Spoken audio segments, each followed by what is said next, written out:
The Senate will come to order. The chaplain. Today's opening prayer will be offered by Pastor Randy Phillips, lead pastor at Life Family Austin from Austin, Texas.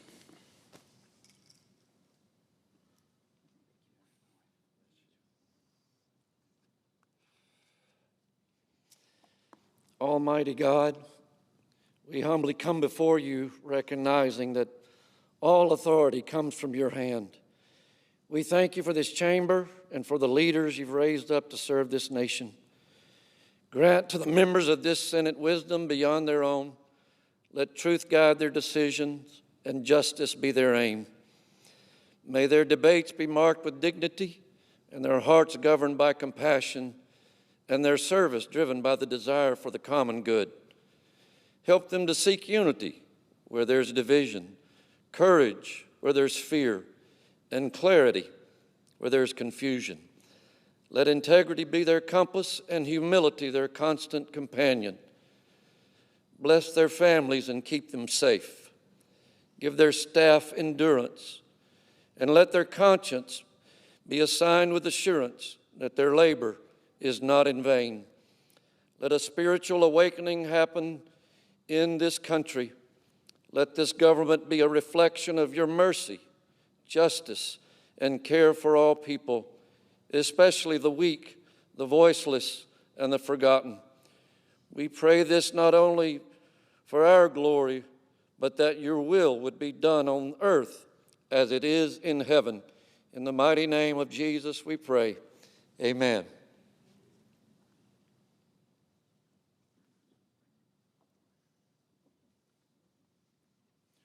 Please join me in reciting the Pledge of Allegiance to the flag.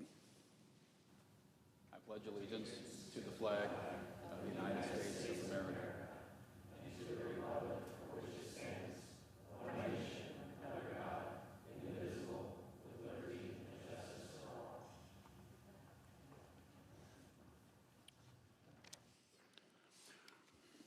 The clerk will read a communication to the Senate. Washington, D.C., June 17, 2025, to the Senate, under the provisions of Rule 1, Paragraph 3 of the Standing Rules of the Senate, I hereby appoint the Honorable Tim Sheehy, a senator from the state of Montana, to perform the duties of the chair. Signed, Chuck Grassley, President pro tempore. Under the previous order, the leadership time is reserved. Morning business is closed. Under the previous order, the Senate will proceed to executive session and resume consideration of the following nomination, which the clerk will report. Nomination, Federal Communications Commission, Olivia Trustee of Maryland, to be a member.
Mr. President.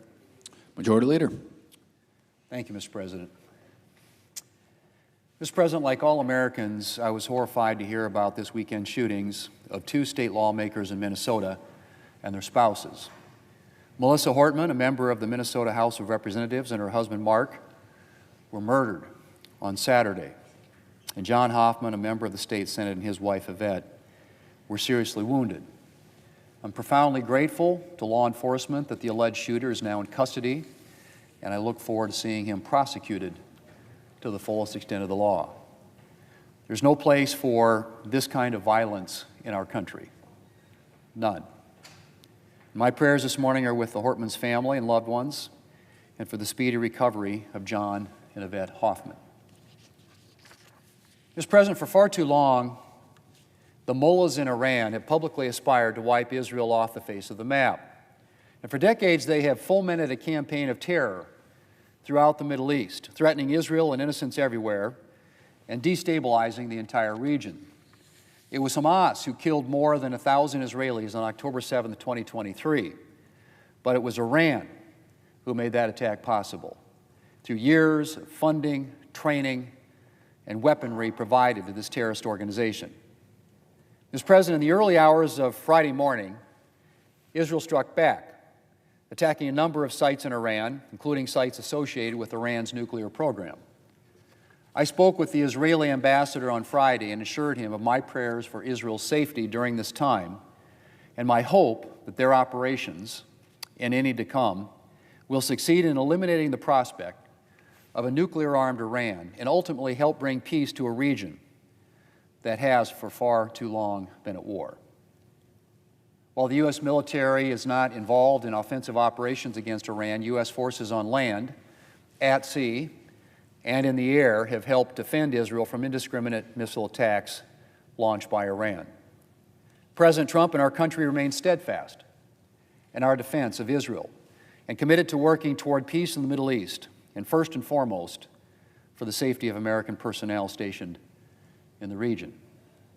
And should Iran have any designs on Americans, I urge the mullahs to think long and hard about the consequences.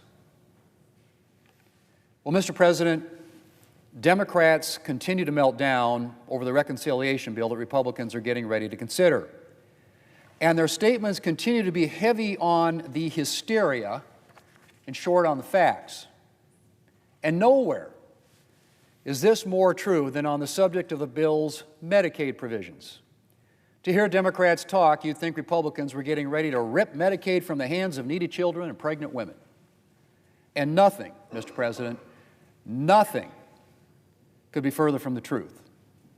And today I would like to take a few minutes to set the record straight and highlight the facts on Republicans' efforts to root out waste, fraud, and abuse from Medicaid and ensure that the focus of this program is on the people that it was designed to help. Mr. President, like other federal entitlement programs, Medicaid is not on the soundest footing. Between Obamacare's expansion of Medicaid to able-bodied adults at or above 138% of the federal poverty line and the Biden administration's rules and waivers, Democrats have been growing Medicaid beyond its original scope for quite a while now. And federal Medicaid spending has soared. Between 2019 and 2023, Medicaid spending grew at more than 50%. And that kind of unsustainable growth, Mr. President, has consequences. Not just for taxpayers who are on the hook for huge new amounts of money, but for the people most in need, who have to compete with a lot of new individuals for available resources. Mr. President, Republicans are committed to preserving and strengthening Medicaid for the people Medicaid was intended to serve, like vulnerable children, pregnant moms, and elderly Americans.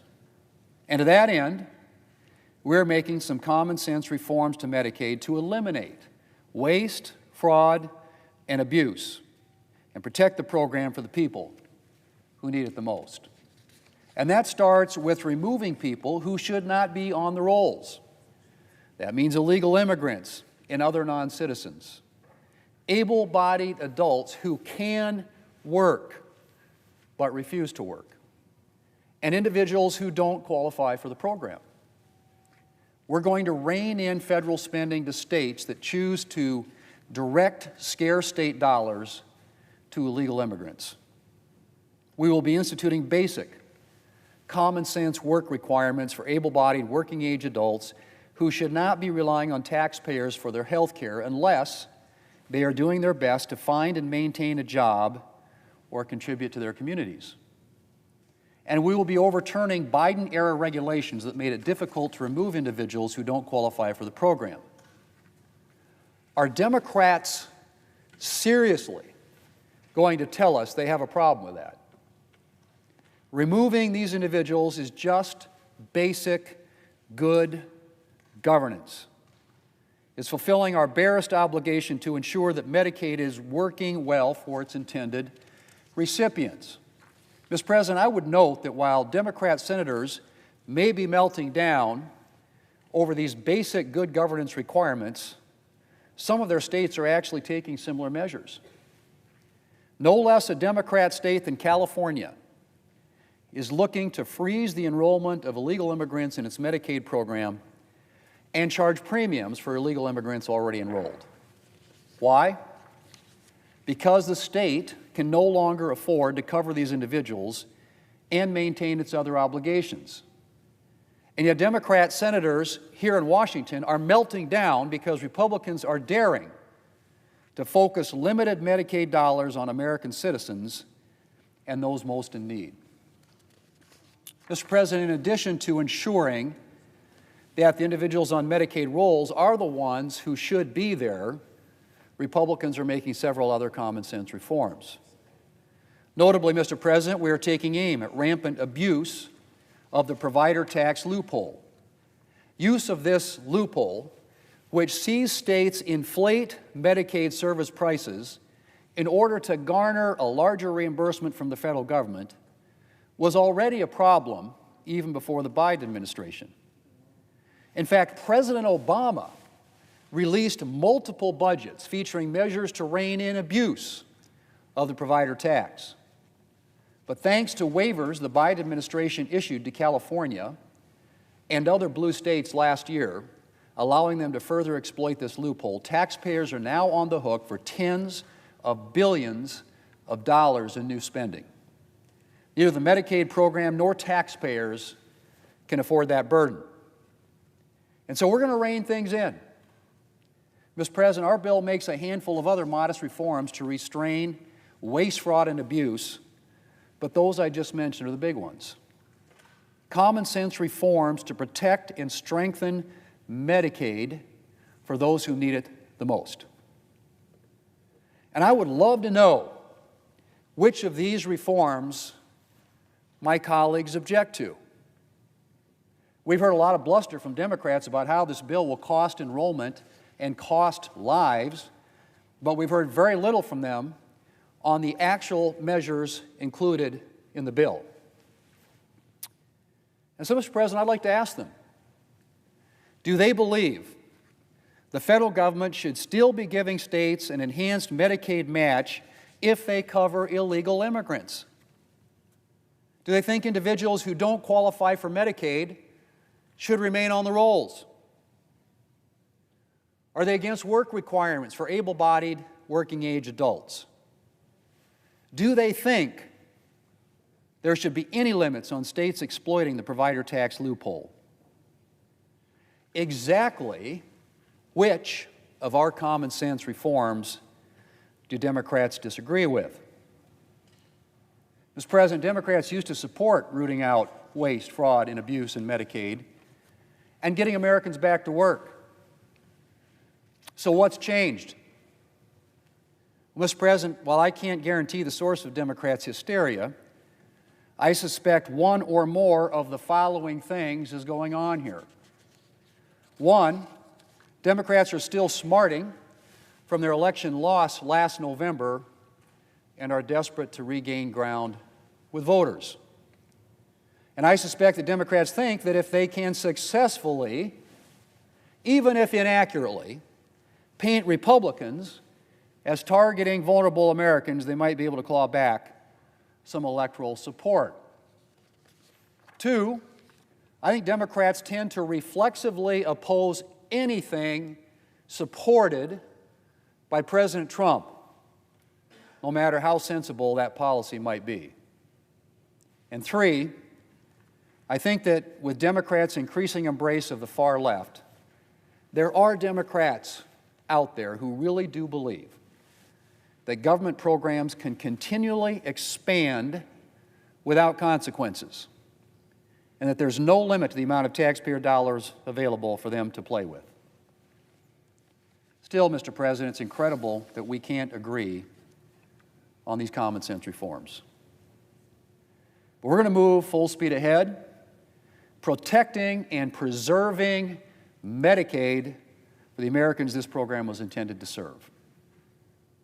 I want to thank Chairman Crapo and members of the Finance Committee for their work on the Medicaid provisions of our bill.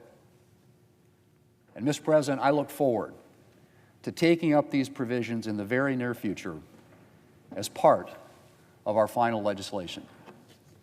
Mr. President, I yield the floor, and I suggest the absence of a quorum. Hold on. I request the quorum call be suspended. Without objection. And I ask unanimous consent to waive the mandatory quorum calls with respect to executive calendar numbers 98 and 99. Olivia Trusty. Without objection. Thank you.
Mr. President.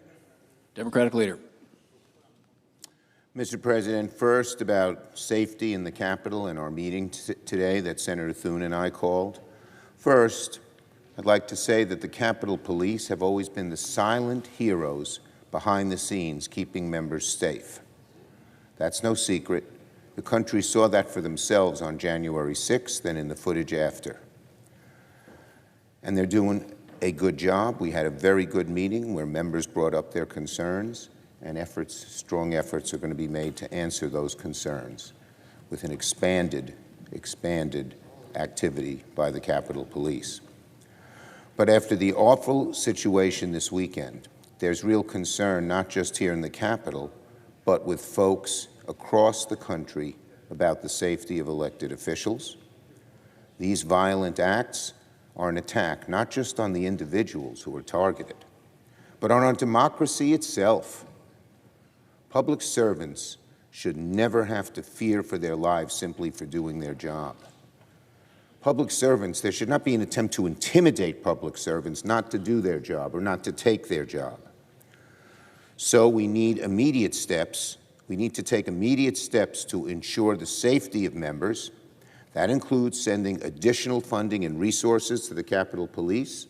And there was agreement today in the Senate among Democrats and Republicans that we ought to be spending some more dollars here to protect the Capitol, the senators, and their staffs. But it's amazing. Instead, the Trump administration is doing the exact opposite. USA Today reported that as lone actor attacks are on the rise, Donald Trump had cut the program called AIMED at spotting them. This program is aimed to spot lone actor violent domestic extremists. Exactly what happened in Minnesota. But the day before a violent political attack in Minnesota occurred, the last top officials at a program that aims to spot the so-called lone actor violent domestic extremists were reassigned to other roles. And that's USA's reporting. In the 4 months since Trump took office, his administration has shrunk the Department of Homeland Security's Center for Prevention Programs and Partnerships, it's known as CP3, from dozens of analysts and supervisors. Now it has fewer than 10 people, led by a 22-year-old recent graduate with no law enforcement experience.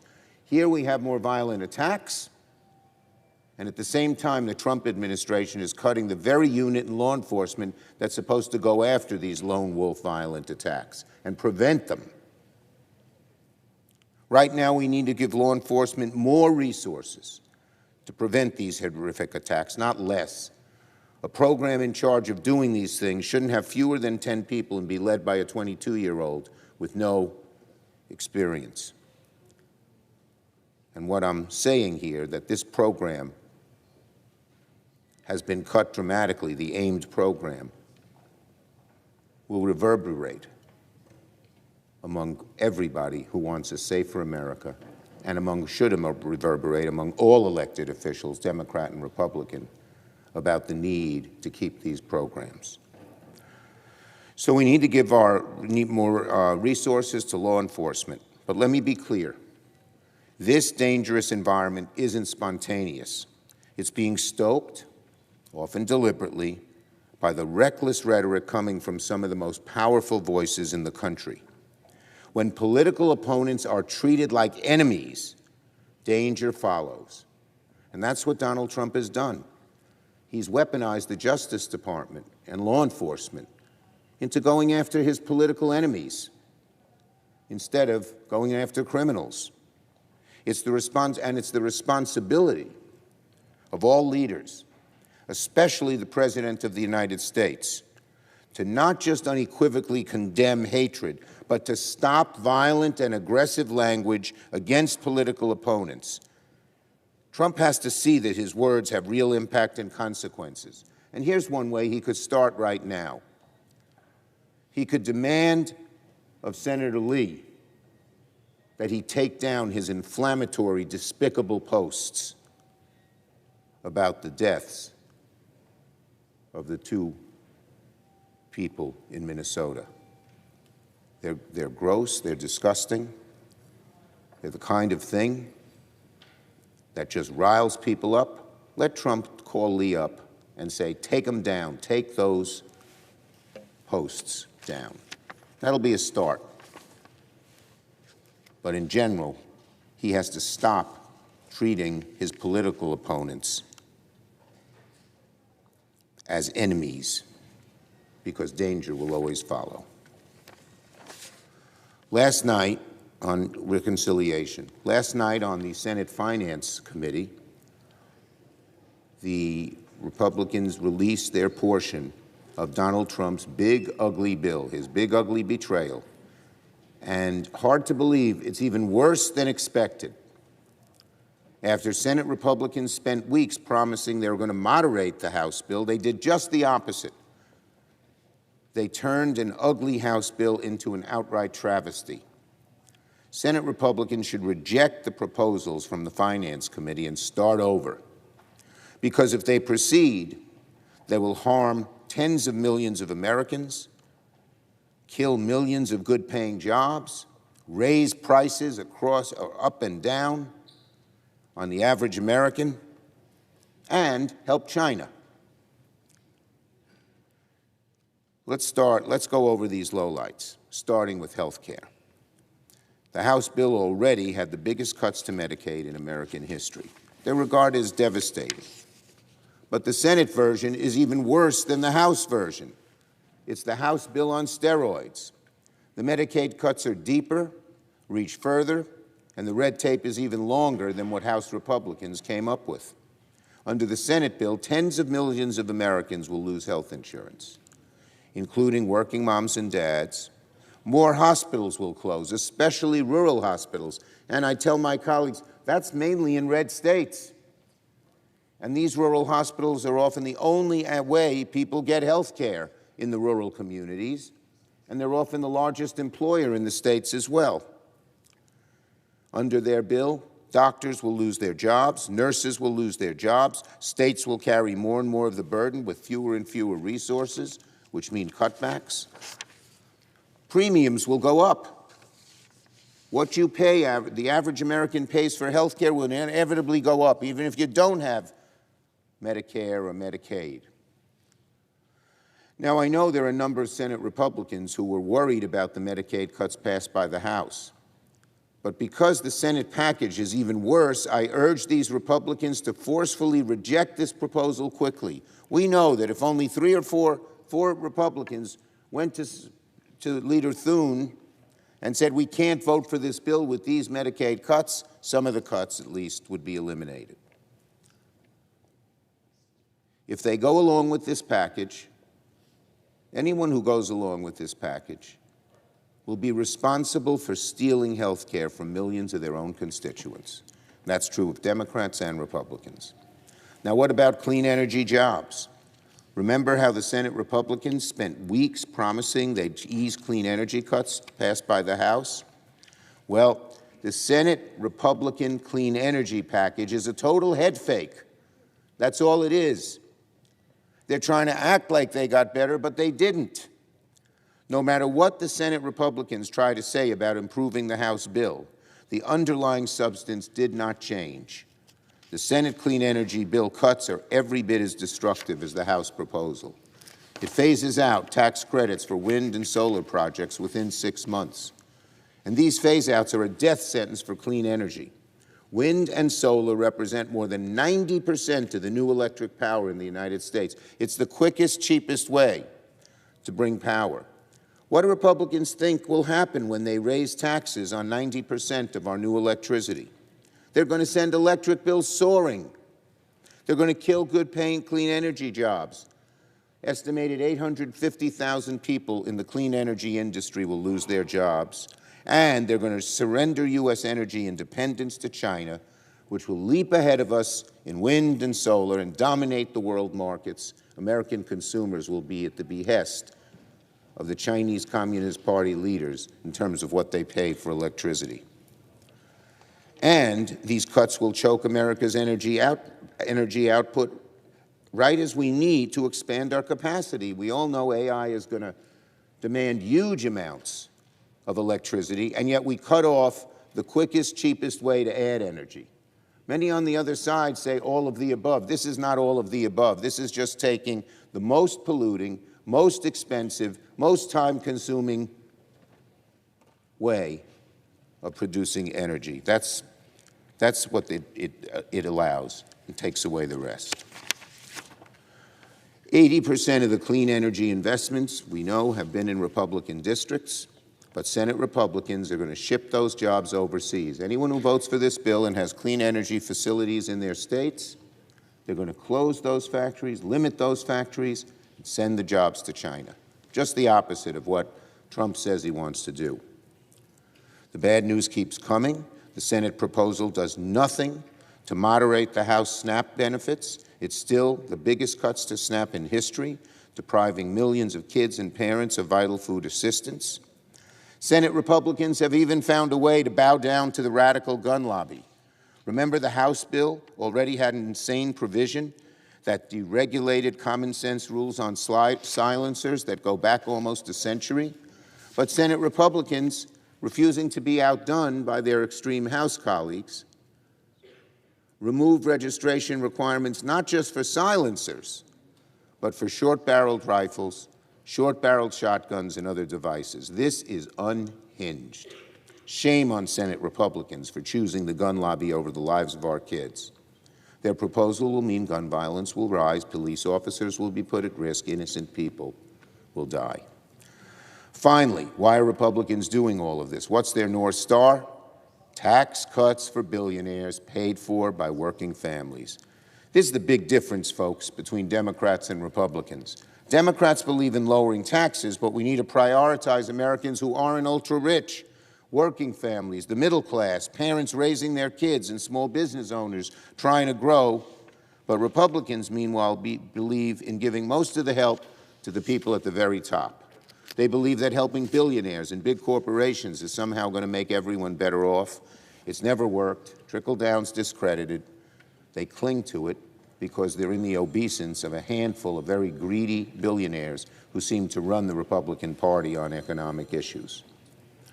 Under their proposal, the top 0.1% of our earners will get an average tax cut of $400,000, but families earning less than $75,000 will be worse off.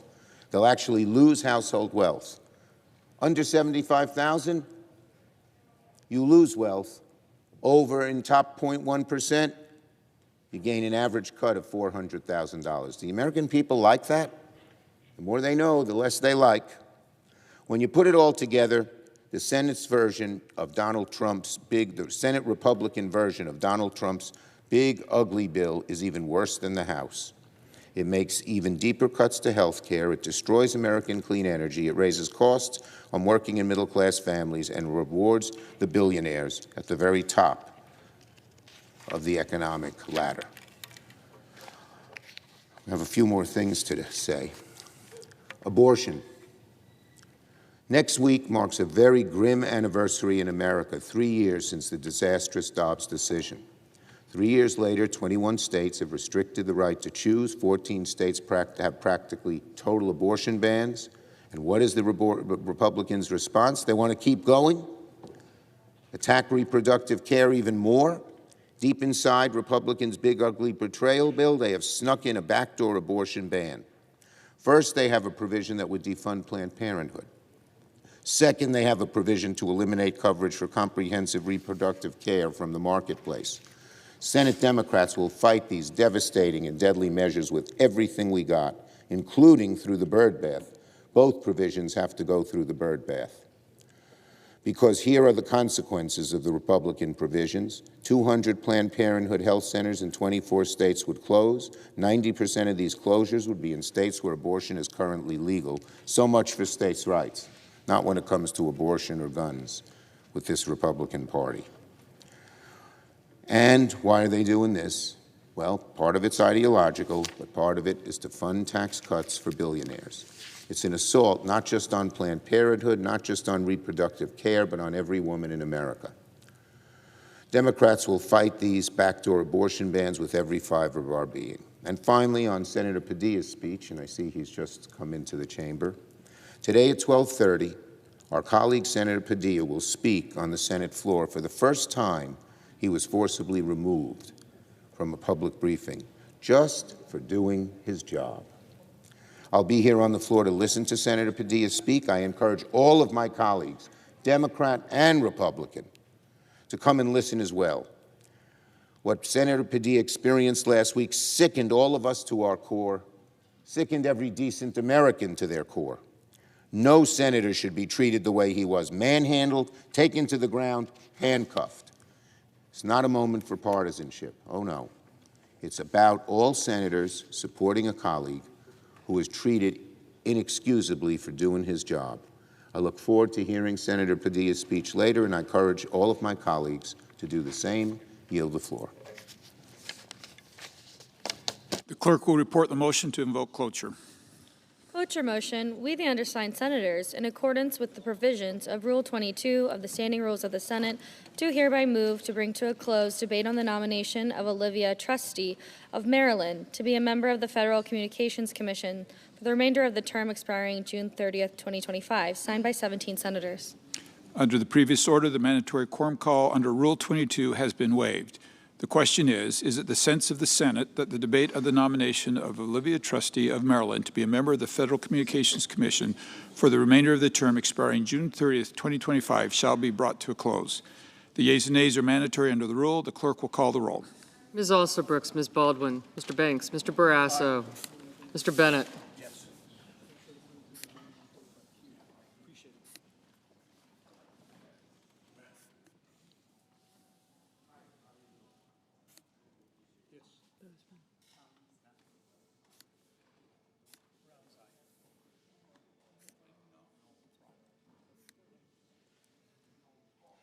Mrs. Blackburn.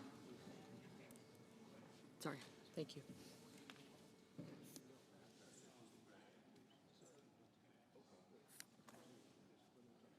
Mr. Blumenthal, Ms. Blunt Rochester, Mr. Booker, Mr. Bozeman, Mrs. Britt,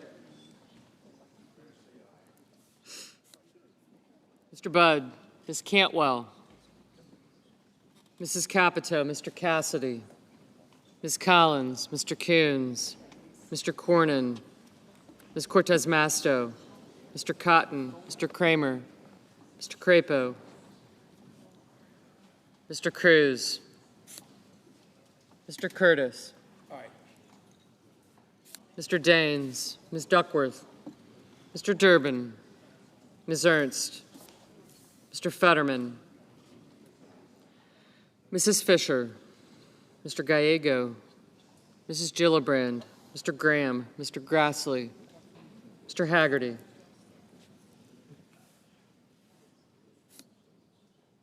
Ms. Hassan, Mr. Hawley, Mr. Heinrich, Mr. Hickenlooper, Ms. Hirono, Mr. Hoven, Mr. Husted, Mrs. Hyde-Smith, Mr. Johnson, Mr. Justice, Mr. Kane, Mr. Kelly, Mr. Kennedy, Mr. Kim, Mr. King, Ms. Klobuchar, Mr. Langford, Mr. Lee, Mr. Lujan, Ms. Lummis, Mr. Markey, Mr. Marshall, Mr. McConnell, Mr. McCormick, Mr. Merkley, Mrs. Moody, Mr. Moran, Mr. Marino,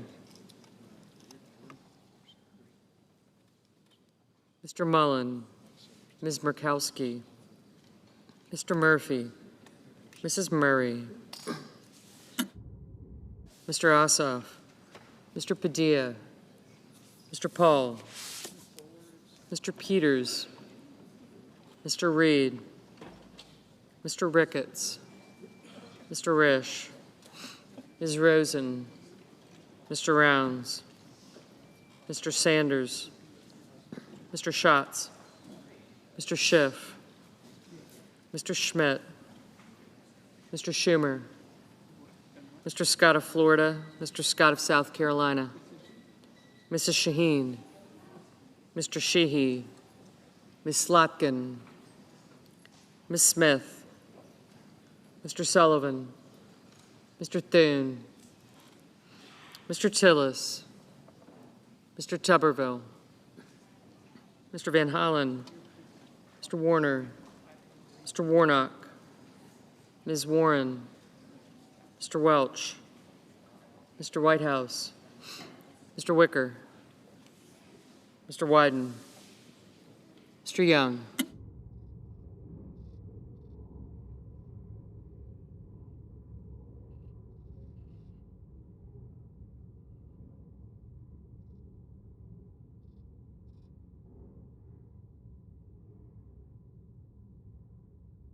Senators voting in the affirmative: Barrasso, Bozeman, Collins, Curtis, Grassley, Haggerty, Husted, McCormick, Paul, Rounds, and Scott of Florida. Senators voting in the negative: Mr. Thune, aye. Senators voting in the negative: Duckworth, King, Padilla, Schumer, and Wyden.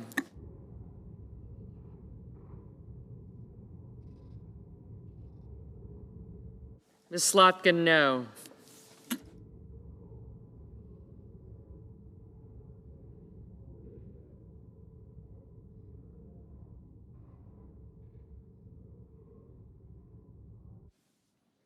Mr. Scott of South Carolina, aye.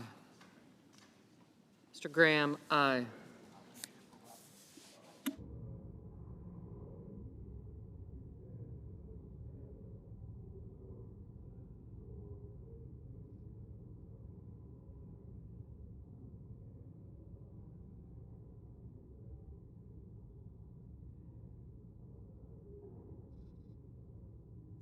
Mr. Schiff, no.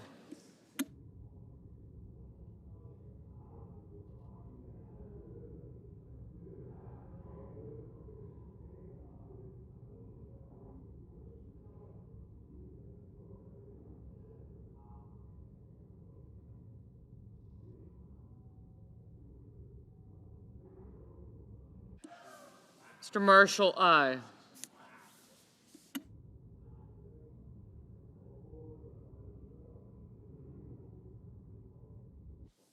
Mr. Marino, aye.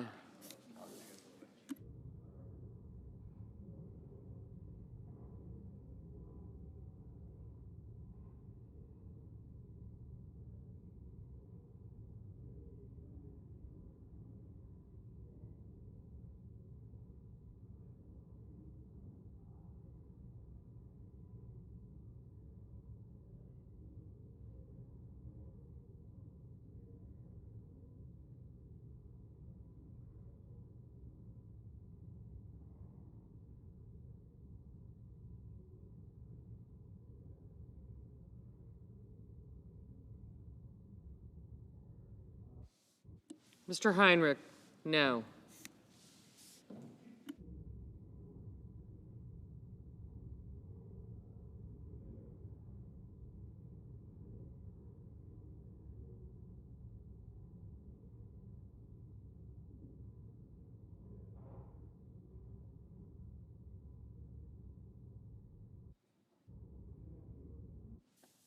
Mr. Cassidy, aye.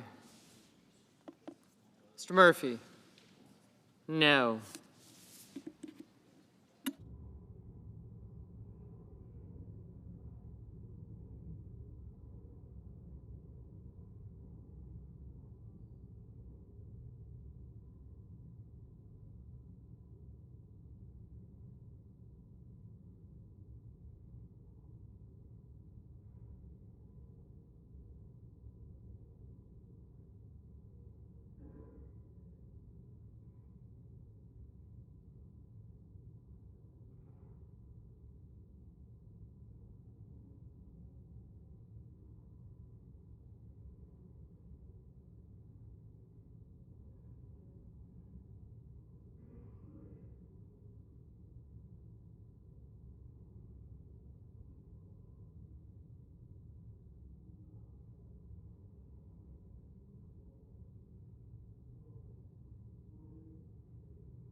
Mr. Kramer, aye.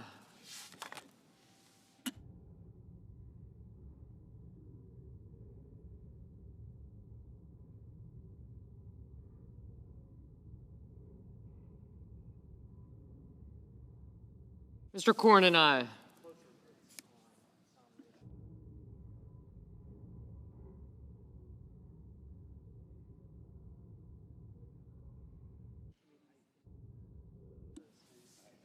Mr. Crapo, aye.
Ms. Murkowski, aye.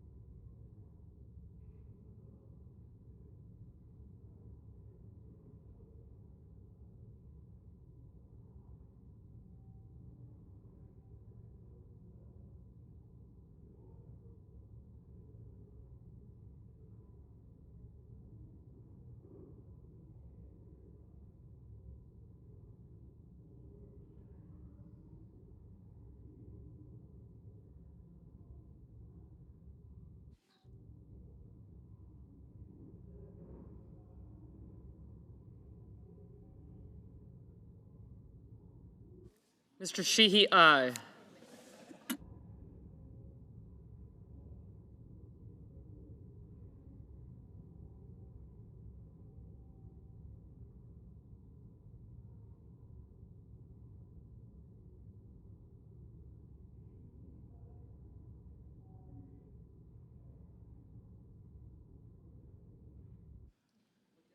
Ms. Smith, no.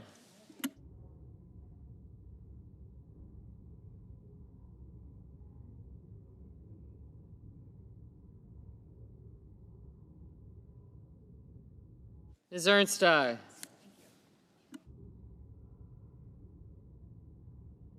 Mr. Markey, no.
Mr. Risch, aye. Ms. Hassan, no.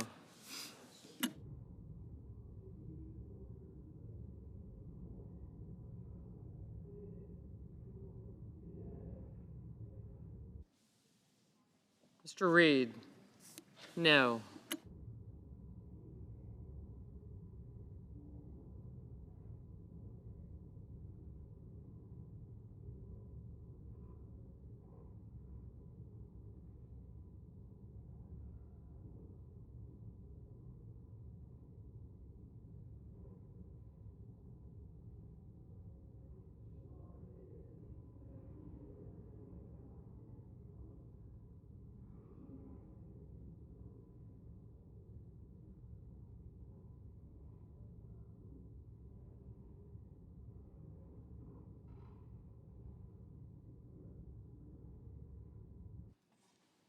Ms. Hirono, no.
Mr. Schatz, no. Ms. Cantwell, no.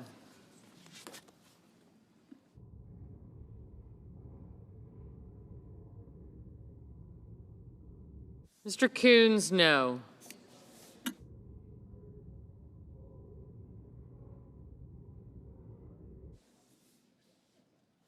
Ms. Blunt Rochester, no. Ms. Lummis? Aye.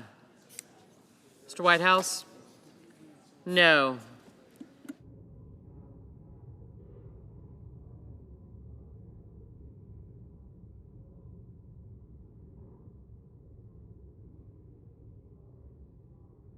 Mr. Merkley, no.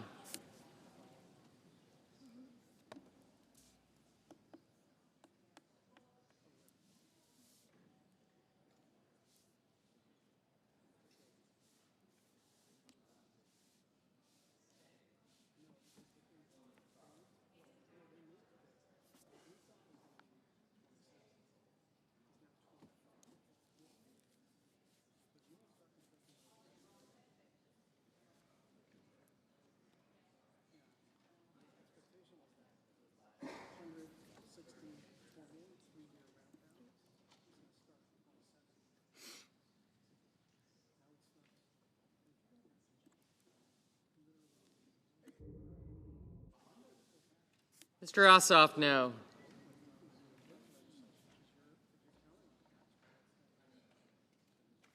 Mr. Durbin, no.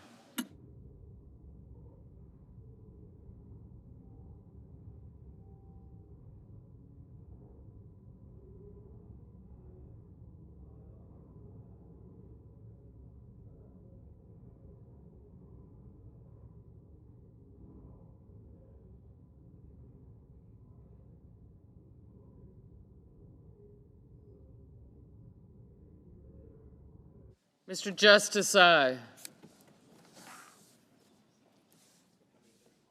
Mr. Tillis, aye.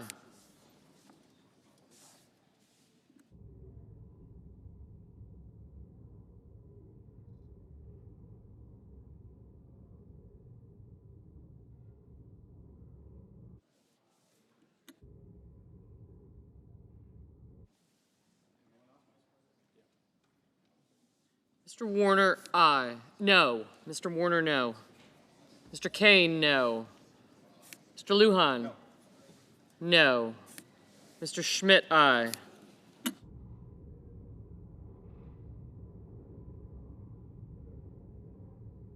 Nope.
Ms. Baldwin, no.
Mrs. Murray, no.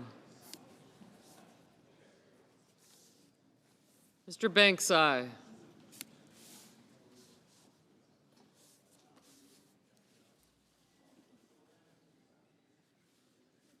Mr. Booker, no.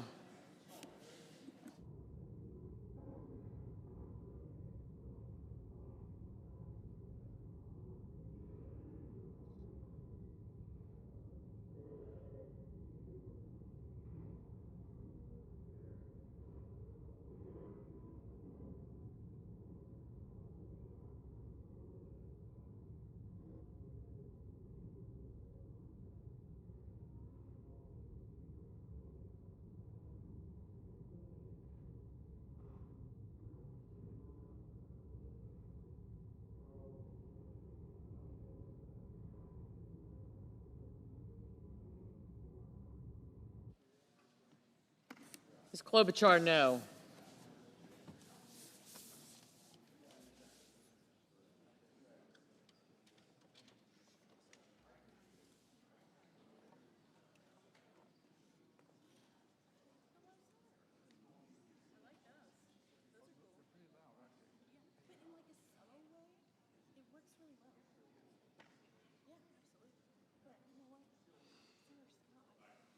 Mr. Langford, aye.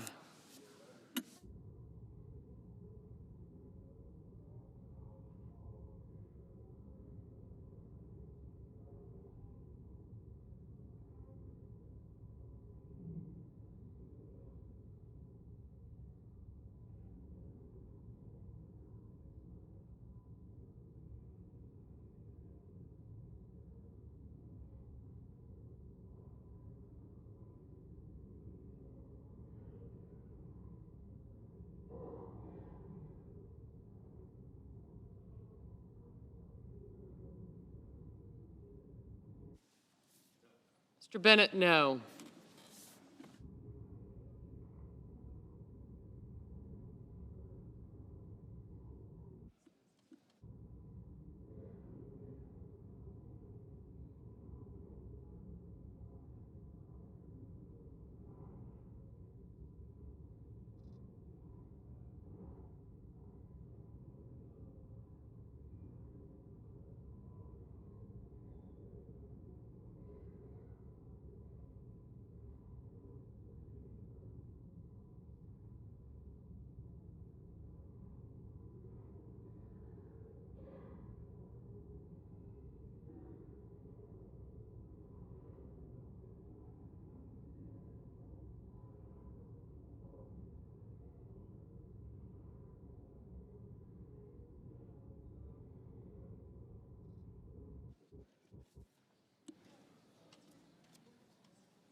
Mrs. Capito, aye.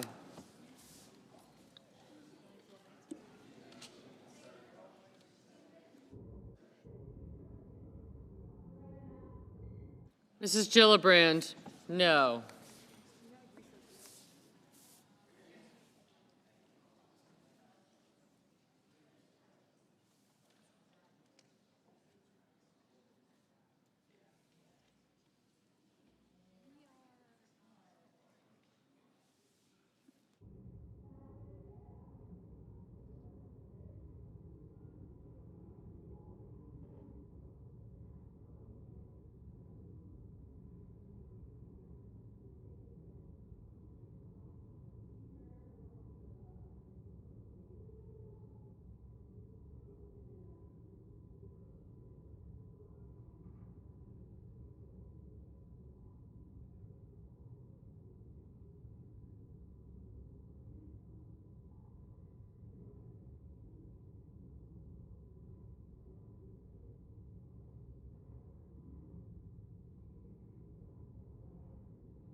Ms. Alsobrooks, no.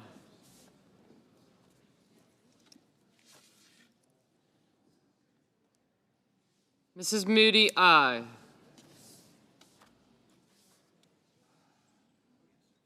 Mr. Ricketts? Aye.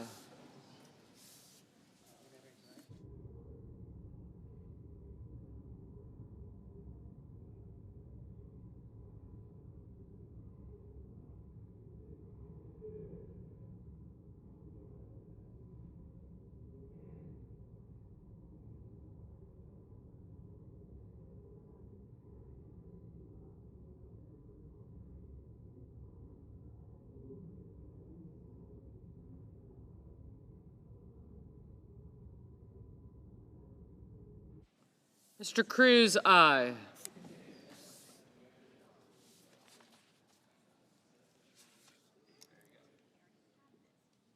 Mr. Johnson? Aye.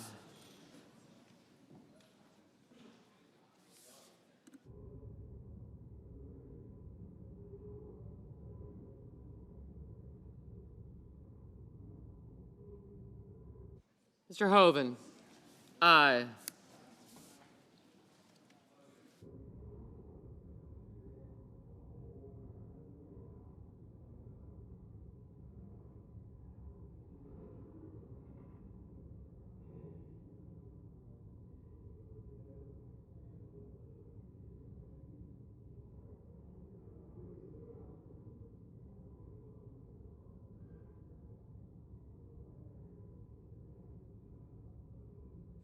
Mr. Mullen? Aye.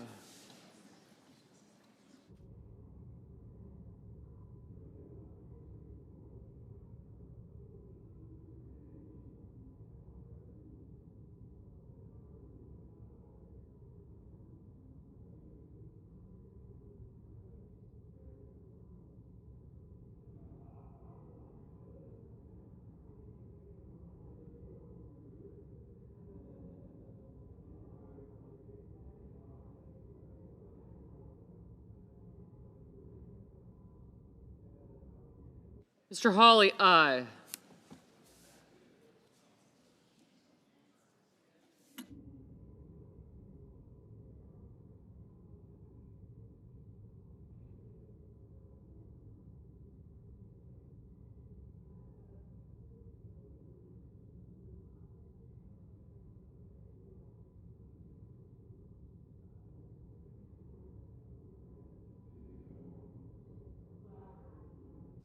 Mrs. Blackburn? Aye.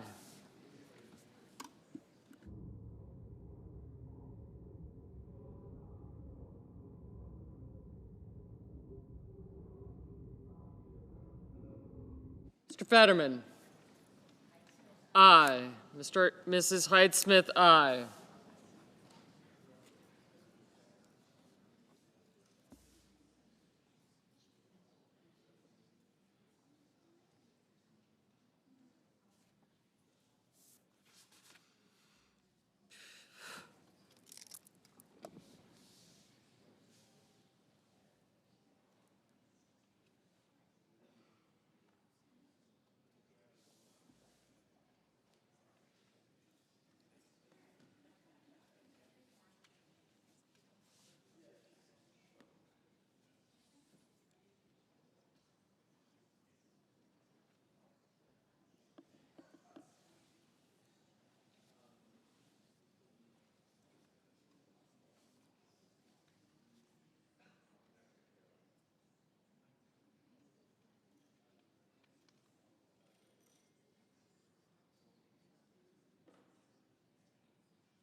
Mr. Young? Aye.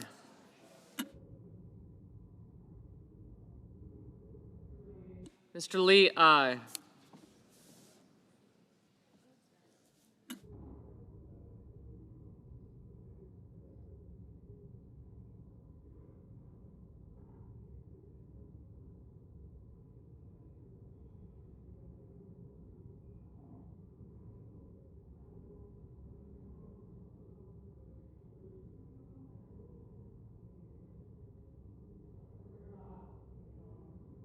Mr. McConnell, aye.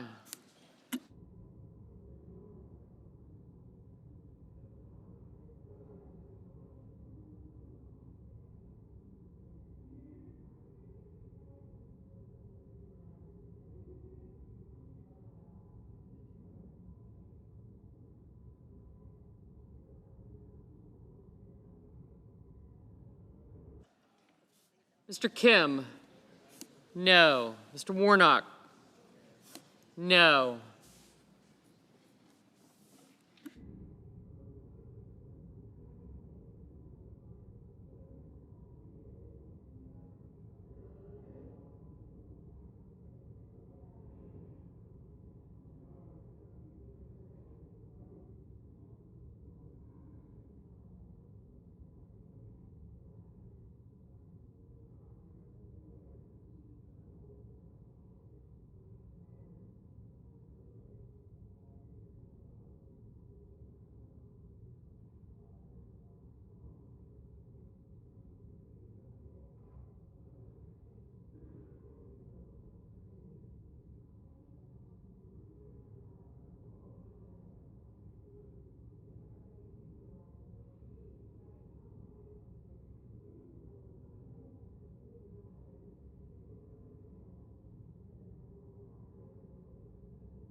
Mr. Daines, aye.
Mr. Blumenthal, no. Ms. Warren, no. Mr. Sanders, no.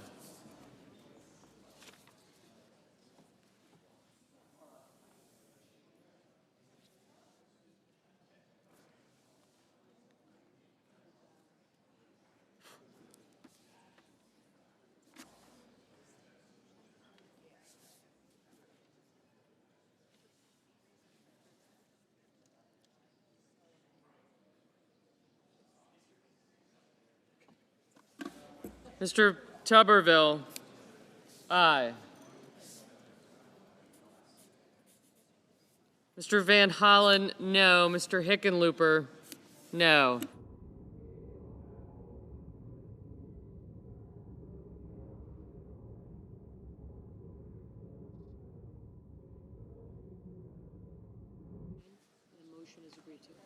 On this vote, the yeas are 46, the nays are 39, and the motion is agreed to.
Mr. President. The senator from California. Mr. President, it's important for me, for this body, to know that over the last 2 weeks in Los Angeles, my hometown, that we've seen masked federal agents in tactical gear ordered into our communities. We've seen a disturbing pattern of increasingly extreme and cruel immigration enforcement operations targeting non-violent people at places of worship, at schools, in courthouses, all to meet an arbitrary quota. Now we're seeing President Trump federalize National Guard troops and deploy them without the governor's consent. Active duty Marines now being deployed, escalating tensions in our city. And it's important to note all this without coordination with state and local law enforcement. And despite repeated requests for the justification for these extreme actions, and after months and months of little to no response from the administration on their aggressive and theatrical immigration raids, the Trump administration has done everything in their power but to provide transparency to the American people about their mission in Los Angeles. And so last week, I chose to go home to try to get answers from the administration as they are literally militarizing our city. And I want to share what I learned, I want to share what I heard, because it should shock the conscience of our country. Now, one of the first items on my schedule last Thursday was a meeting and a briefing with General Guillot, the four-star general in charge of U.S. Northern Command. Many of you know him. The briefing was scheduled at the federal building in West Los Angeles, where they're overseeing these military operations. Now, colleagues, when the United States military is deployed domestically, when our troops are deployed against the wishes of the governor for the first time since 1965, against the wishes of the local mayor, and even against the wishes of local law enforcement, both the police chief and the sheriff, we are in uncharted territory. So in my effort to do my duty to conduct congressional oversight and to try to get answers from the Department of Defense that state and local officials were not receiving, I went to the federal building in West Los Angeles. I was met at the entrance, by a National Guardsman and an FBI agent who escorted me through security screening and up to a conference room for my scheduled briefing. While waiting for my scheduled briefing with General Guillot, I learned that Homeland Security Secretary Noem was holding a press conference literally just down the hall. And that press conference was causing my briefing to be delayed.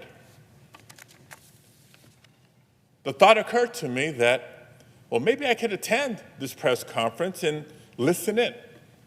Just listen, in the hopes of hearing Secretary Noem provide some new information that could help us make sense of what was happening. I didn't just get up and go. I asked and was escorted by the National Guardsman and the FBI agent into the press conference. They opened the door for me.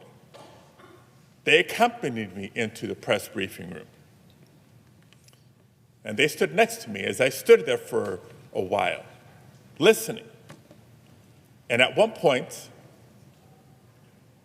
the United States Secretary of Homeland Security said that the purpose of federal law enforcement and the purpose of the United States military was to, quote, liberate Los Angeles from our governor and our mayor.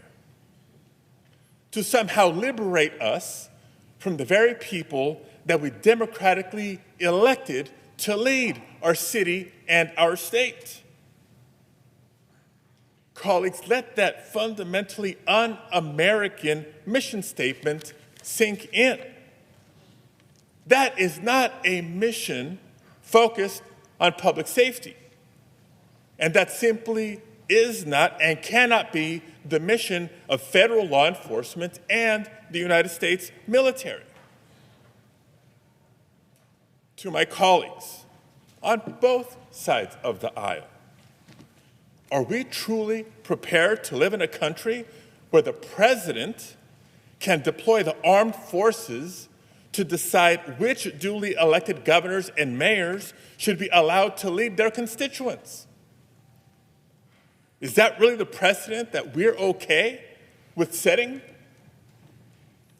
As Secretary Noem herself said last year when she was governor of North Dakota, at the time she said, quote, if Joe Biden federalizes the National Guard, that would be a direct attack on states' rights. That was Governor Noem, now Secretary Noem. Now, throughout this country's history, we've had conflict, we've had tumult, but we've never had a tyrant as a commander-in-chief. And that is not by coincidence. It's because the American people have always been willing to speak up and exercise their First Amendment right to protest, especially when our fundamental rights have been threatened. And as the proud son of immigrants from Mexico, it's that same right that I came to revere when marching through the streets with my family and my friends in 1994 in Los Angeles, protesting against the vile anti-immigrant rhetoric that was growing in California at that time. It was that year that a Republican governor was up for re-election and was down in the polls. And he turned to scapegoating immigrants to try to improve his political standing and his re-election chances. That fight is what inspired me to leave an engineering career behind and dedicate myself to trying to influence our government and our politics. So I've seen this before. California has seen this before. So last week, when I heard something so blatantly un-American from the Secretary of Homeland Security, a cabinet official, of course I was compelled, both as a senator and as an American, to speak up. But before I could even get out my question, I was physically and aggressively forced out of the room, even as I repeatedly announced I was a United States Senator and I had a question for the Secretary.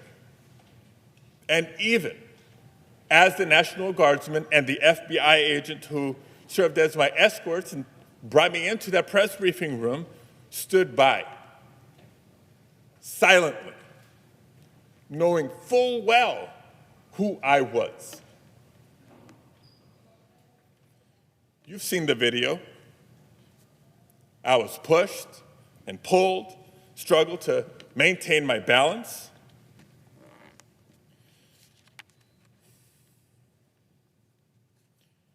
I was forced to the ground, first on my knees, and then flat on my chest. And as I was handcuffed and marched down a hallway, repeatedly asking, why am I being detained? Not once did they tell me why. I pray you never have a moment like this. But I will tell you, in that moment, a lot of questions came to my mind. First of all, where are they taking me? Because I know I'm not just being escorted out of the building. Am I being arrested here? And what will a city already on edge from being militarized think when they see their United States senator being handcuffed just for trying to ask a question? And what will my wife think? What will our boys think? And I also remember asking myself, if this aggressive escalation is the result of someone speaking up against the abuses and overreach of the Trump administration, was it really worth it? But colleagues, how many Americans in our nation's history have marched, have protested, have shed blood, even lost their lives to protect our rights? How many Americans have served in wars overseas to protect our freedoms here at home? And how many Americans in the year 2025 see a vindictive president on a tour of retribution, unrestrained by the majority of this separate and co-equal branch of government, and wonder if it's worth it to stand up or to speak out? If a United States senator becomes too afraid to speak up, how can we expect any other American to do the same? And colleagues, you know me. I can't think of a person who would describe me as a flamethrower. I try to be respectful. I try to be considerate to every member of this body, regardless of our political differences. And so I do want to take a moment to thank all of my colleagues on both sides of the aisle who have reached out to share your messages of support, whether they were public messages or many in private. Trust me, they mean the world to me, and I know they mean the world to my family. But if you watched what unfolded last week and thought what happened is just about one politician and one press conference, you're missing the point. If that is what the administration is willing to do to a United States senator for having the authority to simply ask a question, imagine what they'll do to any American who dares to speak up. If what you saw happen can happen when the cameras are on, imagine not only what can happen, but what is happening in so many places where there are no cameras. Colleagues, this isn't about me. In fact, it's not just about immigrant communities or even just the state of California. It's about every single American who values their constitutional rights. It's about anyone who's ever exercised their First Amendment rights, or anyone who's ever disagreed with a president, or anyone who simply values our democracy and wants to keep it. Now, the president will tell you that this is just about undocumented immigrants, about law and order, and about targeting dangerous, violent criminals. If it was just about targeting dangerous, violent criminals, there would be no disagreement, there would be no debate. But we know differently. We don't think, we know differently. Public data released by the administration shows that the majority of immigrants currently in ICE custody have no prior criminal conviction. And new reporting shows that less than 10% of immigrants taken into ICE custody since October have no serious criminal convictions. Less than 10%. But a couple of weeks ago, it seemed that Donald Trump was at the lowest point of his presidency so far. He was drowning in a week of terrible headlines. The American people were finally waking up to the realities of the budget reconciliation bill that will cut health care, nutrition assistance, and good-paying, clean energy jobs while reducing the tax burden on billionaires. He was losing his tariff wars as the costs for everyday goods were continuing to rise. His promises to end Russia's invasion of Ukraine were falling flat, and he'd been handed loss after loss in federal court. He even had a very public breakup with Elon Musk. And I mention this only because we know what happens when the headlines turn on Donald Trump. When Donald Trump is having a bad week, he turns to the same tired playbook he always has. When in doubt, scapegoat immigrants and manufacture a crisis to distract the media from what's going on. That's the reason ICE raids ramped up in California. And when Californians took to the streets to peacefully protest, he bypassed the governor and federalized the National Guard. And even with their presence over a couple of days as things began to settle, he escalated even further by sending in the Marines.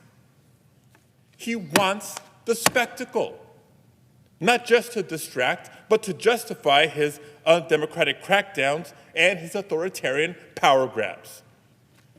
That's the reason why, even though the vast majority of protests have remained peaceful, what a weekend.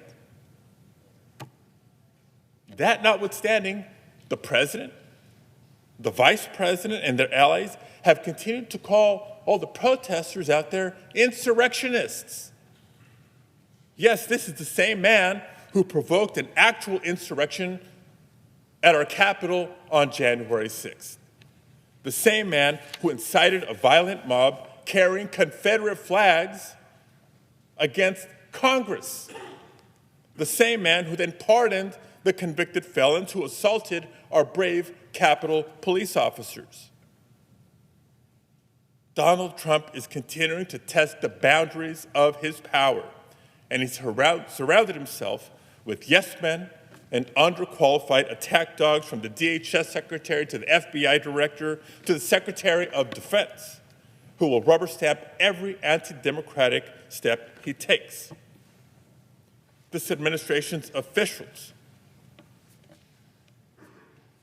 and maybe not all, but many Republicans in Congress, may choose not to do their job, but they cannot stop me from doing mine. And I refuse to let immigrants be political pawns on his path towards fascism. Again, if you really think this is just about immigrants and immigration, it's time to wake up. What's happening is not just a threat to California, it's a threat to everyone in every state. If Donald Trump can bypass the governor and activate the National Guard to put down protests on immigrant rights, he can do it to suppress your rights too. If he can deploy the Marines to Los Angeles without justification, he can deploy them to your state too. And if he can ignore due process, strip away First Amendment rights, and disappear people to foreign prisons without their day in court, he can do it to you too. Because California is just a test case for the rest of the country. Last week, for many, was a warning shot, but I pray that it also serves as a wake-up call. We've now seen, since Thursday, we've now seen Trump threaten to do the same in other cities run by elected Democrats.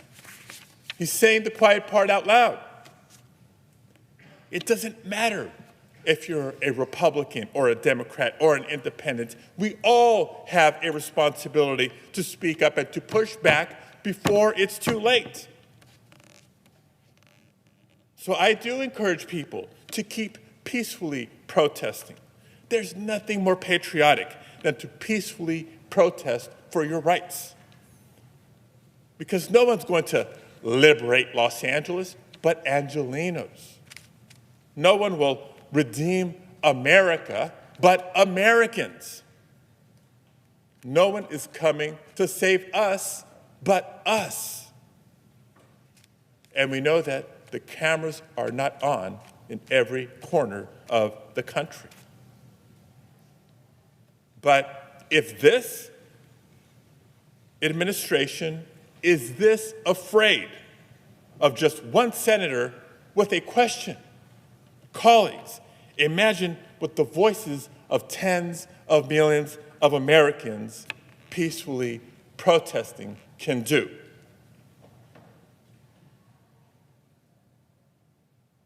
I thank you all for being here to hear me, and I thank you, Mr. President.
Under the previous order, the Senate stands in recess until 2:15 p.m.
Senate will come to order.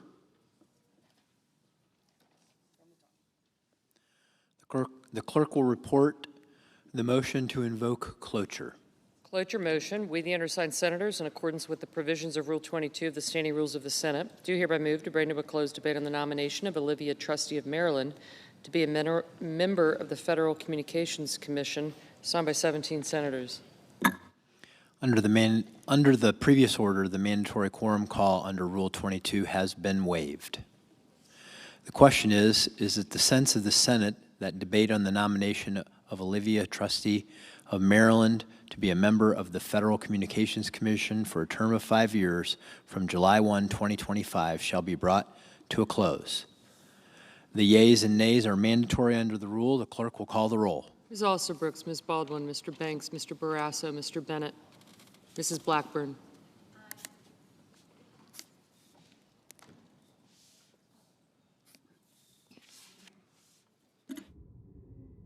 Mr. Blumenthal. Ms. Blunt Rochester. Mr. Booker. Mr. Bozeman. Mrs. Brett. Mr. Budd. Ms. Cantwell. Mrs. Capito. Mr. Cassidy. Ms. Collins. Mr. Coons. Mr. Cornyn. Ms. Cortez Masto. Mr. Cotton. Mr. Kramer. Mr. Crapo. Mr. Cruz. Mr. Curtis. Mr. Daines. Ms. Duckworth. Mr. Durbin. Ms. Ernst. Mr. Fetterman. Mrs. Fisher. Mr. Gallego. Mrs. Gillibrand. Mr. Graham. Mr. Grassley. Mr. Haggerty. Ms. Hassan. Mr. Hawley. Mr. Heinrich. Mr. Hickenlooper. Ms. Hirono. Mr. Hoven. Mr. Husted. Yes. Mrs. Hyde-Smith. Mr. Johnson. Mr. Justice. Mr. Kane. Mr. Kelly. Mr. Kennedy. Mr. Kim. Mr. King. Ms. Klobuchar. Mr. Langford. Mr. Lee. Mr. Lujan. Ms. Lummis. Mr. Markey. Mr. Marshall. Mr. McConnell. Mr. McCormick. Mr. Merkley. Mrs. Moody. Mr. Moran. Mr. Marino. Mr. Mullen. Ms. Murkowski. Mr. Murphy. Mrs. Murray. Mr. Ossoff. Mr. Padilla. Mr. Paul. Mr. Peters. Mr. Reed. Mr. Ricketts.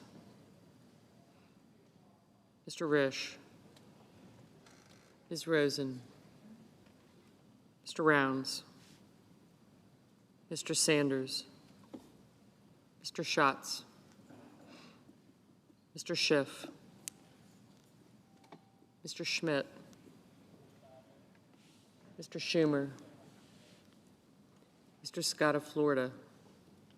Mr. Scott of South Carolina. Mrs. Shaheen. Mr. Sheehy. Ms. Slotkin. Ms. Smith. Mr. Sullivan. Mr. Thune. Mr. Tillis, Mr. Tuberville, Mr. Van Hollen, Mr. Warner, Mr. Warnock. Okay, thank you. Ms. Warren, Mr. Welch, Mr. Whitehouse, Mr. Wicker, Mr. Wyden, Mr. Young,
Senators voting in the affirmative: Blackburn, Collins, Haggerty, Husted, Hyde-Smith, Lankford, McConnell, Murkowski, Rounds, Schmidt, Tuberville, and Young.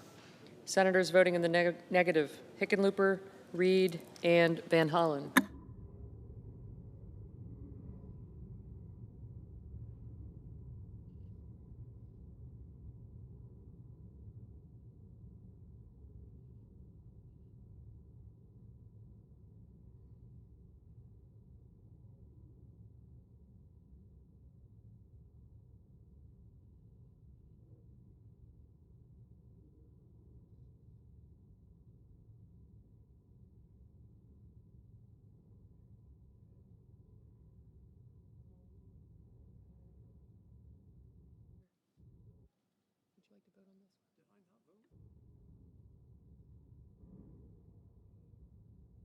Mr. Cornyn.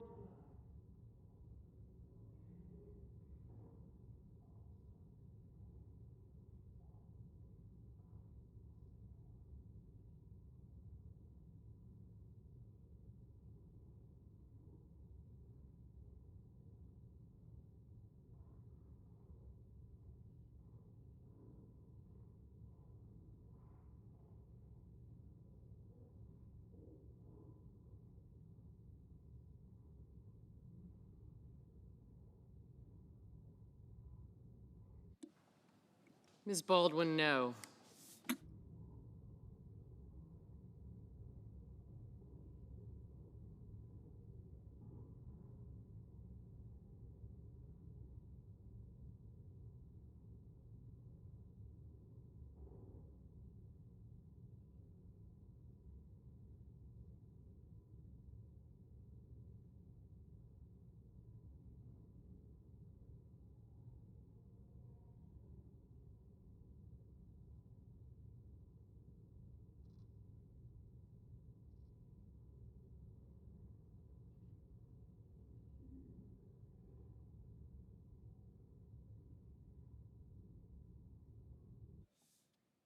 Mr. Ricketts, aye.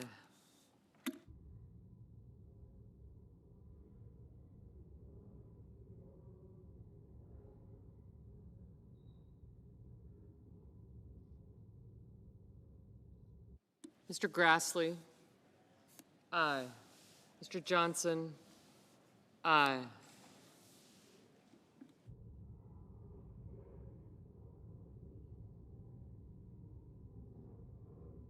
Mr. Warner, no.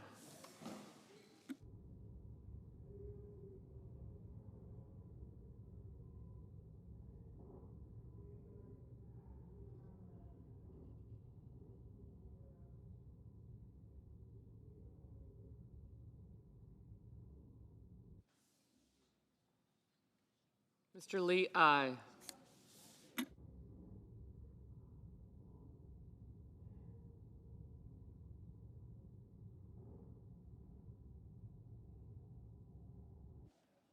Ms. Duckworth?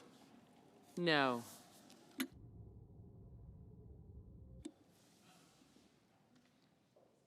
Mrs. Moody, aye.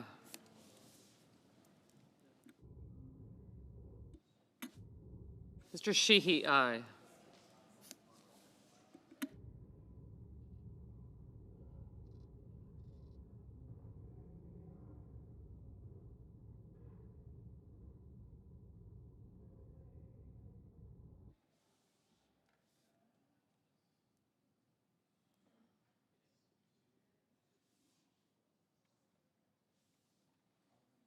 Mr. Sullivan, aye. Mr. Cassidy, aye.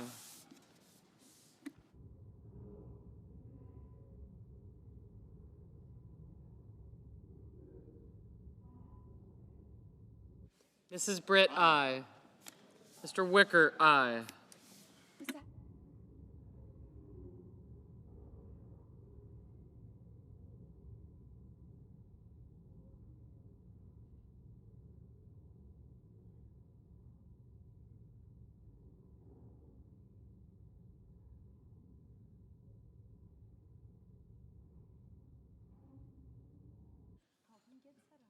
Mr. Welch? No.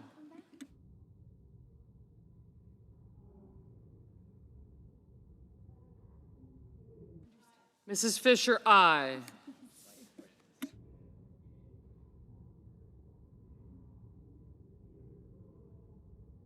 Mr. Peters, no.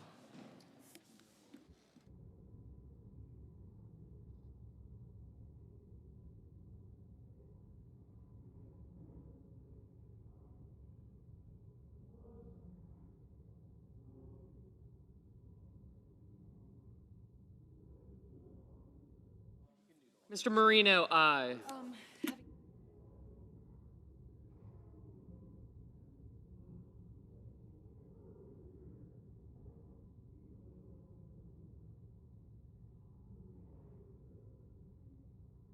Ms. Cortez Masto, no.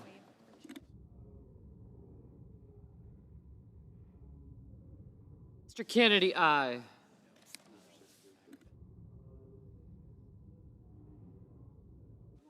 Mr. Kim, no.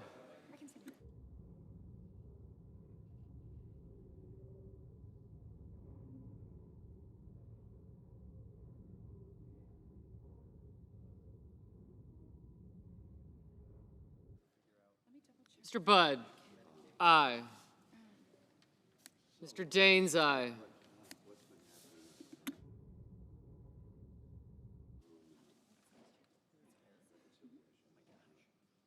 Mr. Scott of Florida, aye.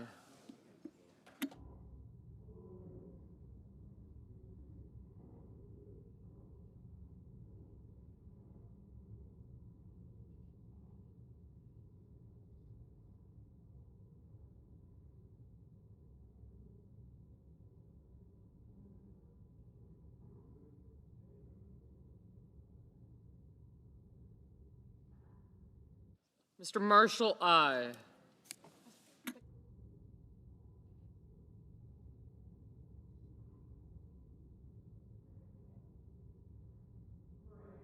Mr. Moran, aye.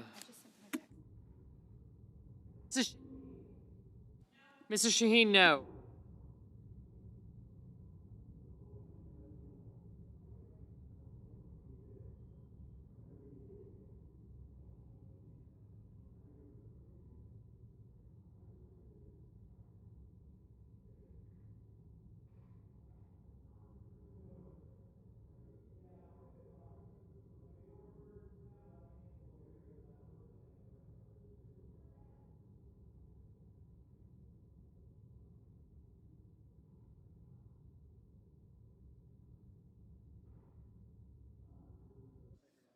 Mr. Tillis, aye.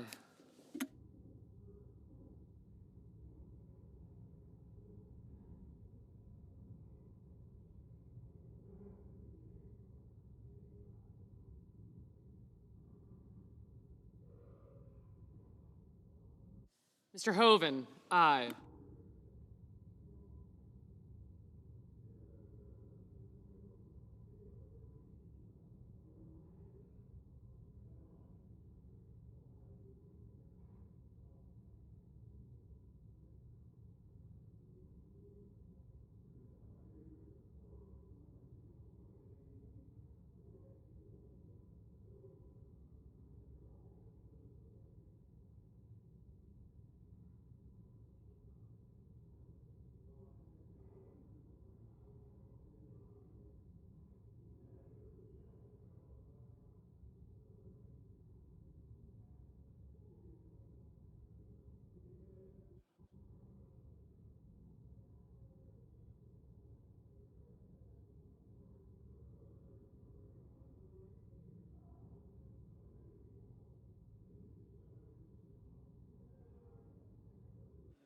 Mr. Justice, aye.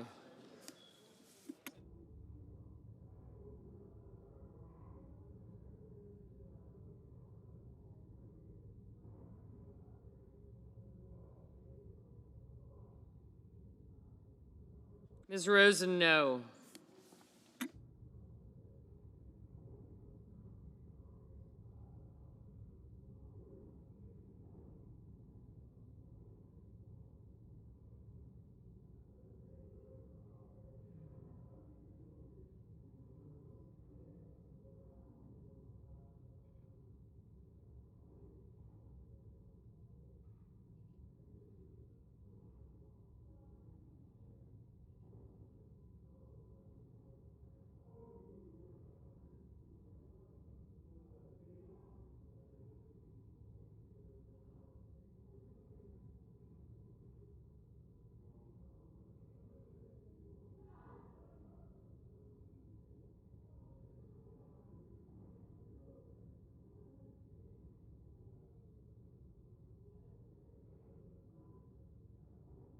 Ms. Smith? No. Ms. Hassan? No. Mr. Scott of South Carolina, aye. Mr. Merkley? No. Mr. Schiff? No. Mrs. Gillibrand? No. Mr. Bennett? No. Mr. Lujan? No. Ms. Cantwell? No. Mr. Warnock? No. Mr. Kane? No. Mr. Schatz? No.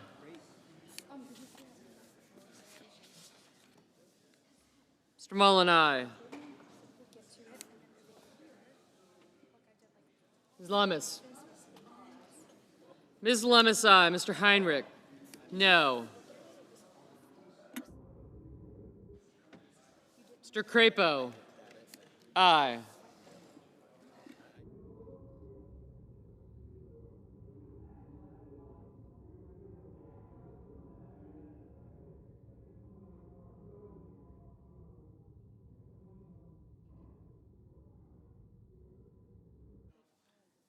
Mr. Wyden? No.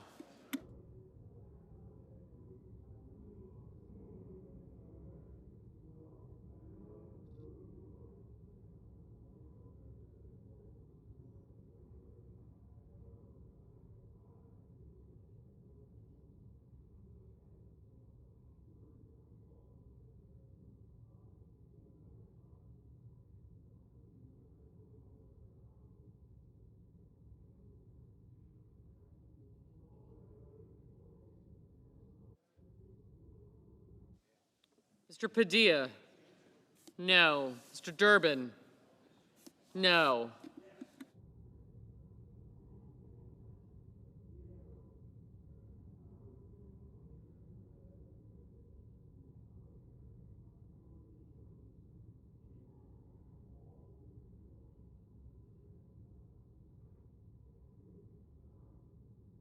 Not yet. Mr. Cruz, aye.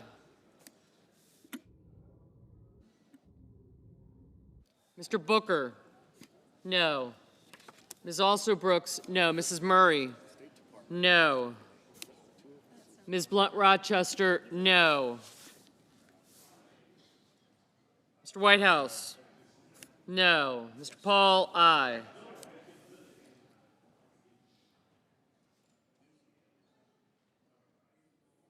Ms. Slotkin? No.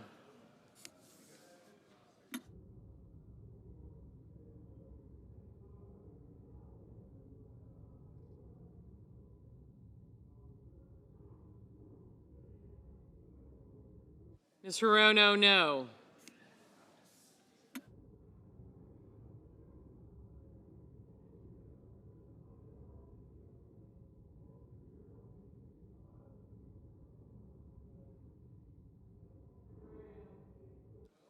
Mr. Graham, aye.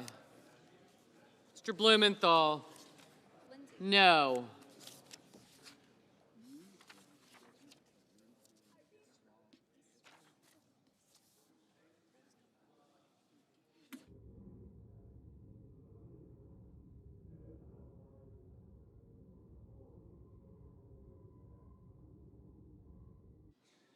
Mr. King?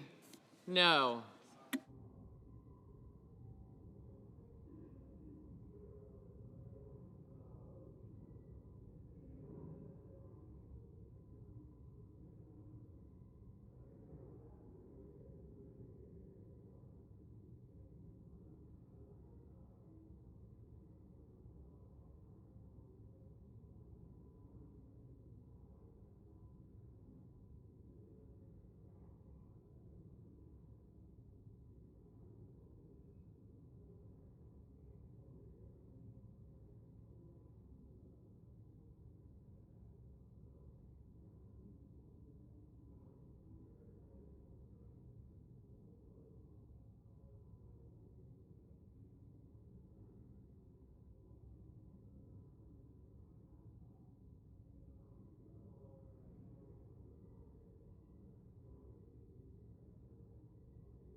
Mr. Banks, aye.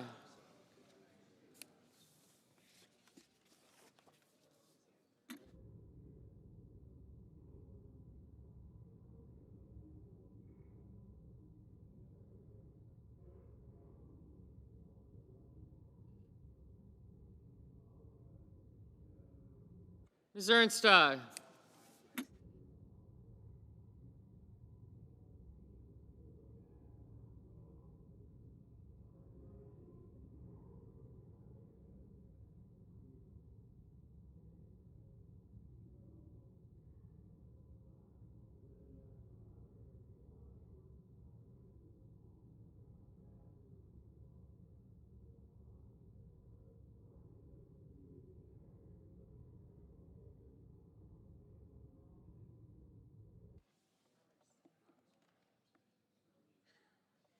Mr. Markey, no.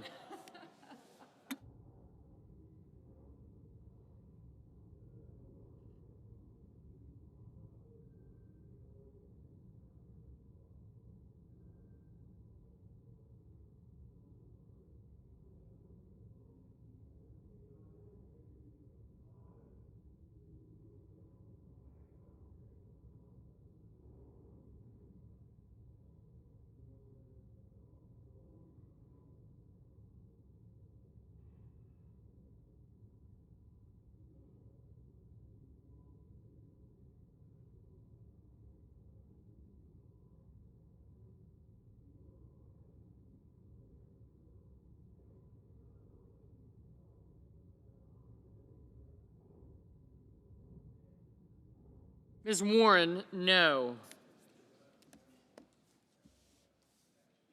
Mr. Boozman, aye.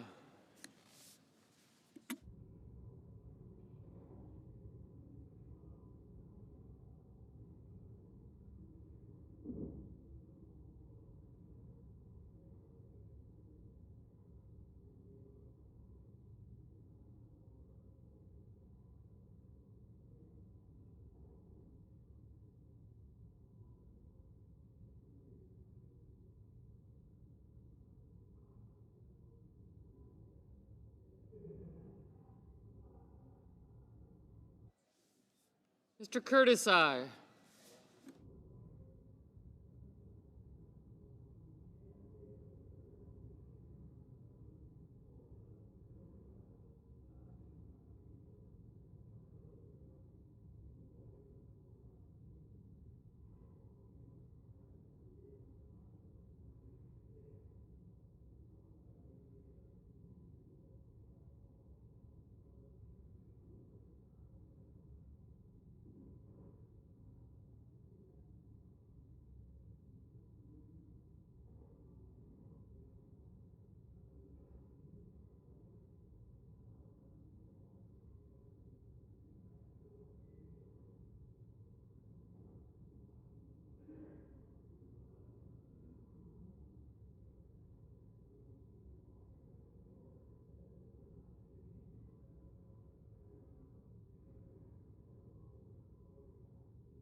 Mr. Coons, no.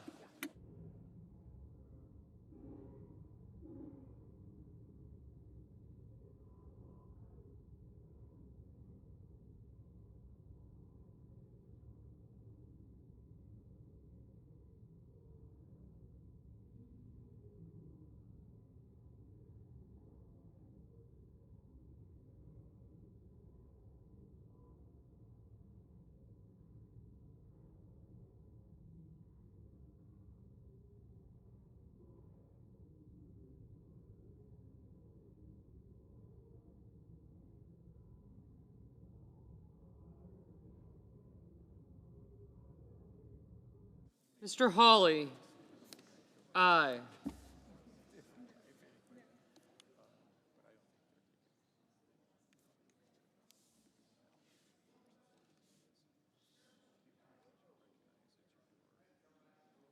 Mr. Barrasso, aye. Mr. Thune, aye.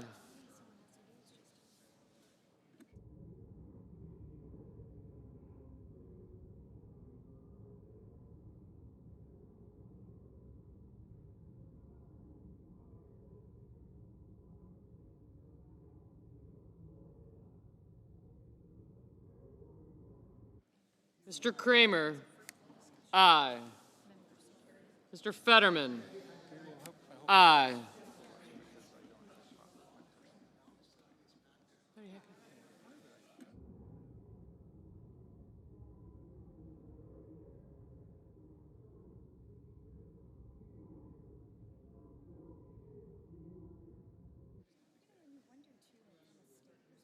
Mr. Sanders, no. Mrs. Capito, aye.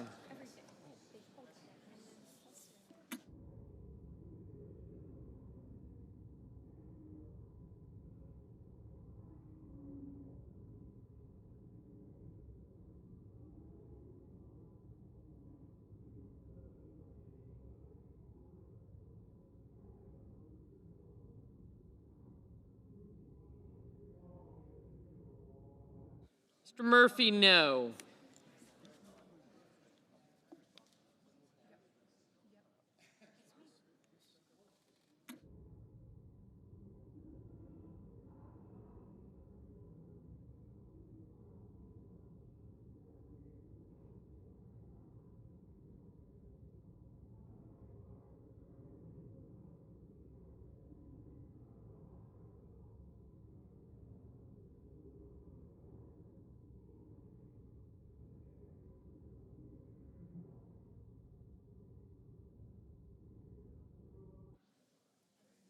Mr. Risch, aye.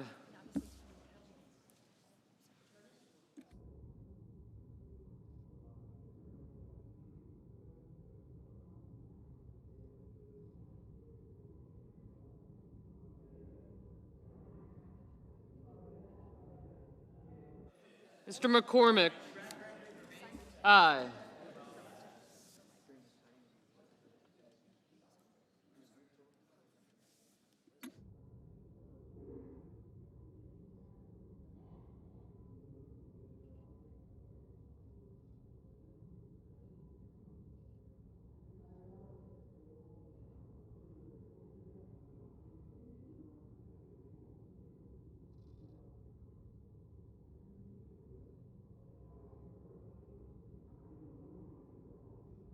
Ms. Klobuchar, no.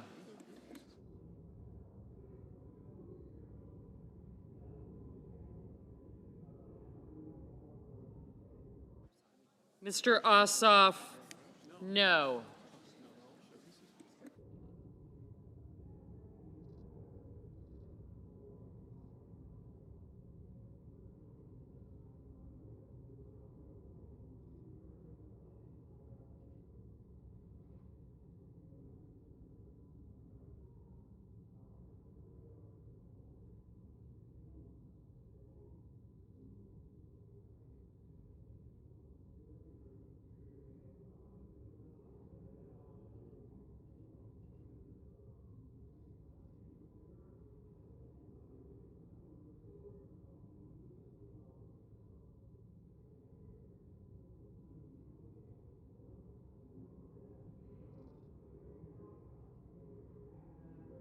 Mr. Schumer, no.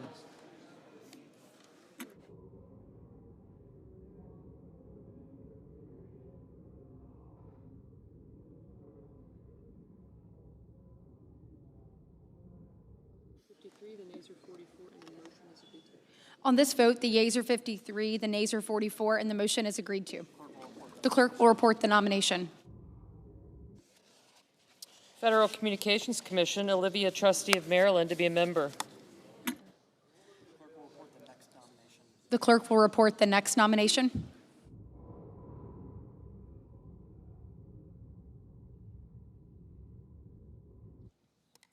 Department of Health and Human Services, Gary Andres of Virginia, to be an Assistant Secretary. The question occurs on the Andres nomination. Is there a sufficient second? There appears to be. The clerk will call the roll. Ms. Alsobrooks, Ms. Baldwin, Mr. Banks, Mr. Barrasso. Hold on a second. Okay, thank you. Thank you. In the humidity, huh? Here, not there.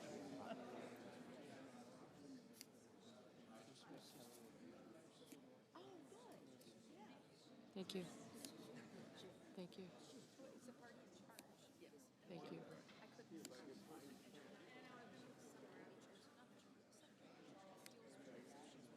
Mr. Bennett.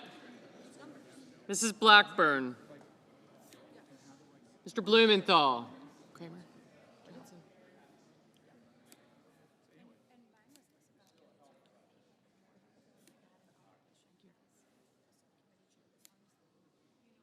Ms. Blunt Rochester.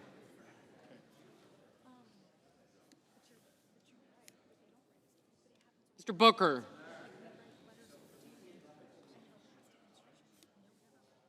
Mr. Bozeman.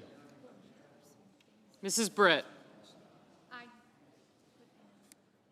Thank you. Mr. Budd.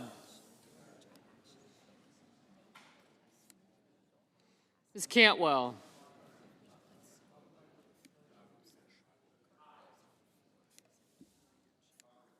I did, thank you. Mrs. Capito, Mr. Cassidy.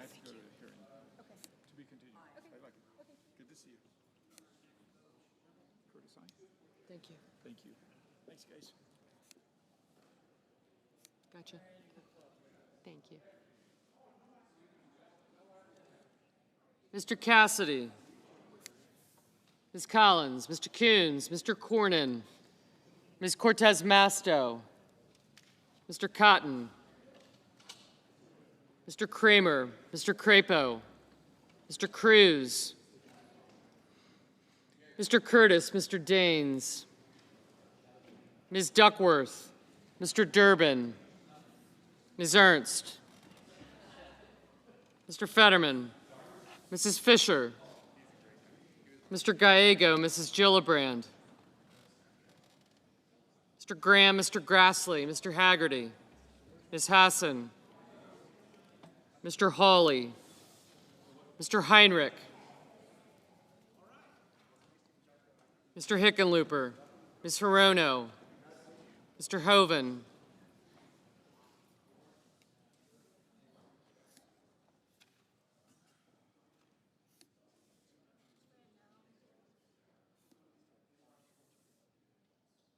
Mr. Husted, Mrs. Hyde-Smith, Mr. Johnson, Mr. Justice, Mr. Kane, thank you, Mr. Kelly, Mr. Kennedy, Mr. Kim, Mr. King, Ms. Klobuchar, Mr. Langford, Mr. Lee, Mr. Lujan, Ms. Lummis, Mr. Markey, Mr. Marshall, Mr. McConnell, Mr. McCormick, Mr. Merkley, Mrs. Moody, Mr. Moran, Mr. Marino, thank you, Mr. Mullen,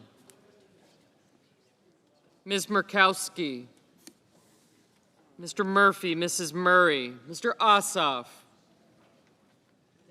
I did. Thank you. Mr. Padilla, Mr. Paul, Mr. Peters, Mr. Reed, Mr. Ricketts, Mr. Risch, Ms. Rosen, Mr. Rounds, Mr. Sanders, Mr. Schatz,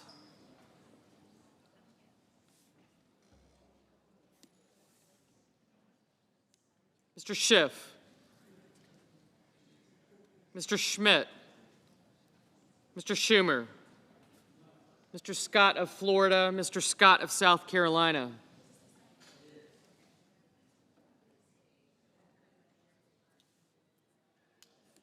Mrs. Shaheen, Mr. Sheehy, Ms. Slotkin, Ms. Smith, Mr. Sullivan, Mr. Thune,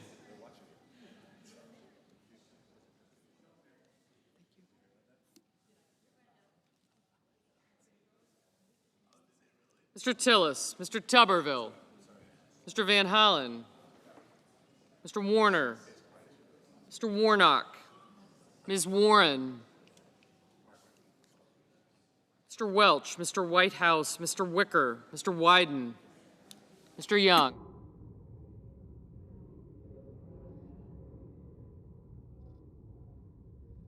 Senators voting in the affirmative: Barrasso, Britt, Capito, Cassidy, Cornyn, Kramer, Curtis, Daines, Fisher, Grassley, Hassan, Hawley, Johnson, Kennedy, Langford, Lummis, McCormick, Moran, Marino, Mullen, Paul, Risch, Rounds, Tillis, Welch, Whitehouse, and Wicker.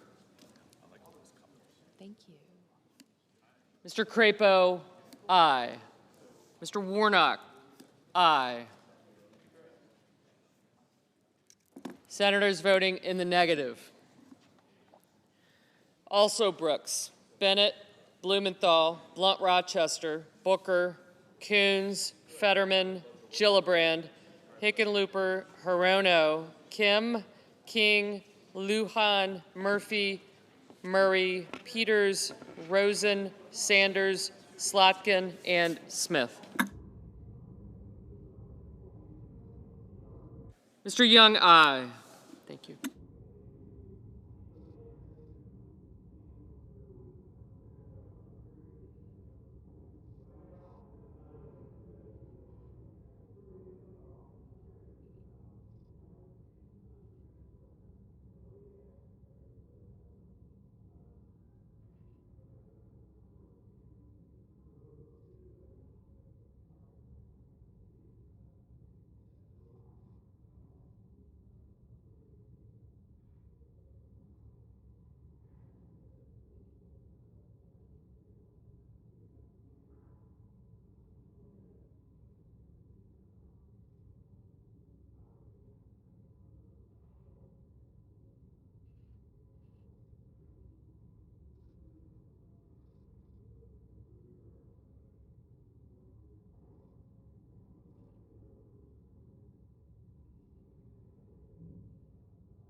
Ms. Cortez Masto, no. Mr. Warner, no.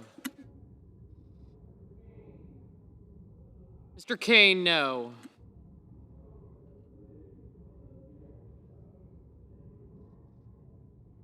Ms. Ernst, aye.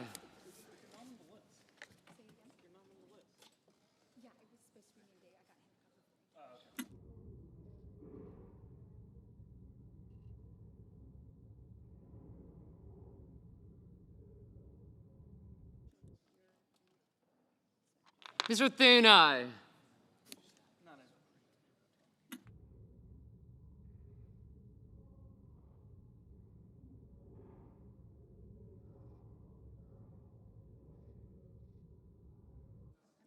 Mr. Schatz, no. Mr. Marshall, aye.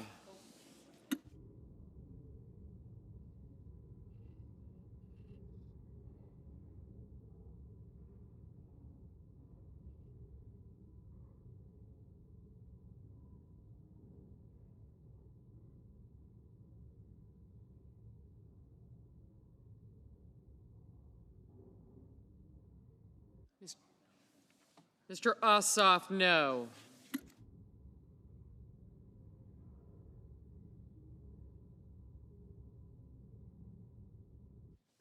Thank you.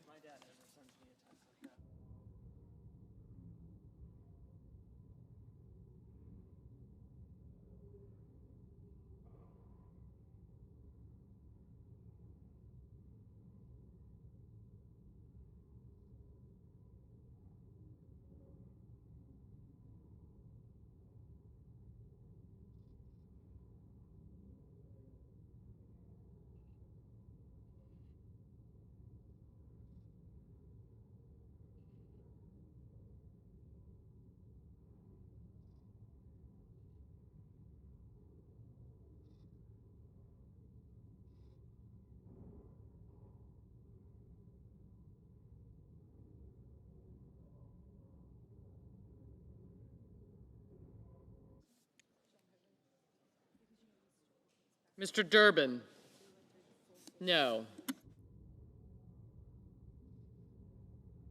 Mr. Justice, aye.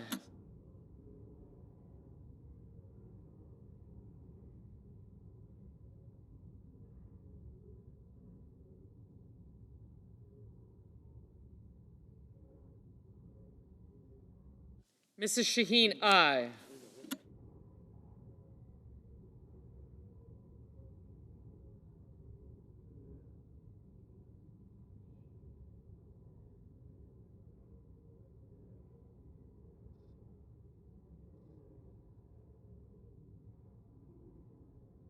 Mr. Banks, aye.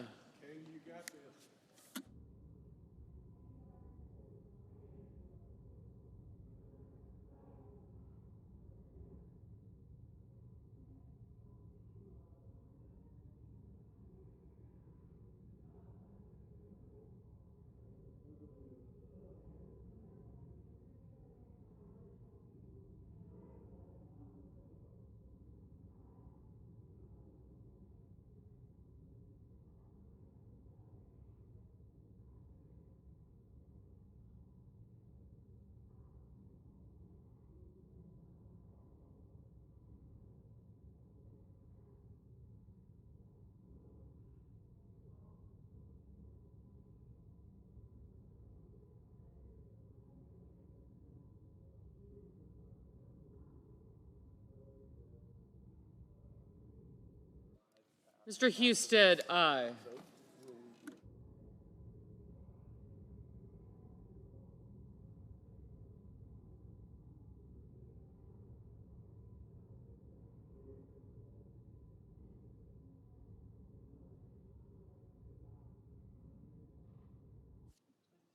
Ms. Collins, aye.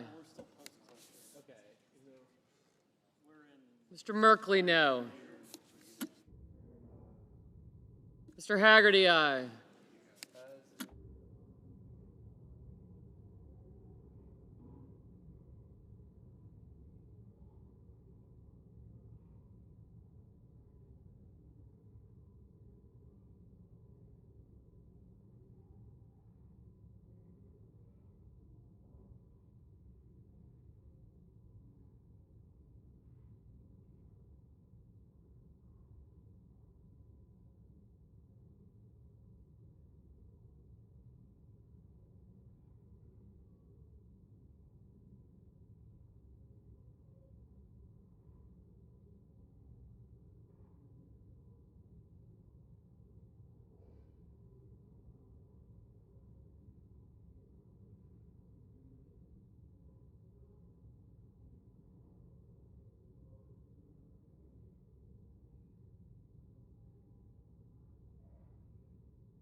Mr. Sheehy, aye.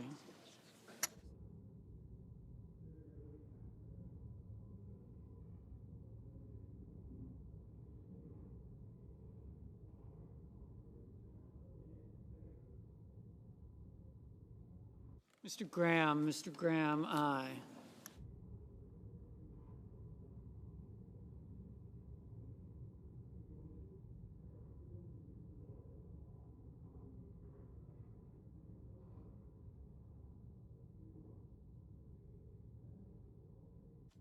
Mr. Budd, aye.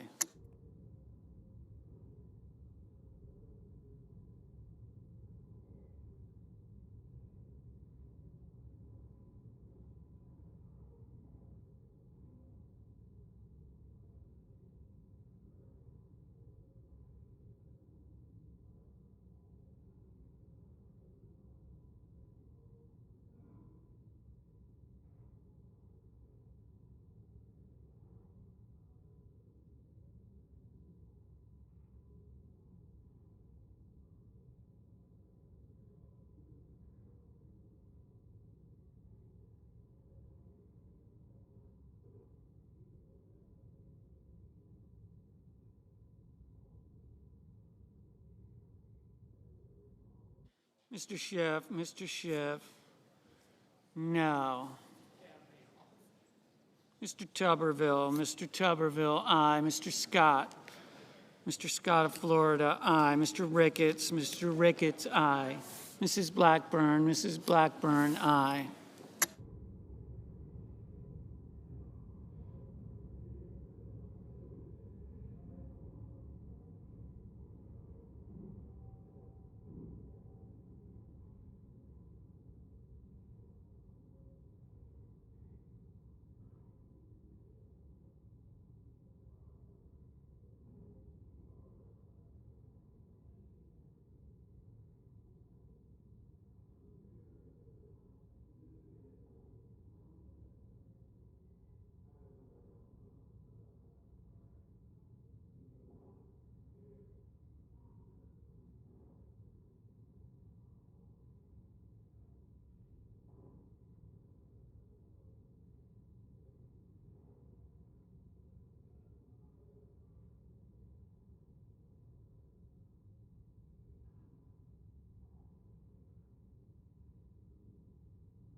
Mrs. Moody, aye. Mr.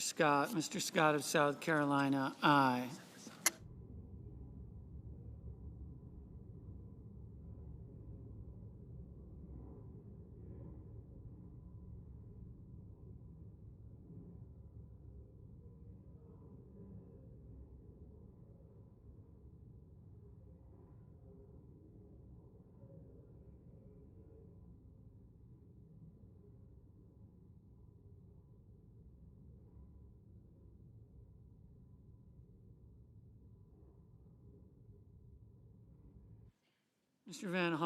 Mr. Van Hollen, no.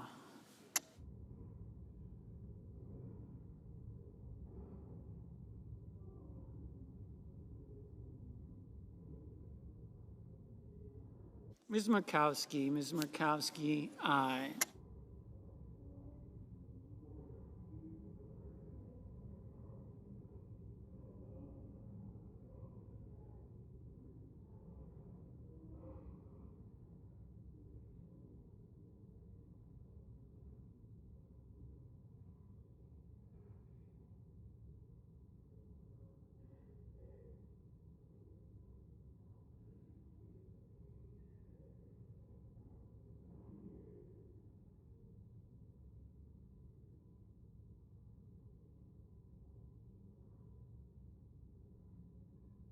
Mr. Reed, no.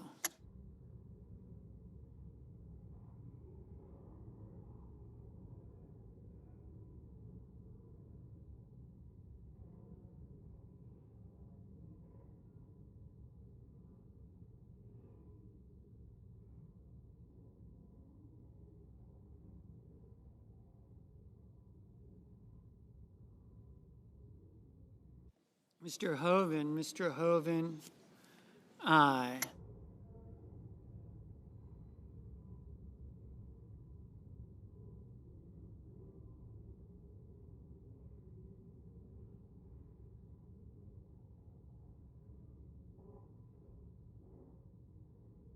Mr. Cruz, aye.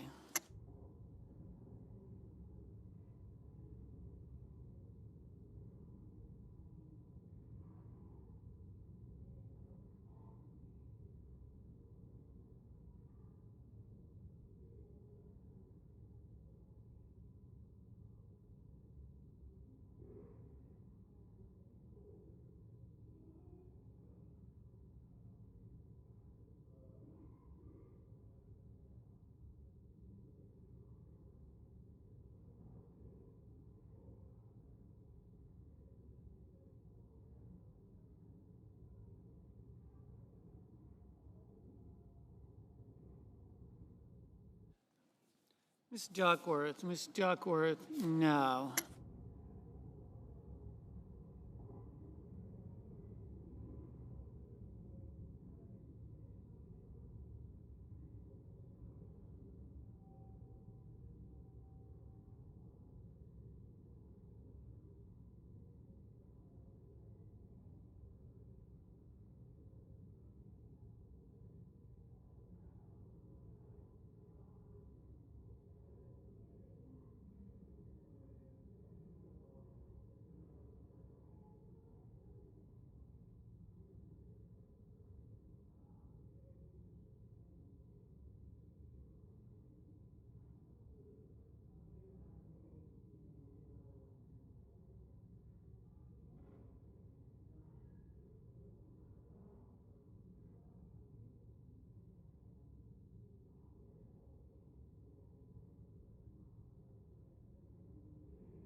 Mrs. Hyde-Smith, aye. Ms. Baldwin, no.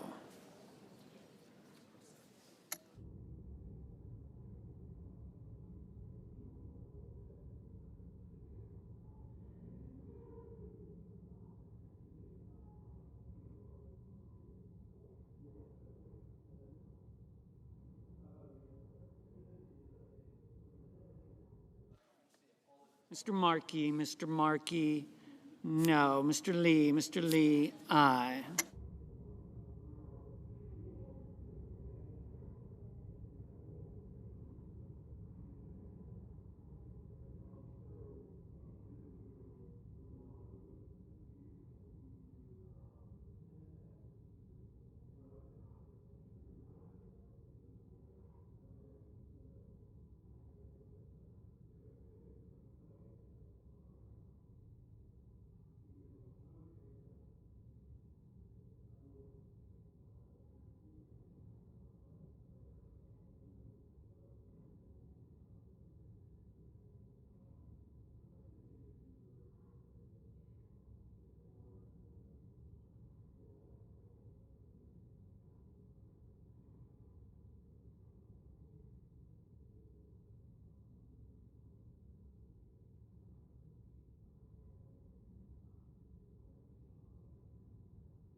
Ms. Warren, Ms. Warren, no.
Mr. McConnell, aye.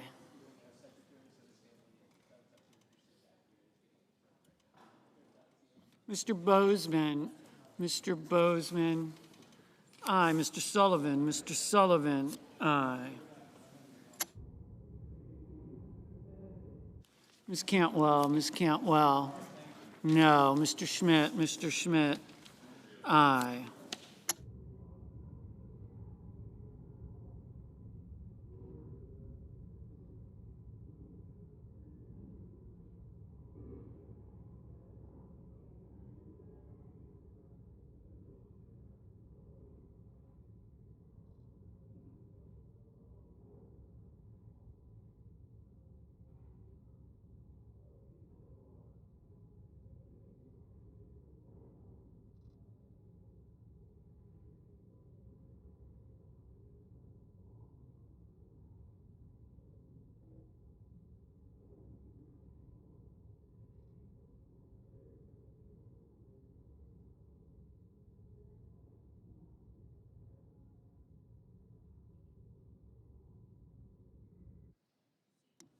Mr. Heinrich, no.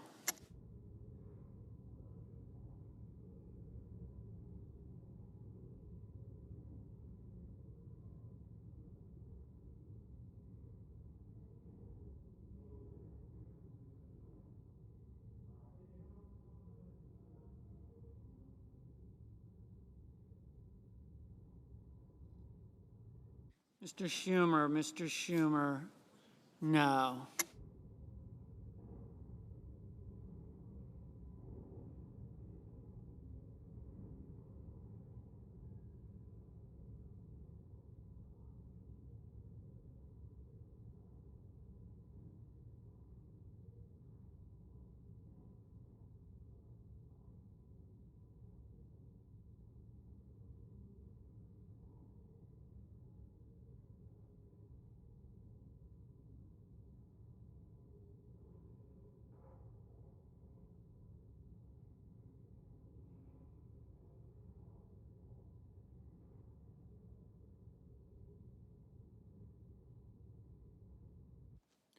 Ms. Klobuchar, no.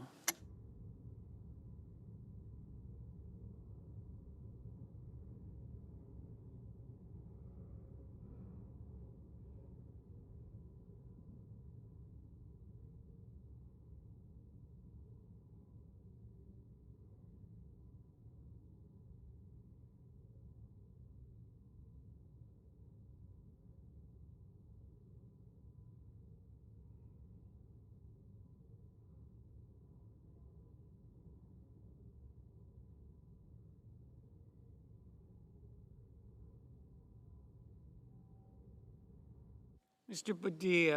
Padilla, no.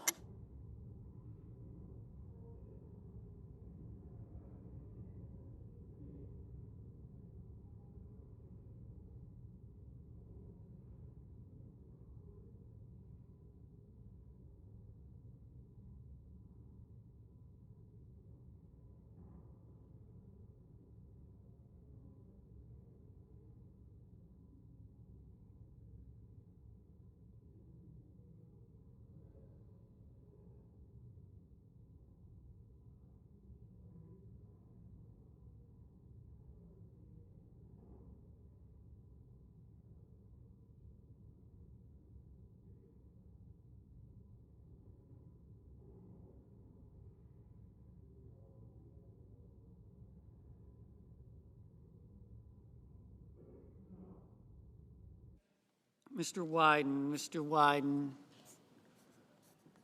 no.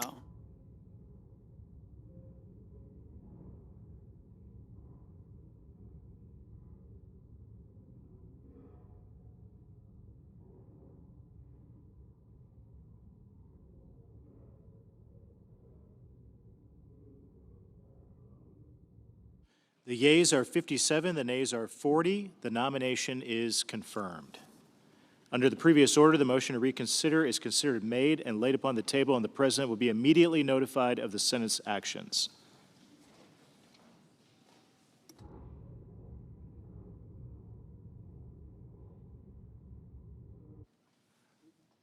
The Senator from South Carolina. Thank you. I'm on the floor today with my good friend and colleague, Senator Scott. He has a resolution commemorating the 10th anniversary of the Mother Emanuel church shooting. June 17th is the 10th anniversary. And I just want to thank Tim for all he's done for that church and for the victims of that horrible day. You've been a real inspiration to the church and to the state, and I'm glad to join with you here today. It's the oldest black congregation in our state, opened in 1816. The man who did this, Dylan Ruth, killed 9 people, seriously wounded another. He is facing the death penalty.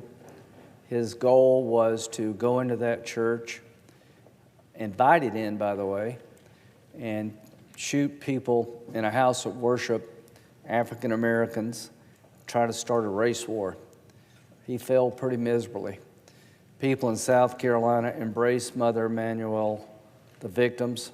We love the church family, and I'm proud of how our state has rallied around this horrific event. And to the people who've lost their loved ones, there's a hole in your life that can never be filled. The senseless act of violence motivated by sheer hate and bigotry devastated your life. But I do want to let everybody in the country know Mother Emanuel is still standing, stronger than ever. The people of South Carolina came together in a way that I haven't seen in a long time. And out of this horrible, terrible tragedy, I think we're stronger than we were before. This involved a man who had serious issues, was able to get a gun in violation of existing law about background checks. We finally reached a settlement with the victims, and that was done a few years ago. So the lessons learned for me from this horrible event is that there's no safe place when it comes to bigotry and hate. The churches all over the country, synagogues, house of worships, now have armed guards. I hate we are where we are, but as we look back over the last decade and how this has affected the people of Mother Emanuel in our state, I'm here to tell you that that church is stronger than it's ever been. To the victims and their families, the hole that's been placed in your life by this senseless act of violence can never be fully filled, but we're trying to do our best to fill that void. And to my good friend, Senator Scott, thank you so much for your leadership from day one. And 10 years later, because of your leadership, we're remembering on the floor of the United States Senate that tragic day. And I'm just honored to call you my friend and colleague. Then I yield.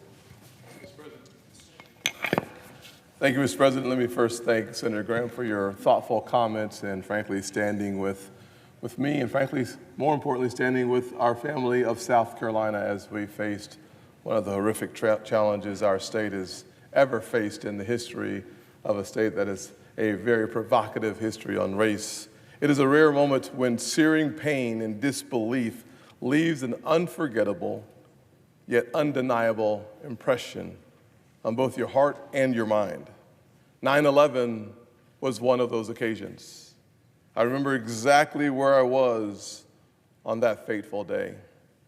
June 17th, today, 10 years ago, 2015, was another one of those days. I will never forget sitting in my bed when I received the news that there had been a shooting in my hometown of Charleston, where ultimately 9 African Americans attending a Bible study at Mother Emanuel AME Church would be murdered. Murdered for the simple reason that they were black. No other reason. Invited in to a Bible study was the murderer. With open arms, they welcomed him in. And for 90 minutes or so, he sat through a Bible study, listening and watching as these Christian souls talked about and then prayed, including him. This atrocity that was carried out in an attempt to start a race war, a second race war, at the birthplace of the Civil War, changed the landscape and, frankly, the heart, not only of Charleston, South Carolina, those members of Mother Emanuel Church, but our entire state and nation. But even in the face of such an atrocity, in the face of such grief, 36 hours after this horrific shooting, representatives from every single family looked into the eyes of the murderer and simply said what needed to be said. I forgive you. Thinking back on the power of our scriptures, Matthew 5:44 reminds us to love those who persecute us, to pray for those who persecute us, and to love our enemies. And to think about the capacity of love of 9 family members to turn away from the grief and the pain and the misery and turn towards love.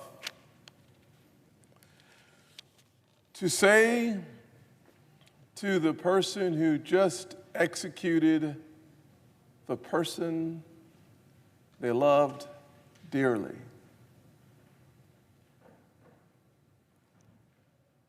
we forgive you.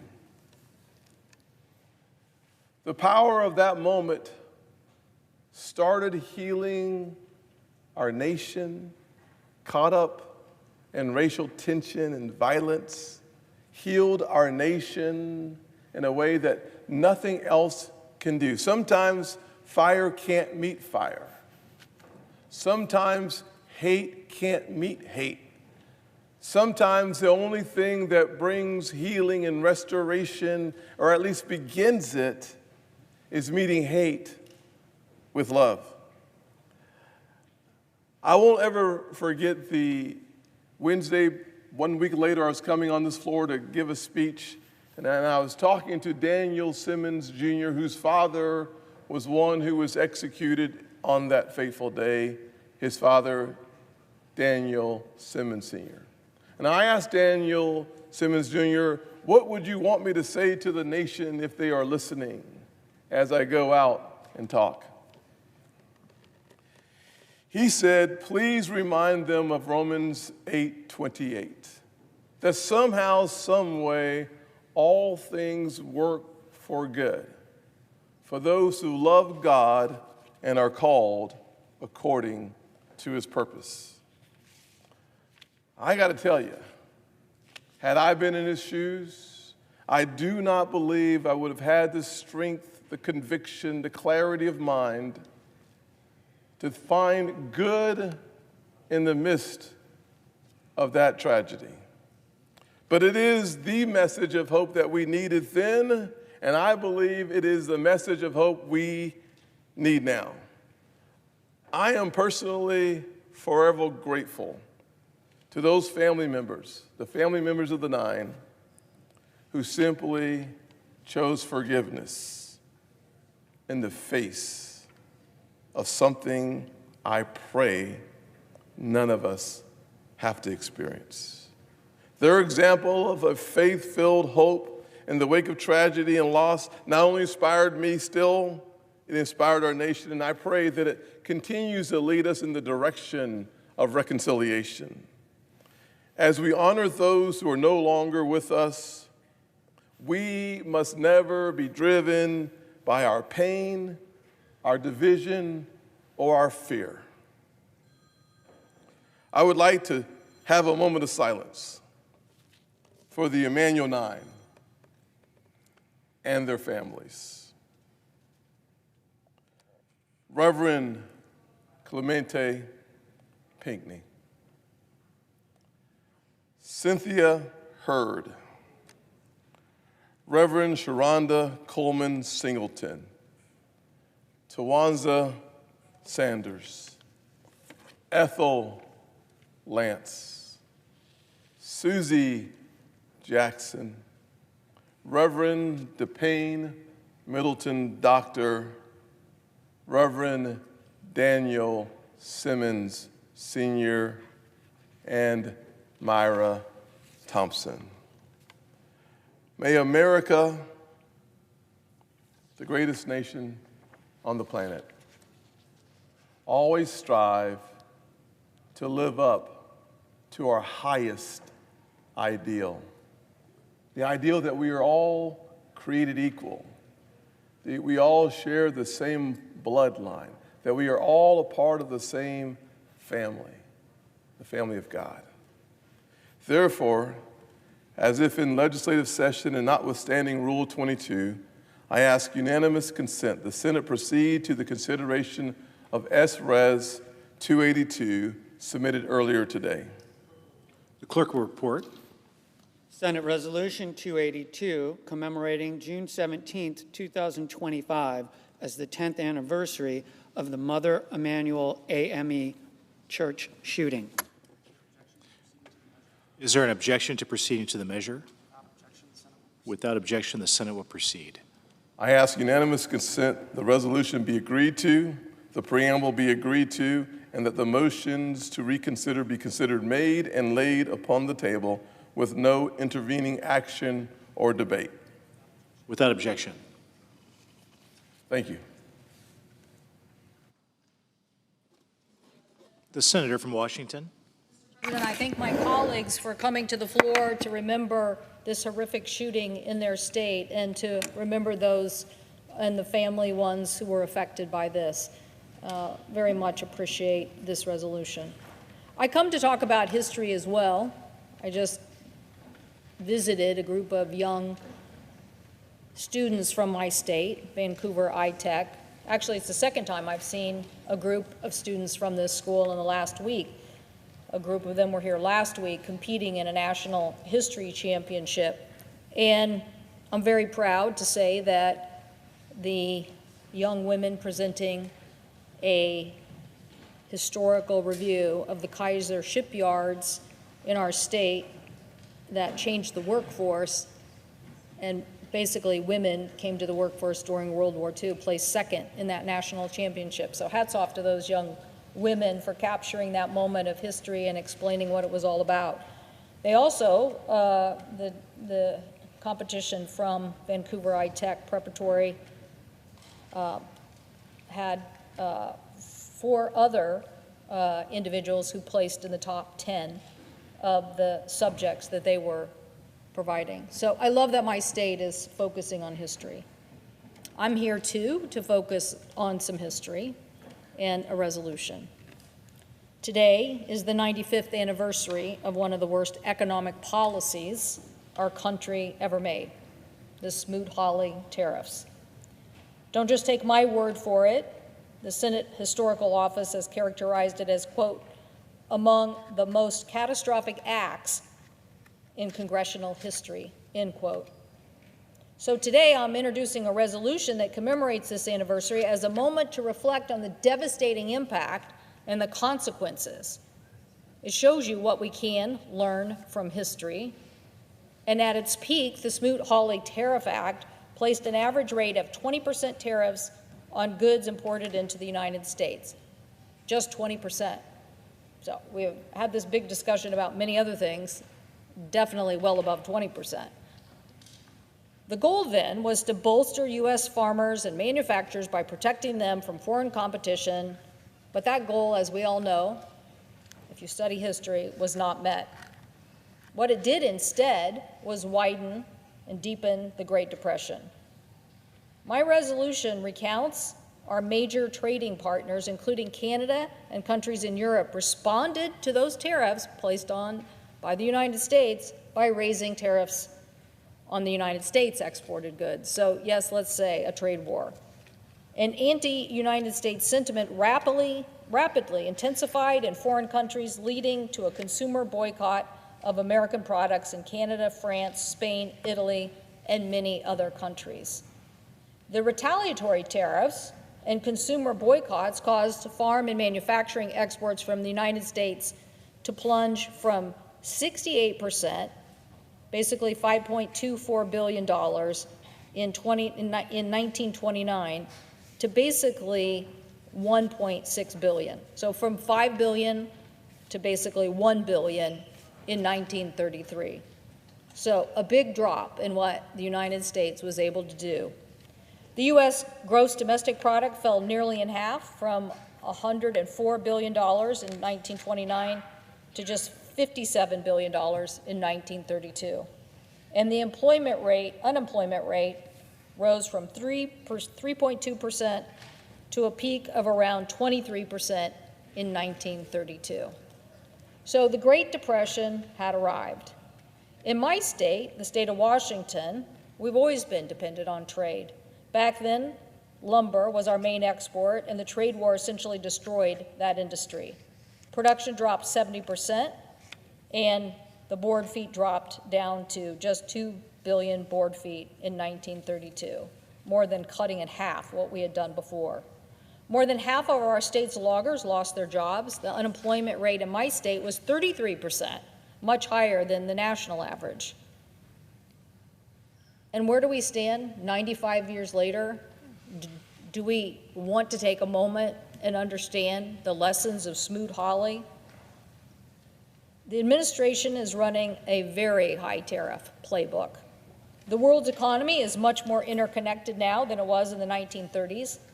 Uncertainty is the enemy of continued economic growth, and at least the Smoot-Hawley tariffs were set at an established rate. American businesses knew what they were standing up against and could make forecasts and plans accordingly. These tariffs in the Trump administration change at the discretion of the president, creating huge uncertainty. Small business owners in my state tell me that while the tariffs are a challenge, the uncertainty is what keeps them up at night. The administration's tariffs are on par with Smoot-Hawley era tariffs. That, the economic historians agree, that was a prolonged and deepened global depression. Last week, the president said the tariffs on China would be set at 55%.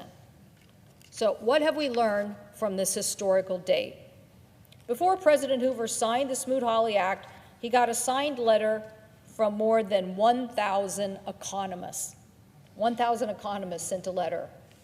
The economists warned that raising tariffs would cause the cost to rise on consumers, farmers and manufacturers would suffer, and retaliatory tariffs would make exports dry up. And they said that starting a trade war would damage our foreign relations. As early as 1934, Congress tried to right the ship. That year, we passed the Reciprocal Tariff Act, directing presidents to reduce U.S. and world tariff rates. This year, my colleague Senator Grassley and I are trying to stop the administration by introducing the Trade Review Act of 2025 that establishes limits on the president's ability to impose tariffs. Why? Because this is the constitutional power given to Congress, not to the president. The courts have already said at certain levels that this president, as it relates to the Economic Powers Act, does not have this authority. So, out of the ashes of World War II, the U.S. led in a way of creating an open and rules-based international trading system. Tariffs were lowered in the U.S. and abroad, and falling in the U.S. made a case for a trade-weighted average of 20% in 33 to 7% in 1950 and continuing to fall afterward with trade agreements.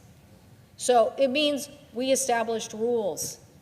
That is what trade needs. We don't need a president whose authority isn't in this particular area to start trade wars with no end in sight.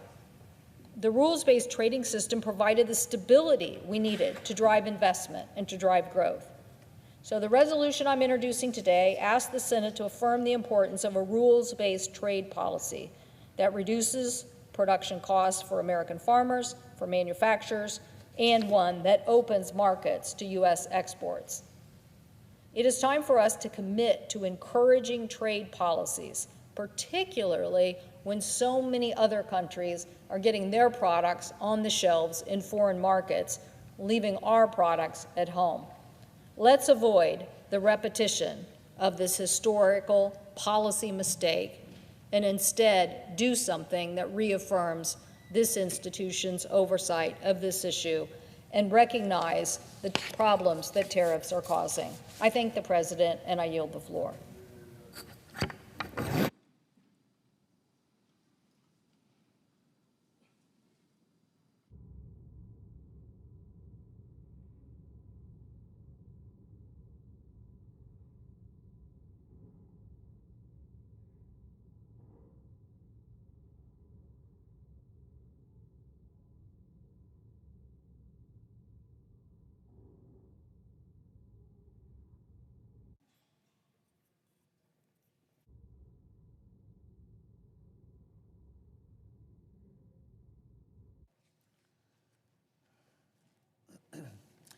Mr. President. The senator from Colorado.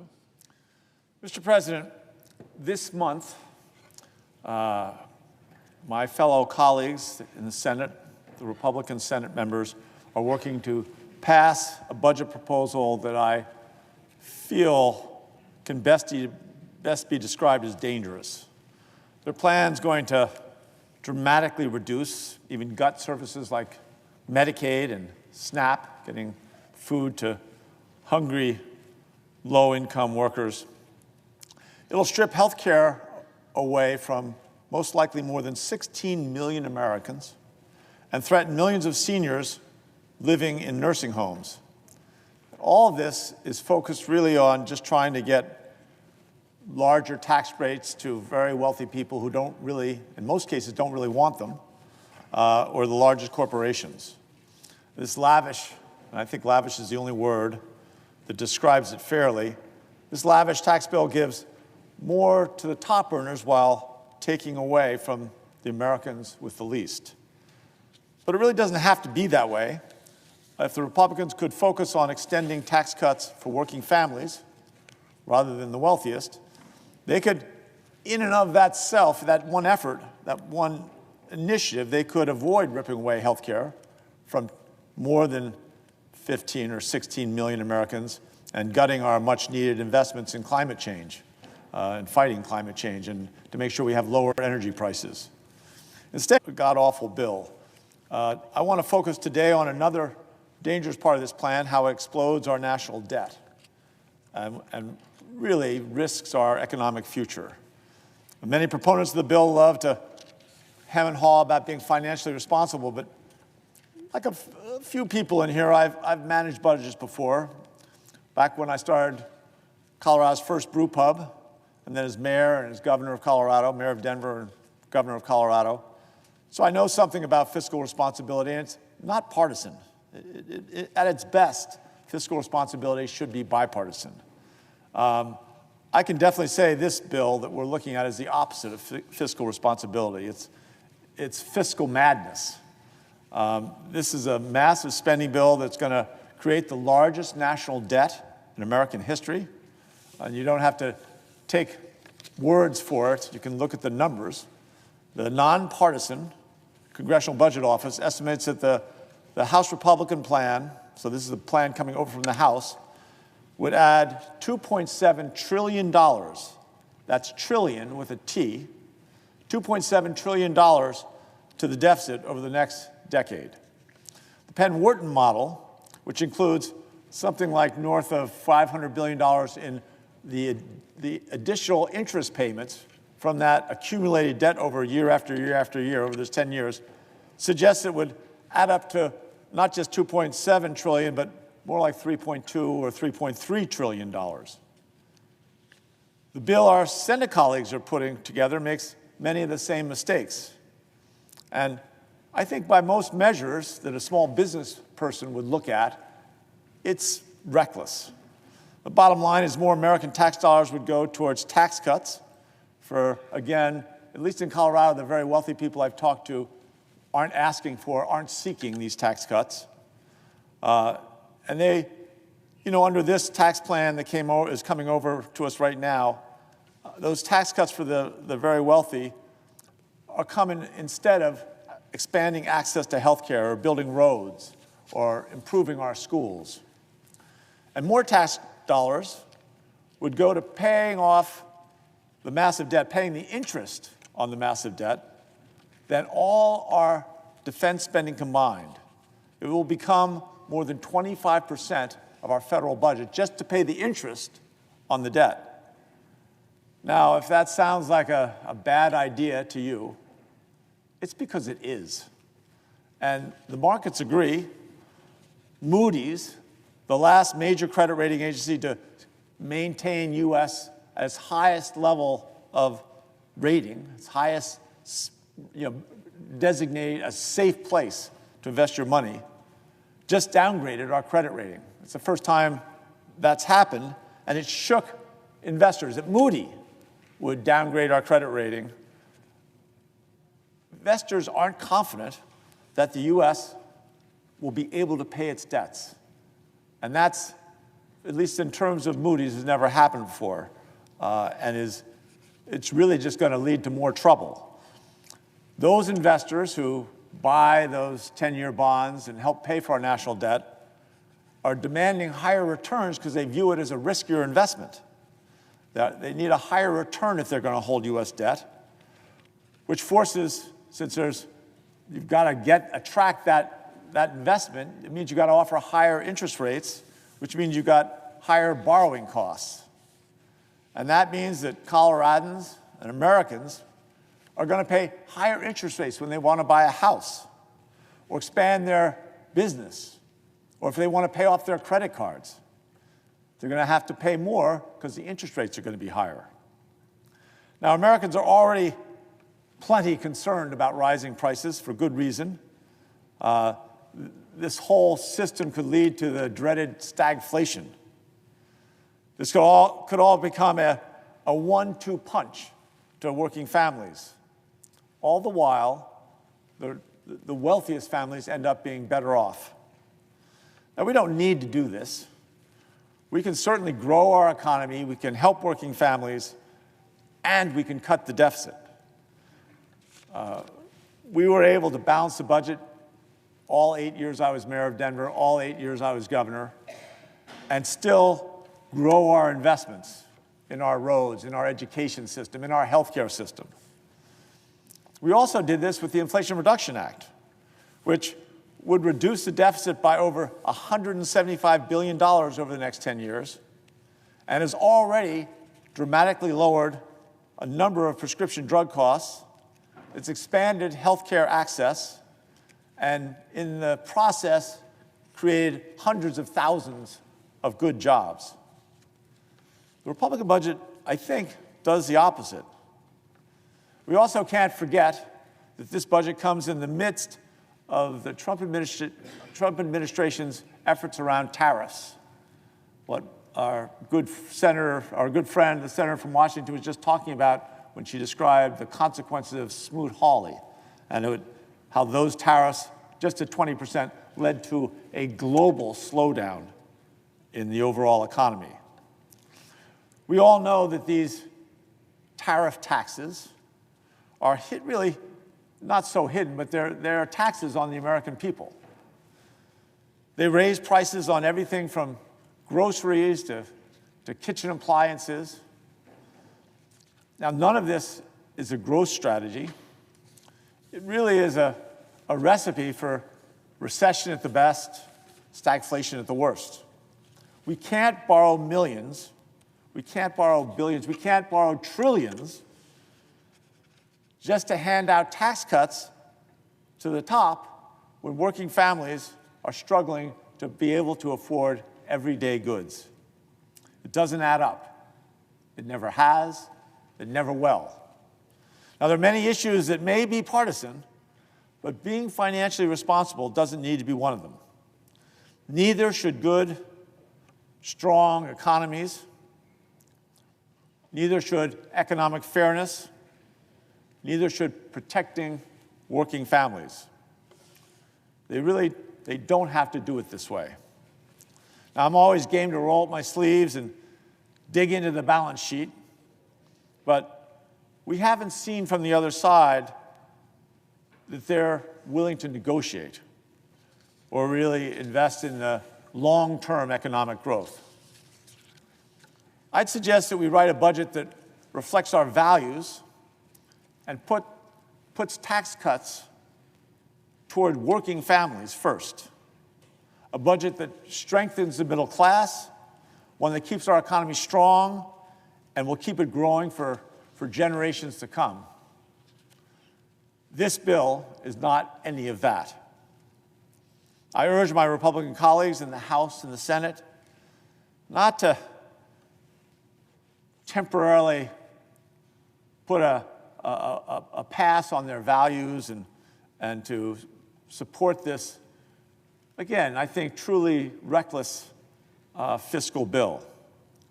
I hope that we can come together and together negotiate a better bill that does more economic growth and puts a far, far lesser penalty on the working people of America. Thank you, Mr. President. I yield the floor.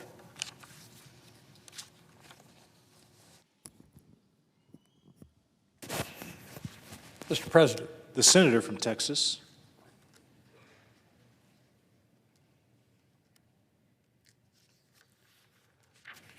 Mr. President, as every high school student of government knows, the Constitution of the United States of America provides for three co-equal branches of government: the legislative branch under Article 1, the judicial branch under Article 3, and the executive branch under Article 2. What I'd like to talk about briefly is the role of the chief executive, the President of the United States. Under our Constitution, the President has vast authorities. The chief executive enforces federal laws, oversees the entire federal executive branch of government, manages federal agencies and departments, includes appointing and removing high-ranking officials like cabinet members and agency heads, subject to Senate confirmation for certain positions. The President of the United States, the chief executive, is also the commander-in-chief. He leads our armed forces and directs military operations. While only Congress can declare war, the President can deploy troops and respond to immediate threats, often with congressional authorization, but not always. The President, the chief executive, the head of the executive branch, can grant pardons and reprieves for federal crimes except in cases of impeachment. This power is nearly absolute and cannot be overturned. The President also has legislative powers in the form of a veto. He can veto legislation passed by Congress, preventing those acts of Congress from becoming law unless both chambers override that veto with a 2/3 majority vote. And while the President is not a legislator per se, he can propose legislation, and often does, and influences the legislative agenda by proposing budgets, delivering the State of the Union address, and advocating for certain policies. The President can, the chief executive of our government, can call special sessions of Congress, and in rare cases actually adjourn Congress if the House and the Senate cannot agree on adjournment. The head of the executive branch, the President of the United States, is also our chief diplomat. He shapes U.S. foreign policy, negotiates treaties, and appoints ambassadors with Senate confirmation. The President can also enter into executive agreements with foreign nations which do not require Senate approval but are binding during that President's term. The President is also, as part of his diplomatic powers, serves as our primary representative in international relations. And then when it comes to judges, the Article 3 branch, the President of the United States, the head of the executive branch, nominates federal judges, including Supreme Court judges, obviously subject to Senate confirmation, as well as members of the inferior judiciary. Though the Justice Department, through the Justice Department, the Solicitor General, the President can also influence legal interpretations in cases brought before federal courts. In addition, the President of the United States, the chief executive, can issue executive orders, as we've seen, or directives or proclamations to manage federal operations or implement policy, provided they align with existing law, of course, or constitutional authority. Then, in times of crisis, the President of the United States may assume broader authority under statutes like the National Emergencies Act, although such actions are subject to congressional oversight and review. And then there are the implied powers, as they've been called. Historical precedent and constitutional interpretation allow the President some flexibility in areas like national security, economic management, and crisis response. These are the powers that the Constitution and laws of the United States confer upon the head of the executive branch, the President of the United States. The President of the United States, of course, is elected by all the American people.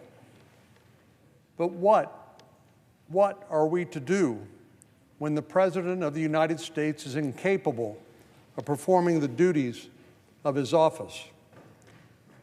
Who is it that purports to act for the President if the President is incapable of acting himself?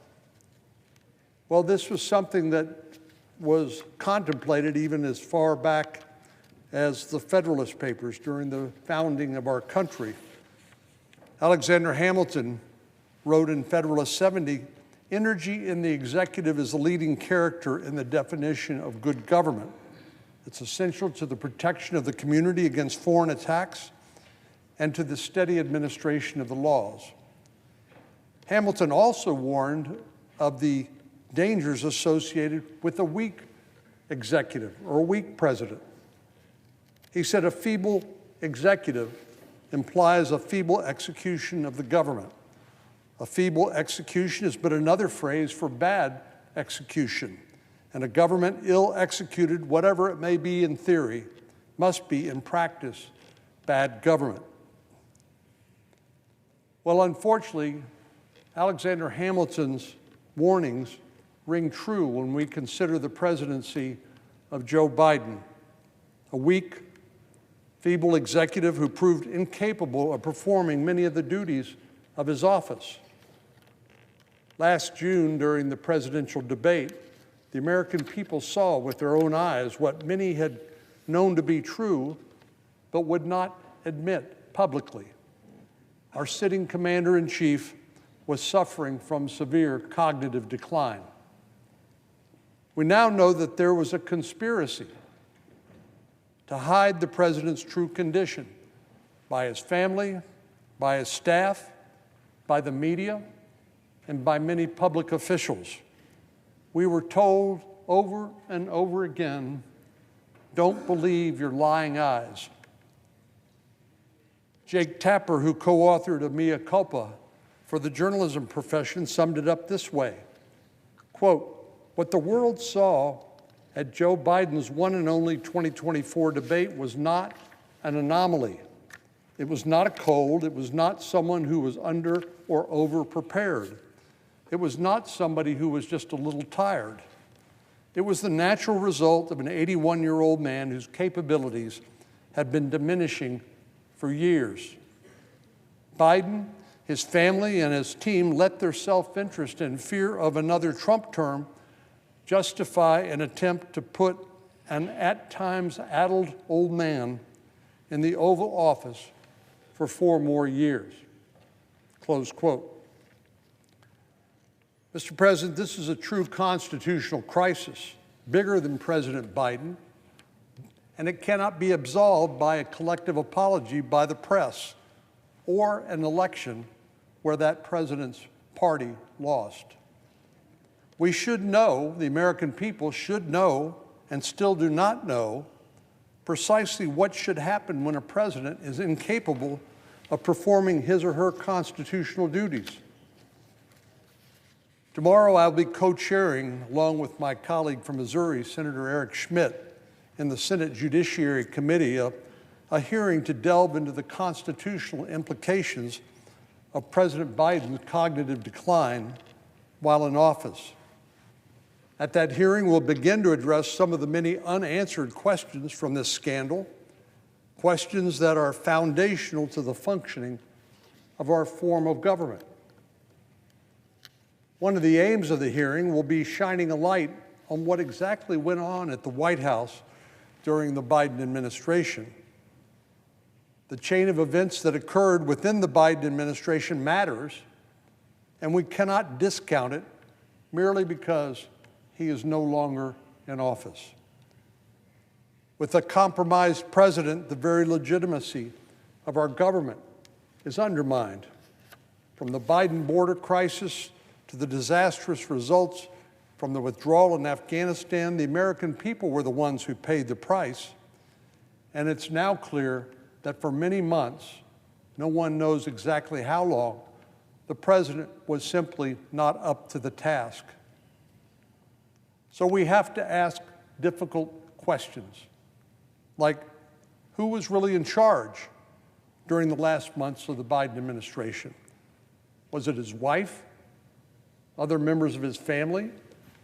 Was it his chief of staff? Was it others? Well, none of these individuals, whoever they may be, were elected by the American people. Whoever happened to be making those decisions and carrying out the duties of the office of president was not somebody who was authorized by the Constitution or by a vote of the American people. This, Mr. President, is an existential threat to our democratic republic. This threat, and it cannot be ignored, and it will not be ignored. History tells us this state of affairs was reminiscent of the Wilson presidency, where the First Lady assumed many of her husband's duties during his infirmity, but kept it secret from the American people. It was one of the events that inspired those who drafted the 25th Amendment of the United States Constitution.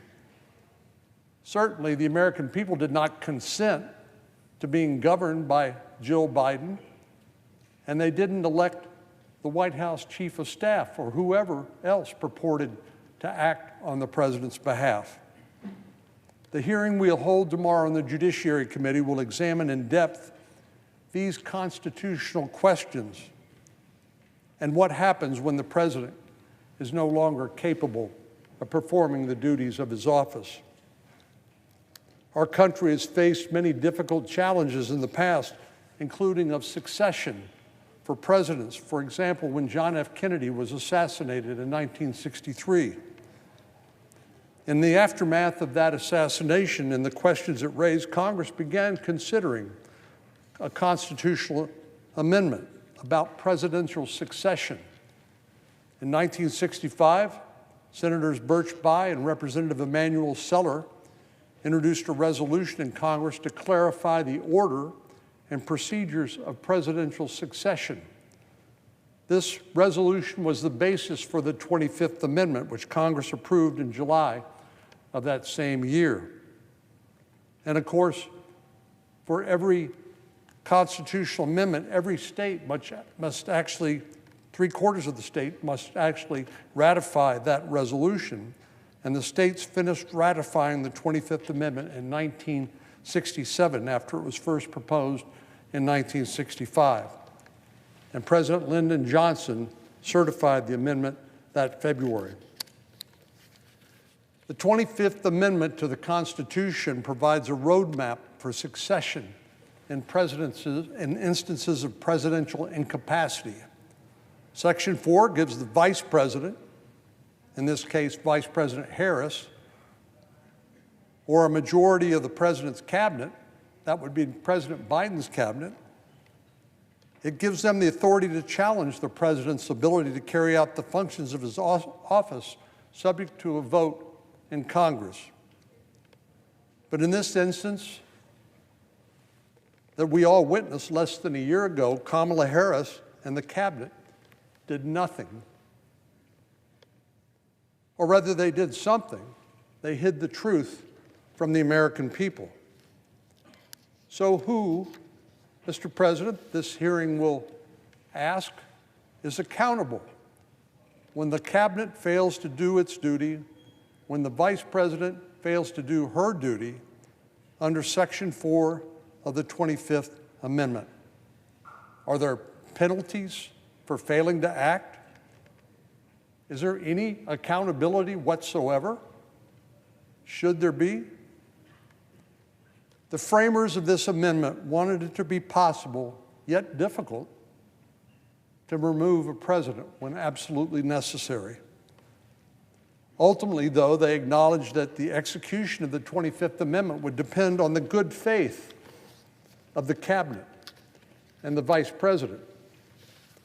But Biden's cabinet did not act in good faith, nor did the vice president herself. They acted in their political and personal self-interest. This is the paradox of self-government. Many of the rules, traditions, and institutions that sustain our republic are self-executing, self-enforcing.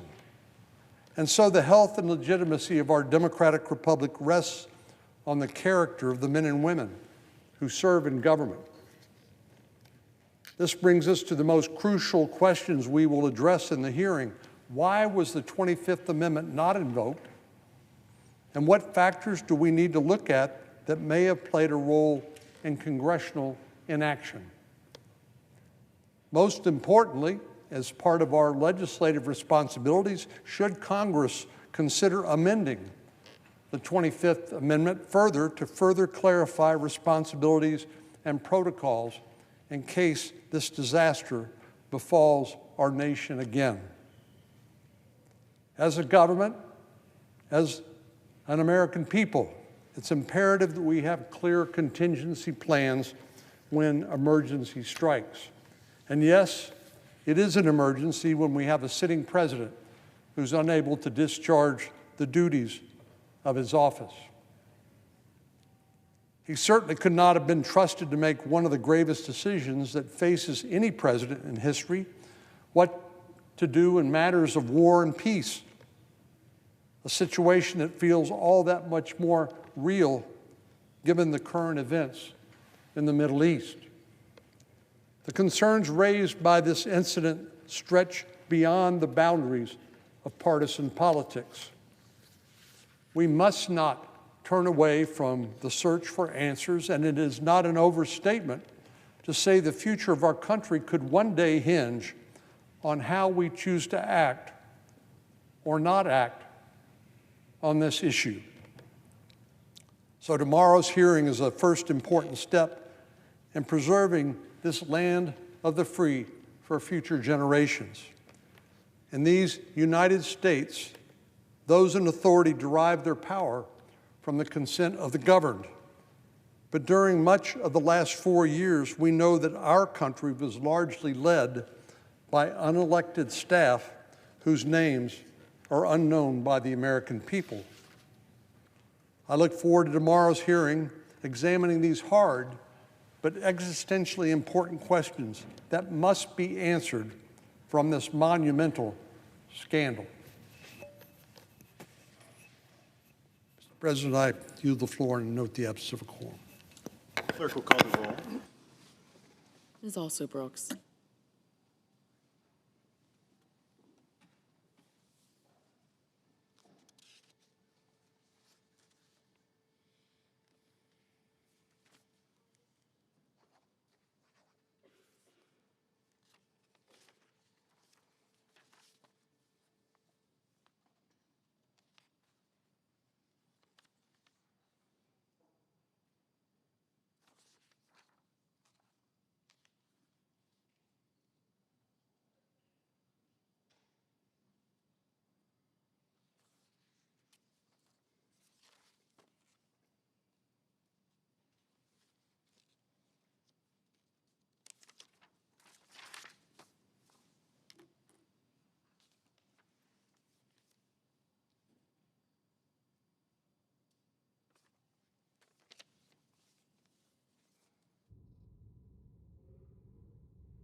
Mr. President, The senator from Wyoming. I ask consent to vitiate the quorum call. Without objection. Thank you, Mr. President. Today is a day I've been working towards for over 4 months. After months of intense negotiations, we are minutes away from passing the Genius Act, Senator Bill Hagerty's legislation that will be a first step towards modernizing the American payment system and integrating digital assets into the U.S. economy in a responsible way. I want to congratulate my friend Senator Hagerty for this achievement and thank him for his incredible leadership on this bill. He's been a true ally of the digital asset industry, and I'm so proud to have worked with him on his Genius Act over the past few months. Since 2017, Wyoming has been on the forefront of digital asset policy, long before it was popular or politically expedient. In Wyoming, we recognized early on what the rest of the country is beginning to understand, that digital assets are a force for good, and that you can have both responsible innovation and consumer protection side by side. The Genius Act protects the dual banking system and gives stablecoin issuers a real choice between state and federal charters, preserving the innovative spirit that has also made states like Wyoming leaders in this space, while also ensuring we have robust oversight when necessary. This legislation is also about economic security and opportunity. It protects the U.S. dollar's role as the world reserve currency by ensuring that dollar-backed stablecoins remain strong and reliable. Most of all, it ensures American consumers and businesses can participate in the digital economy with confidence and security. The sobering reality is that even while we have been negotiating, other nations have been hard at work, offering their own frameworks and encouraging the digital asset industry to call their respective countries home. America's role as the global financial services leader is a privilege, not a right, and we must innovate to compete with other nations that want to attract American businesses. This is only the first step.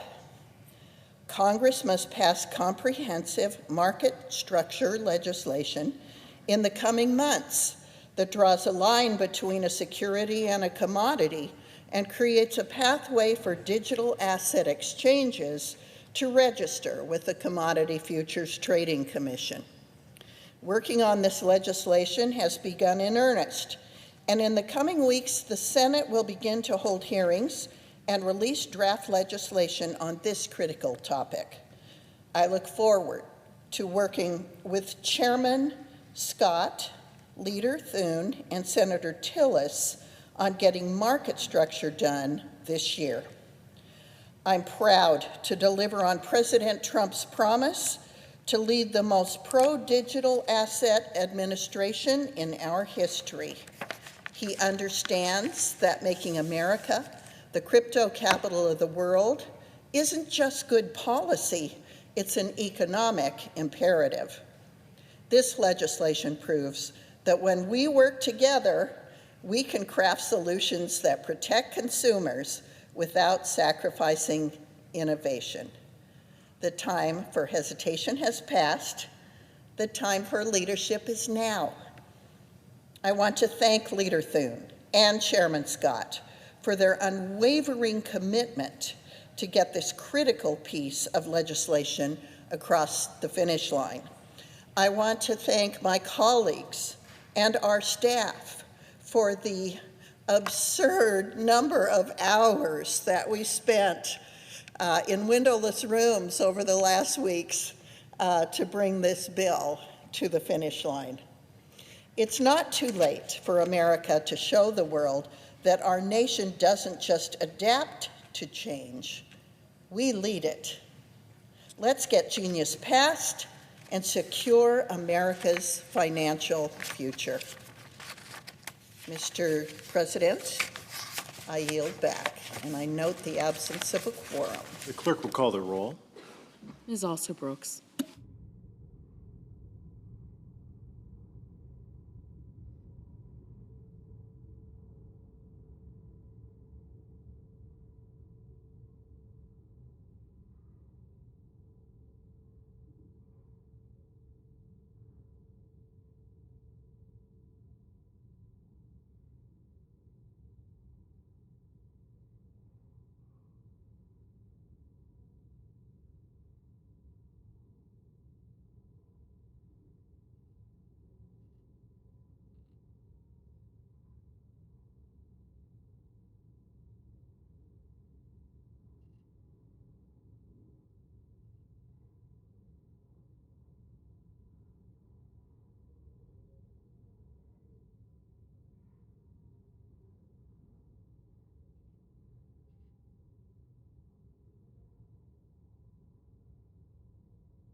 Mr. President.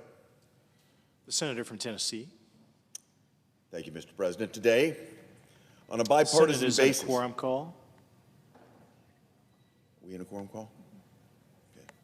I asked to. The Senate is in a quorum call. Consent to vitiate the quorum call? Without objection. Thank you, Mr. President. Today, on a bipartisan basis, the Senate will pass its first major digital asset legislation ever, the GENIUS Act. With this bill, the United States is one step closer to becoming the global leader in crypto. The GENIUS Act establishes a pro-growth regulatory framework for payment stablecoins. This bill will cement U.S. dollar dominance. It will protect customers. It will drive demand for U.S. treasuries, and it will ensure that digital asset innovation happens in the United States of America, not abroad. With GENIUS, the value of stablecoins will be pegged to the U.S. dollar and backed one-to-one by cash and short-term U.S. treasuries. This will provide certainty and confidence for more wide-scale adoption of this transformational technology. By combining the dollar's advantages with the speed and the efficiency of blockchain technology, the GENIUS Act facilitates traditional finance's adoption of crypto and ushers in a new era of payments. The prospect of faster and cheaper payments will have far-reaching implications for our financial system. Once the GENIUS Act is law, businesses of all sizes and Americans across the country will be able to settle payments nearly instantaneously, rather than waiting for days or sometimes even weeks. Put simply, stablecoins are a paradigm-shifting development that can bring our payment system into the 21st century. This legislation establishes procedures for issuing stablecoins. It designates clear roles for federal and state regulators. It implements standards for consumer protection, and it includes strong safeguards to deter illicit activity. Protections so that with the passage of GENIUS, stablecoin issuers could become the world's largest holders of U.S. treasuries by 2030. Such an outcome would enhance our physical resilience, and it will cement the U.S. dollar's dominance as the global reserve currency. The positive implications of this legislation are hard to overstate. Today will be remembered as an inflection point for innovation in the United States of America. I'd like to thank my colleagues for supporting this legislation. Particularly, I'd like to thank Leader John Thune, Senator Scott, Lummis, Gillibrand, and Alsobrooks for helping to get this legislation across the finish line. And also like to thank a wonderful staff, particularly calling out Luke Pettit, Chris Land, Catherine Fuchs, Bill Rockwood, Nick Larson, and Chris Toppings, all of whom have put in effort night and day to make certain that this legislation is a success. I look forward to getting the Genius Act signed into law in very short order. Thank you, Mr. President.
The clerk will report executive calendar number 98.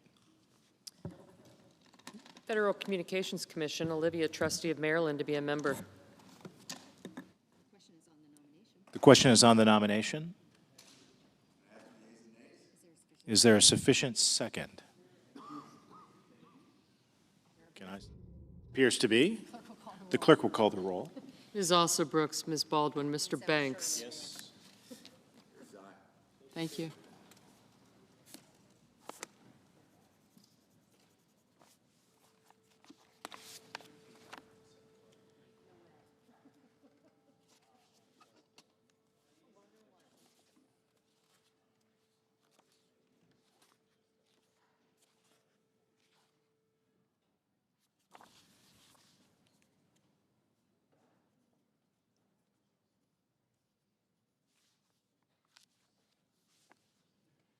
Mr. Barrasso.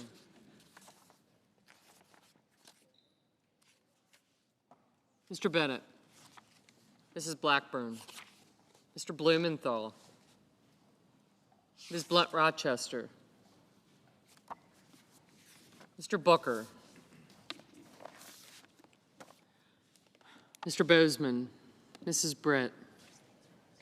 Mr. Budd. Ms. Cantwell. Mrs. Capito. Mr. Cassidy. Ms. Collins. Mr. Coons. Mr. Cornyn. Ms. Cortez Masto. Mr. Cotton. Mr. Kramer. Mr. Crapo. Mr. Cruz. Mr. Curtis. Mr. Daines. Ms. Duckworth. Mr. Durbin. Ms. Ernst. Mr. Fetterman. Mrs. Fisher. Mr. Gallego.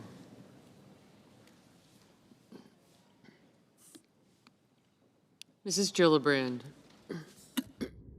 Mr. Graham. Mr. Grassley. Mr. Haggerty. Ms. Hassan. Mr. Hawley. Mr. Heinrich. Mr. Hickenlooper. Ms. Hirono. Mr. Hoven.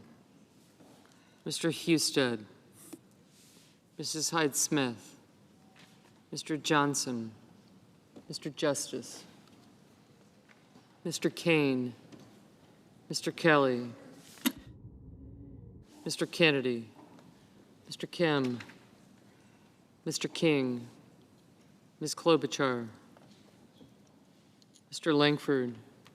Mr. Lee.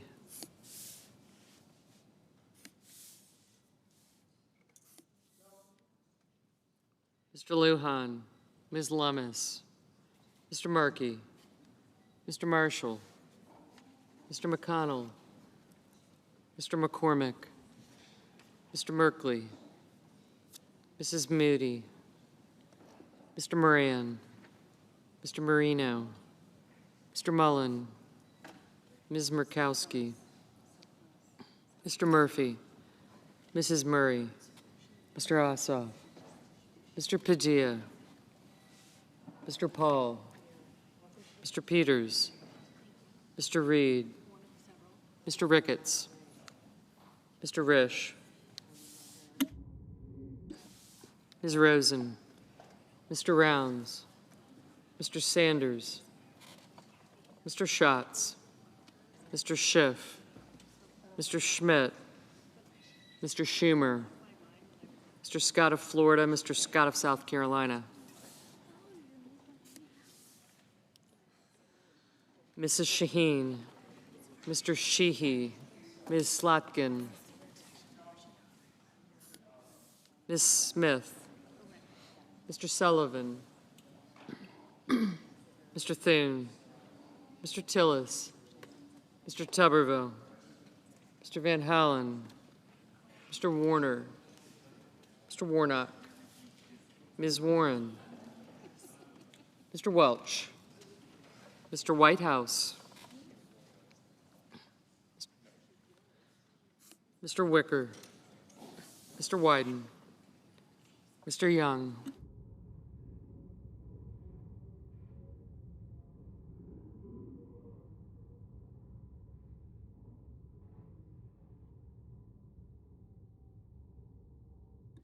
Senators voting in the affirmative: Banks, Crapo, and Haggerty.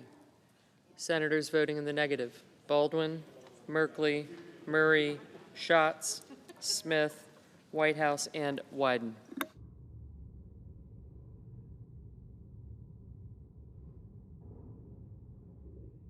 Mr. Markey, no.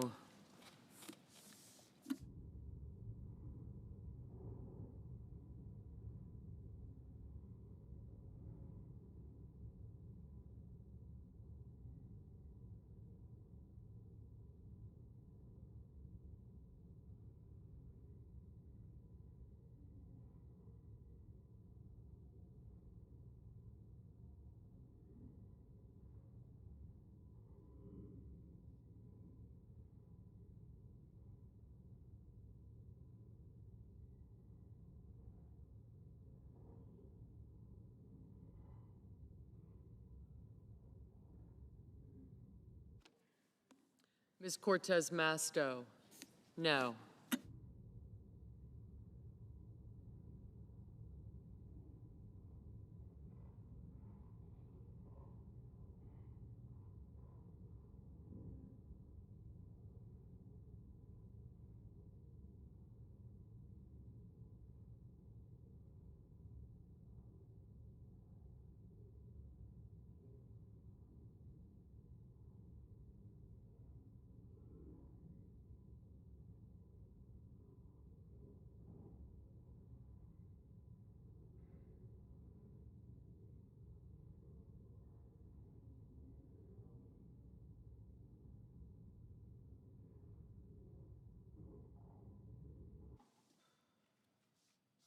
Mr. Daines, aye.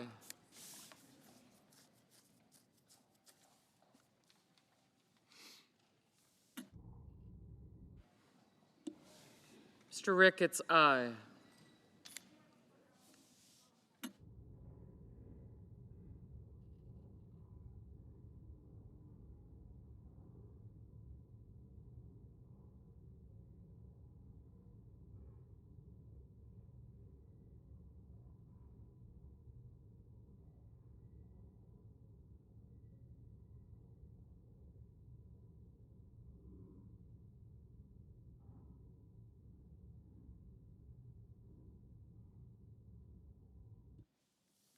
Mr. Coons, no.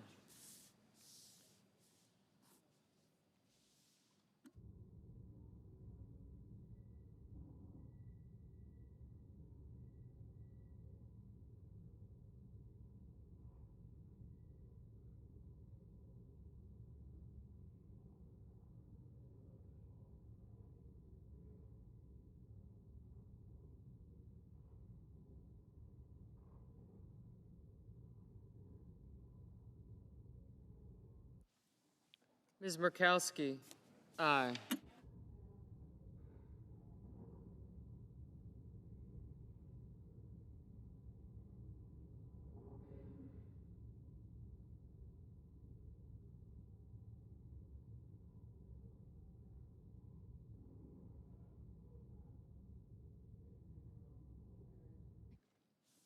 Mr. Lujan, no. Ms. Rosen, no. Mr. Hickenlooper, no.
Mr. Kennedy, aye.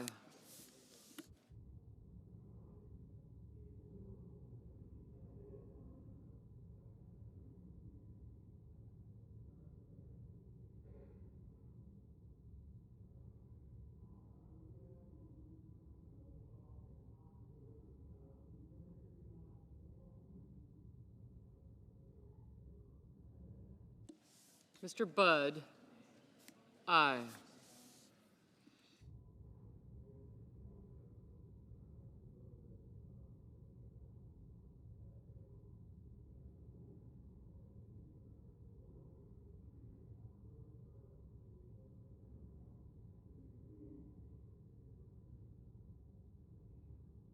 Mr. Booker, No.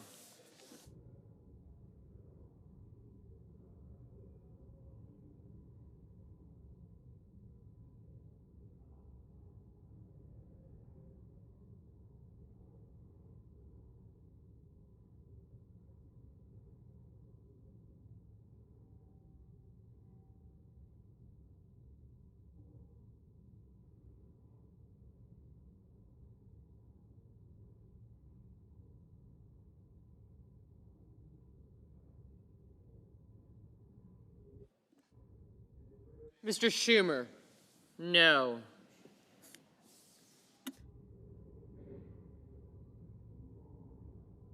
Mr. Risch? Aye.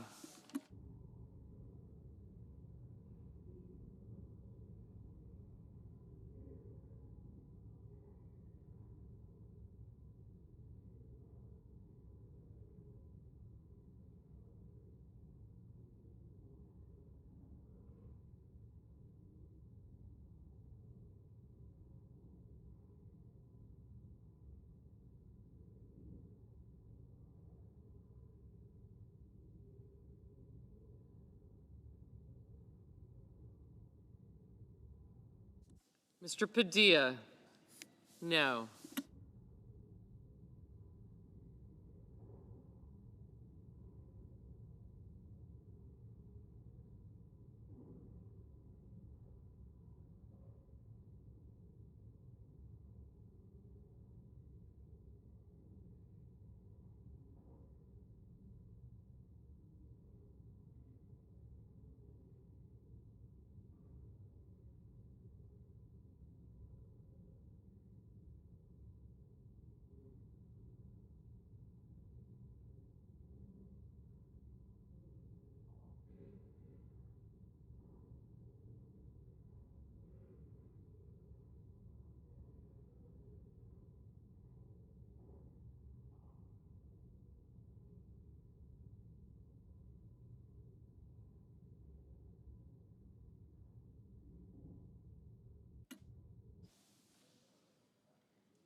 Mr. Reed?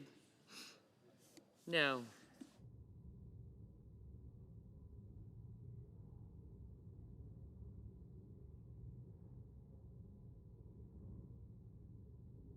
Mr. Curtis, aye.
Mr. Durbin, no.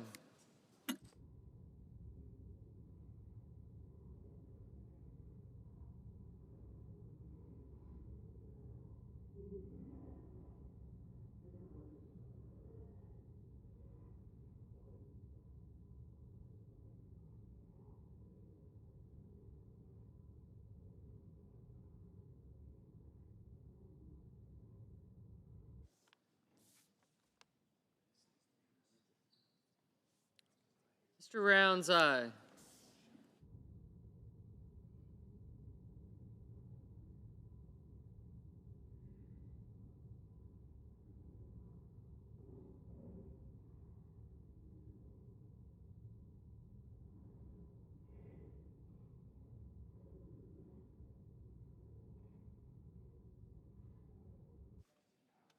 Mr. Thune, aye.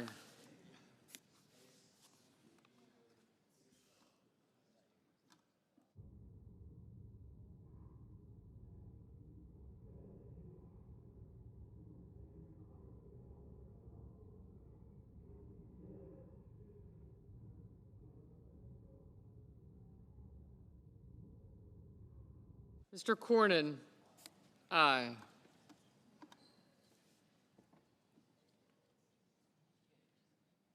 Ms. Hassan, no.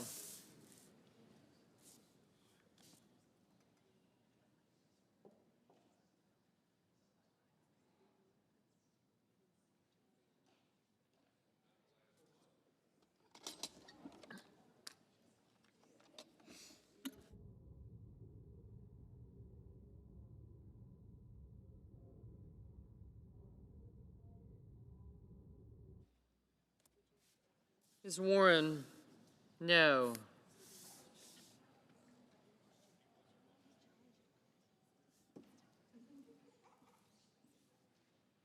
Mr. Tuberville, aye.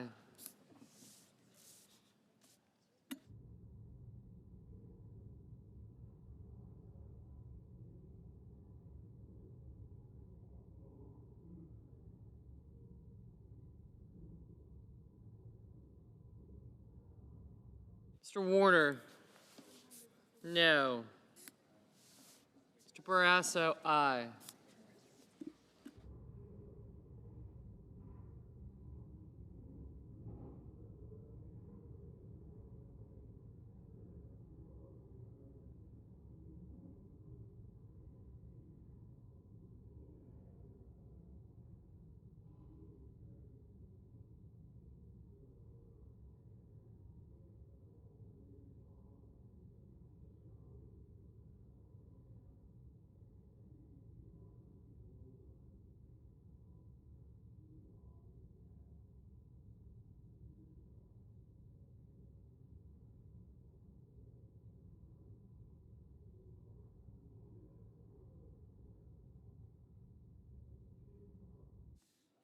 Mrs. Blackburn, aye.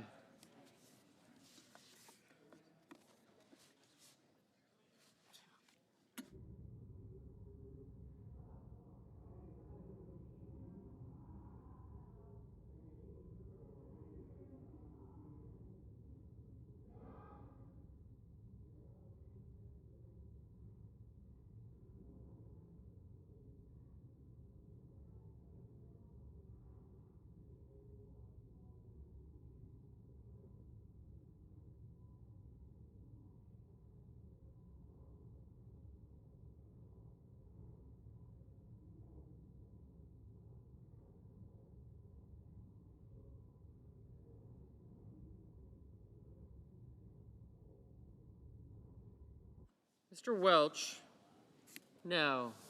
Mr. Schiff, no.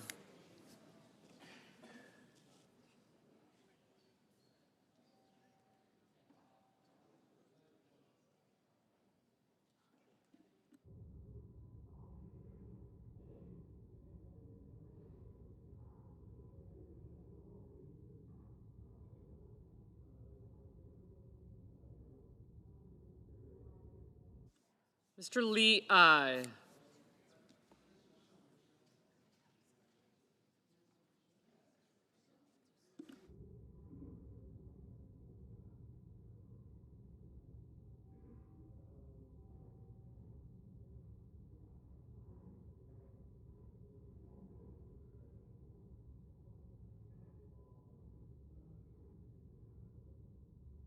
Mr. Hawley, aye. Mrs. Capito, aye. Mr. Young, aye.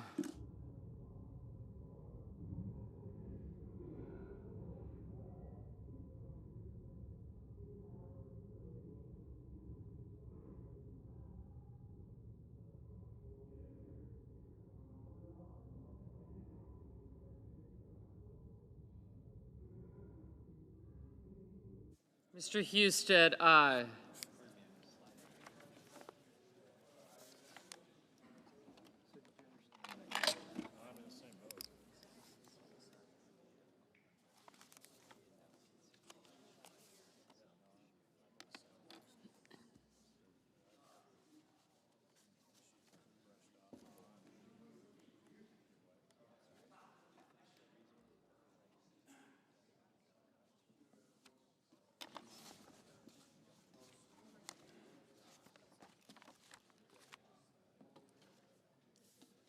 Mr. Peters?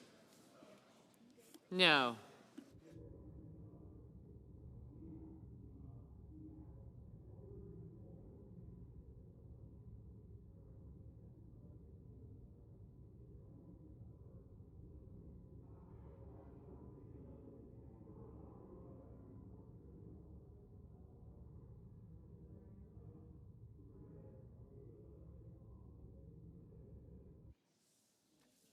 Mr. Moran?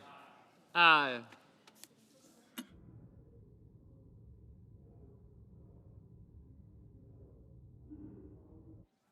Mrs. Fisher? Aye.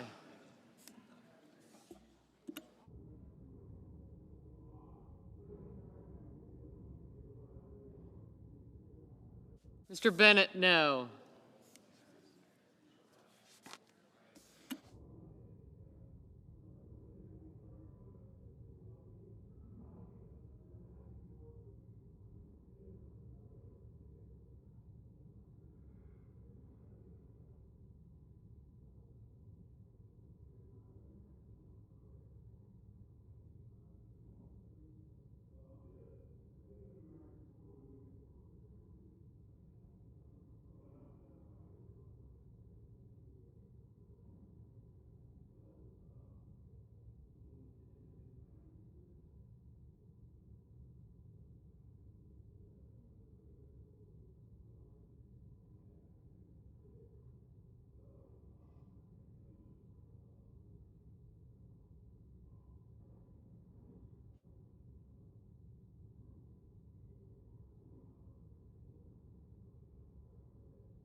Mr. Marshall? Aye.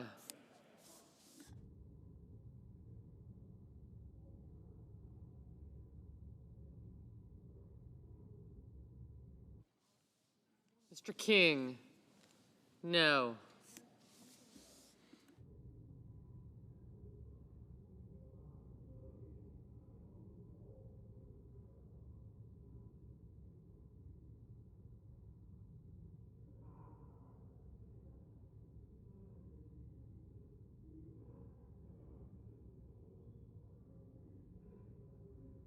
Ms. Ernst? Aye.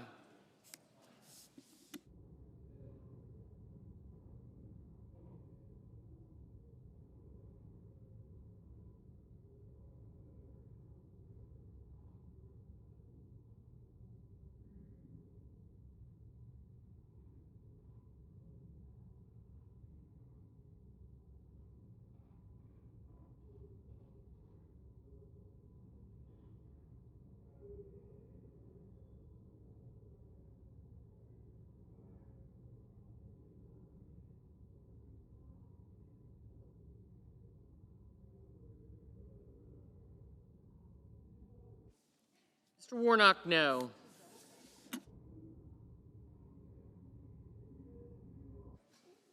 Mr. McCormick? Aye. Mrs. Britt? Aye. Mr. Mullen? Aye.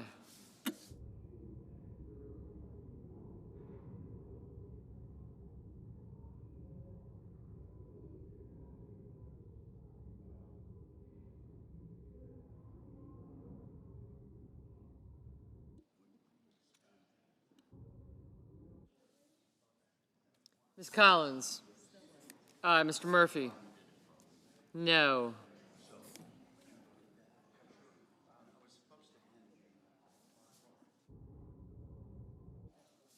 Ms. Hirono? No. Mr. Bozeman? Aye. Mr. Scott of Florida? Aye.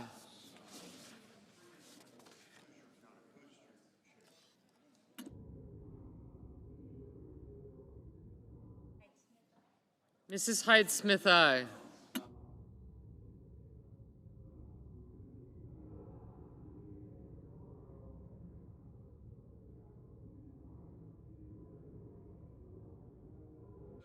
Mr. Justice? Aye.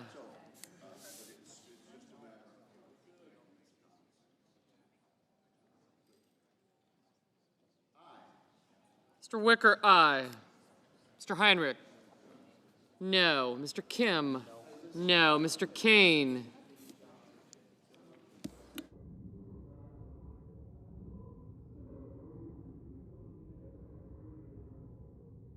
Mr. Langford, aye.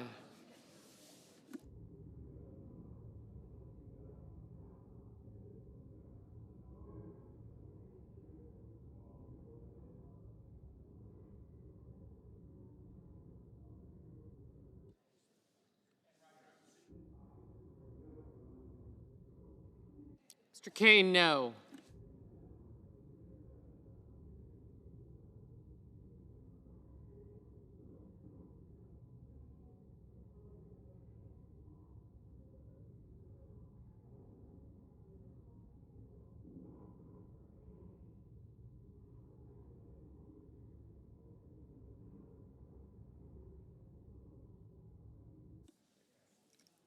Mr. Scott of South Carolina, aye.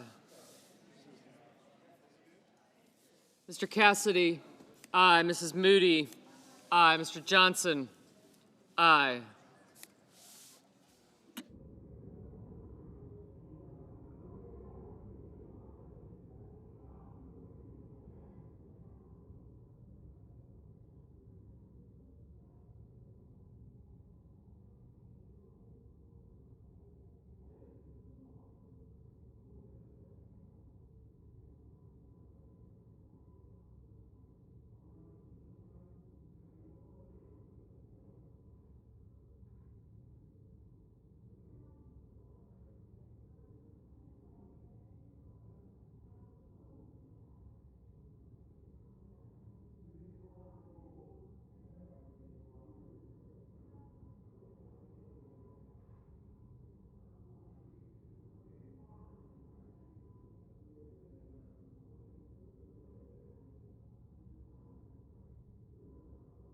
Mr. Grassley, aye.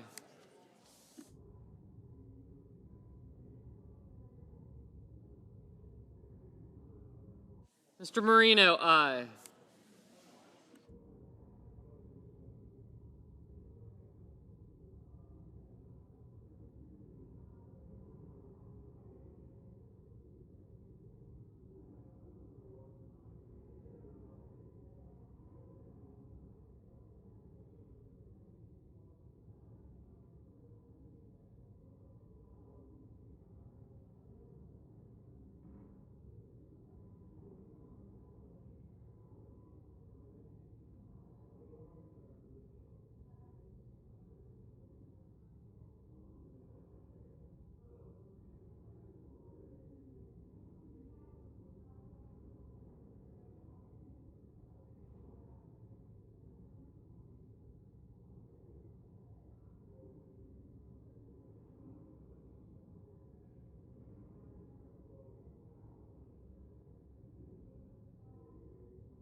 Mrs. Shaheen, no. Mr. Tillis, aye. Mr. Sullivan, aye.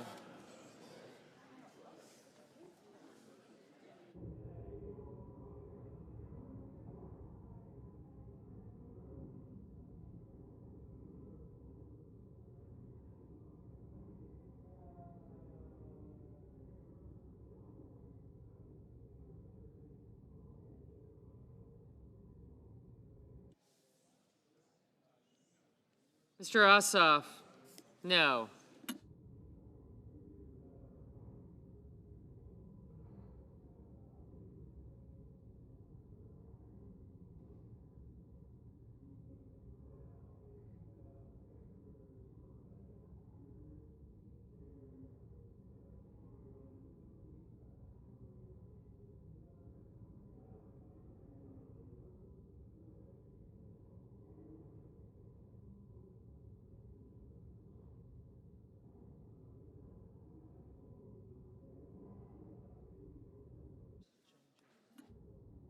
Ms. Also Brooks?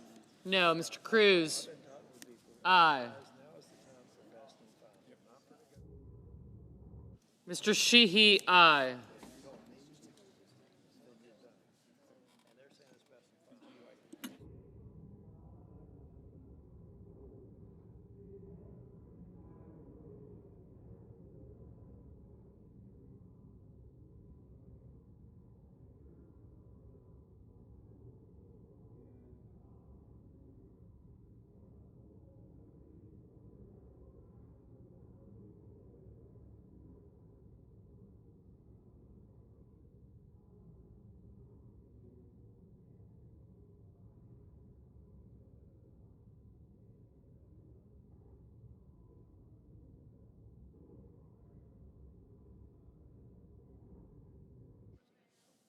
Mrs. Gillibrand?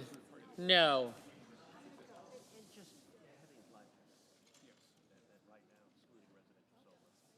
Mr. Fetterman? Aye.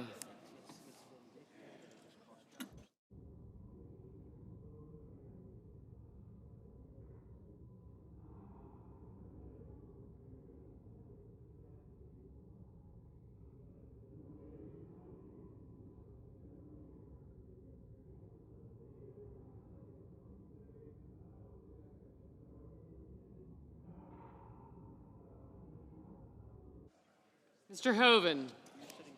Aye. Mr. Paul? Aye.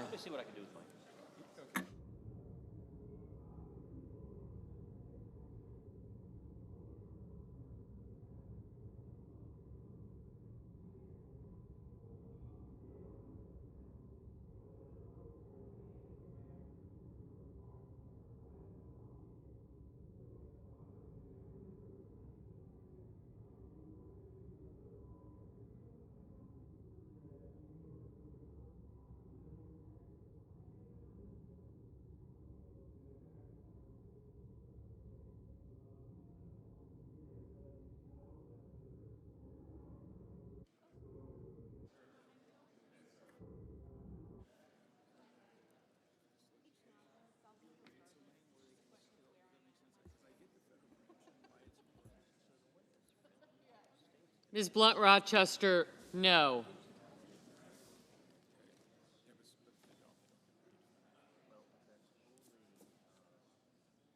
Ms. Slotkin? No. Mr. Sanders? No. Mr. Schmidt? Aye. Mr. McConnell? Aye.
Yeah.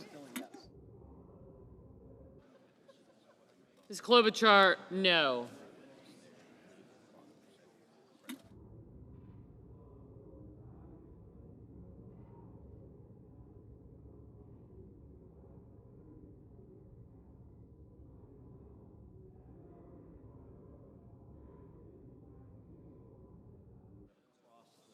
Mr. Van Hollen?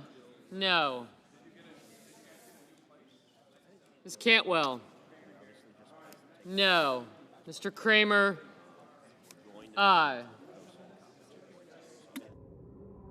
Where?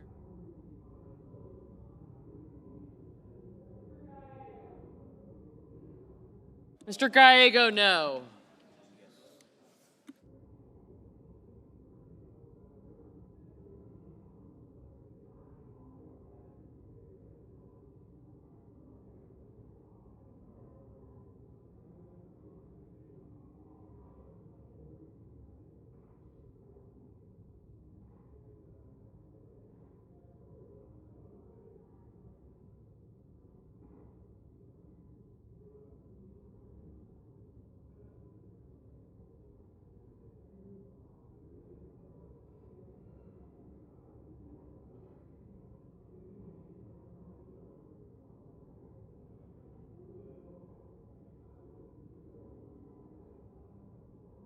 Ms. Lummis?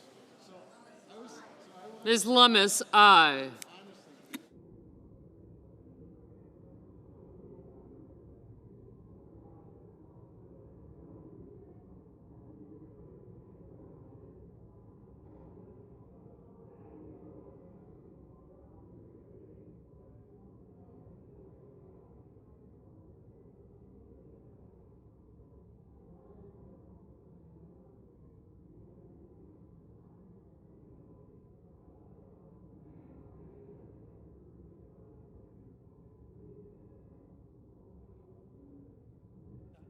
Ms. Duckworth, no.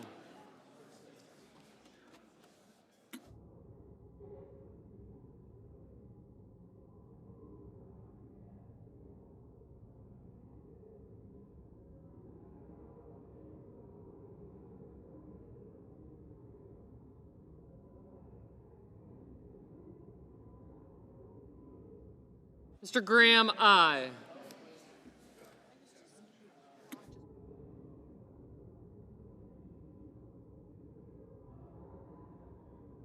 Mr. Blumenthal, no.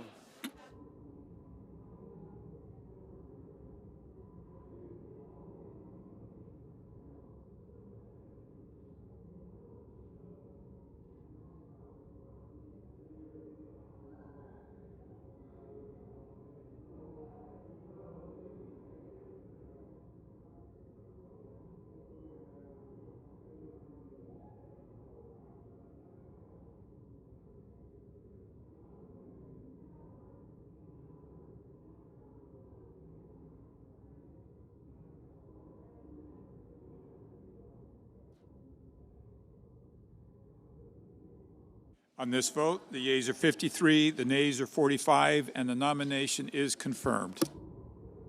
Under the previous order, the motion to reconsider is considered made and laid upon the table, and the President will be immediately notified of the Senate's actions. Under the previous order, the Senate will resume legislative session and resume consideration of S 1582, which the clerk will report. Calendar number 66, S 1582, a bill to provide for the regulation of payment stable coins and for other purposes. The clerk will read the title of the bill for the third time. Calendar number 66, S 1582, a bill to provide for the regulation of payment stablecoins and for other purposes. The question is on passage of the bill as amended. Is there a sufficient second? There appears to be. The clerk will call the roll. Ms. Alsobrooks, Ms. Baldwin, Mr. Banks, Mr. Barrasso, Mr. Bennett. No.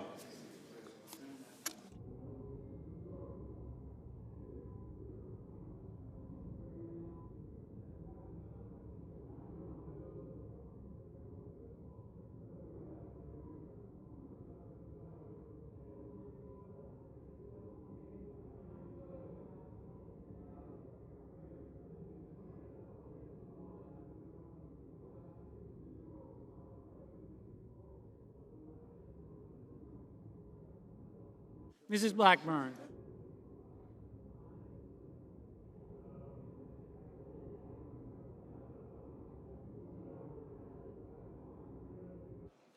Mr. Blumenthal. Mr. Blunt Rochester. Mr. Booker. Mr. Bozeman.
Mr. Bozeman, Mrs. Britt, Mr. Budd, Ms. Cantwell,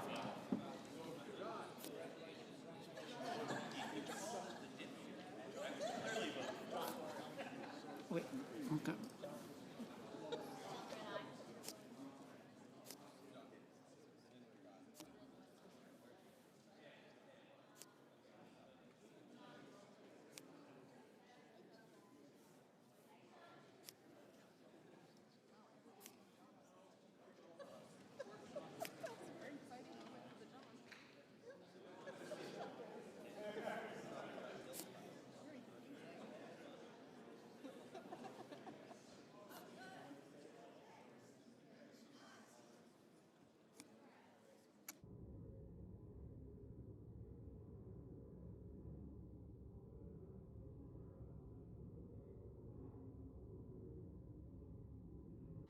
Ms. Cantwell, Mrs. Capito, Mr. Cassidy, Ms. Collins, Mr. Coons, Mr. Cornyn, Ms. Cortez Masto, Mr. Cotton, Mr. Kramer, Mr. Crapo, Mr. Cruz, Mr. Curtis, Mr. Daines, Ms. Duckworth, Mr. Durbin, Ms. Ernst, Mr. Fetterman,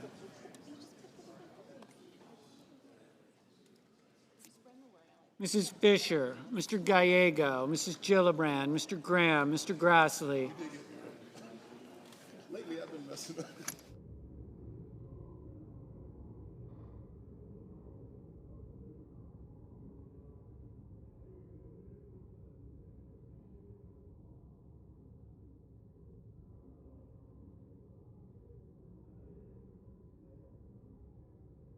Mr. Haggerty,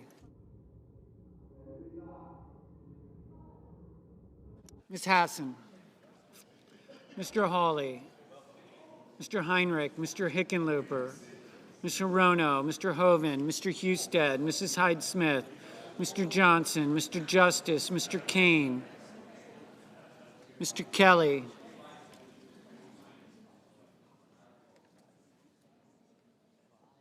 Mr. Kennedy, Mr. Kim,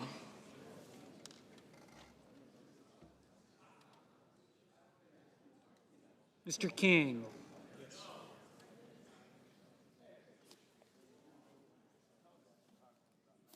Ms. Klobuchar, Mr. Langford, Mr. Lee, Mr. Lujan, Ms. Lummis, Mr. Markey, Mr. Marshall,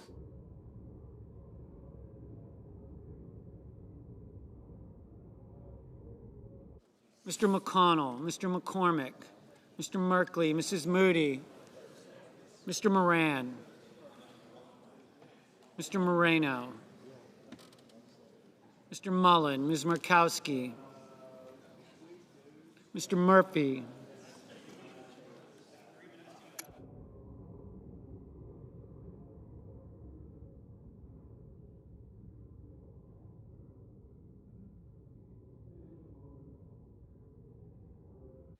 Mrs. Murray, Mr. Ossoff, Mr. Padilla, Mr. Paul, Mr. Peters, Mr. Reed, Mr. Ricketts, Mr. Risch, Ms. Rosen, Mr. Rounds, Mr. Sanders, Mr. Schatz,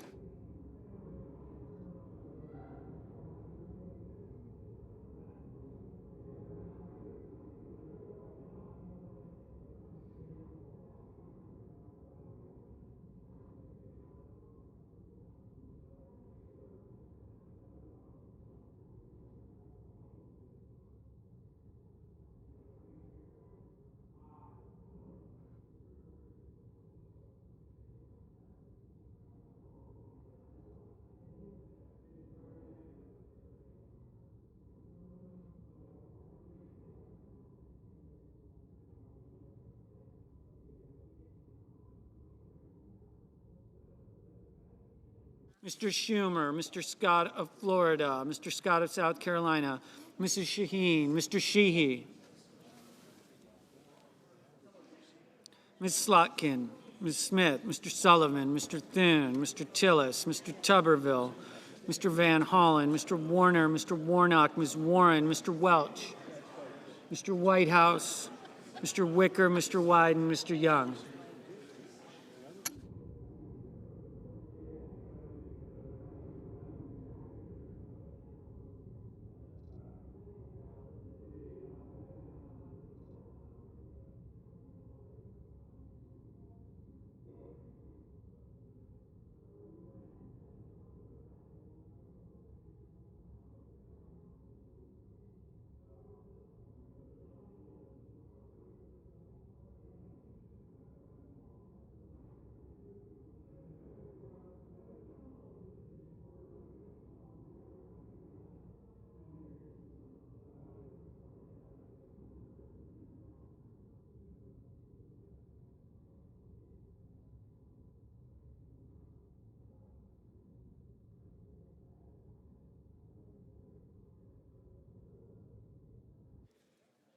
Senators voting in the affirmative: Barrasso, Blackburn, Booker, Bozeman, Capito, Cassidy, Kramer, Cruz, Curtis, Fetterman, Gallego, Gillibrand, Graham, Grassley, Haggerty, Heinrich, Hickenlooper, Husted, Hyde-Smith, Johnson, Justice, Kennedy, Kim, Langford, Lee, Lummis, Marshall, McConnell, Moody, Moran, Moreno, Mullen, Ossoff, Paul, Rosen, Schmidt, Scott of South Carolina, Slotkin, Sullivan, Tillis, Warner, Warnock, Wicker. Mr. McCormick, aye. Mr. Young,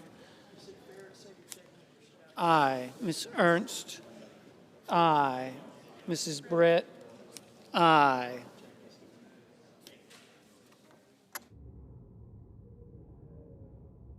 Senators voting in the negative: Bennett, Blumenthal, Blunt Rochester, Cantwell, Duckworth, Durbin, Hirono, Kane, King, Klobuchar, Markey, Murphy, Murray, Peters, Reed, Sanders, Schumer, Shaheen, Smith, Welch, Wyden.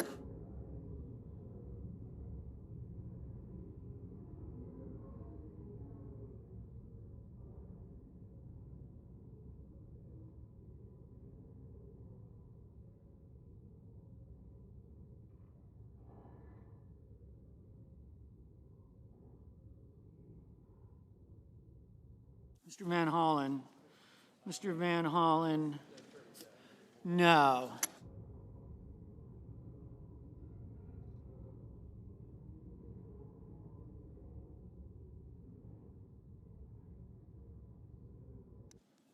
Mr. Schiff, aye.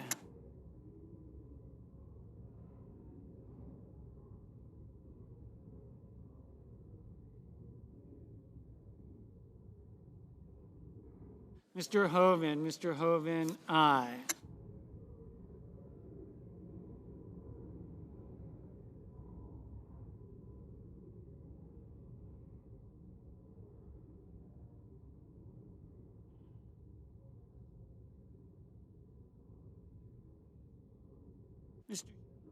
Mr. Sheehy, aye.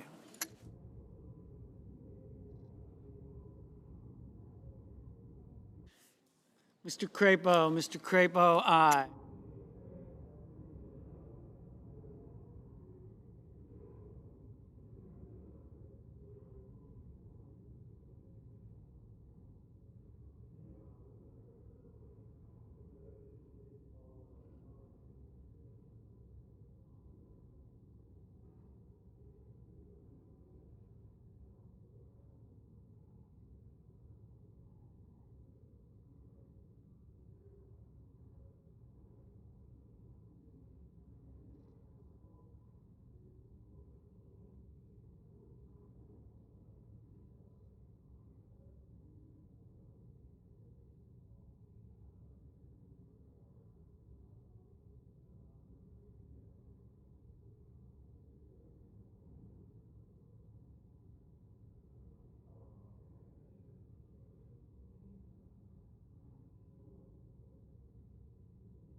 Mr. Markley, no.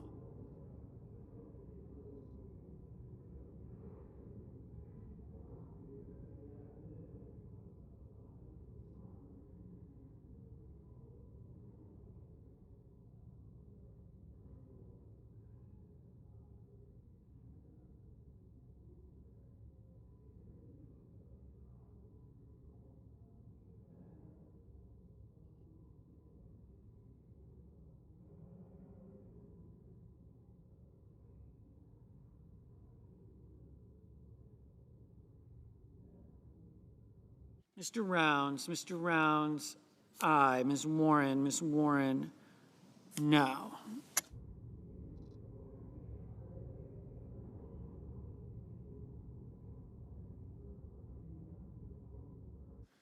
Mr. Banks, aye.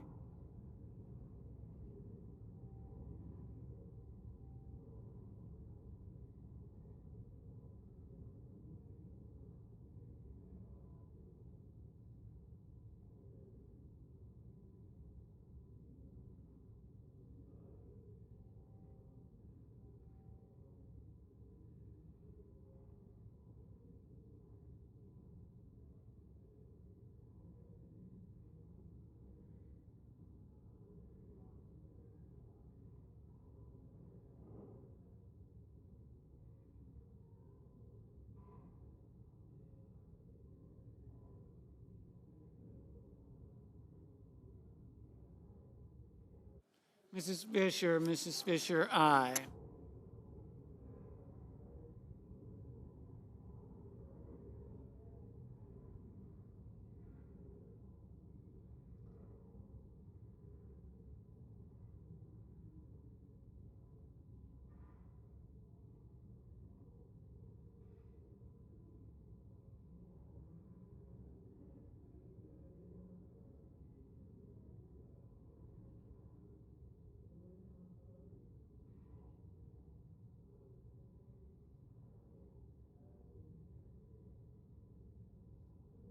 Ms.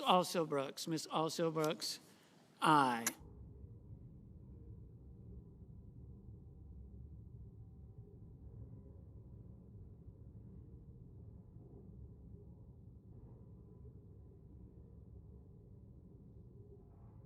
Mr. Coons, no. Ms. Cortez Masto, aye. Ms. Collins, aye.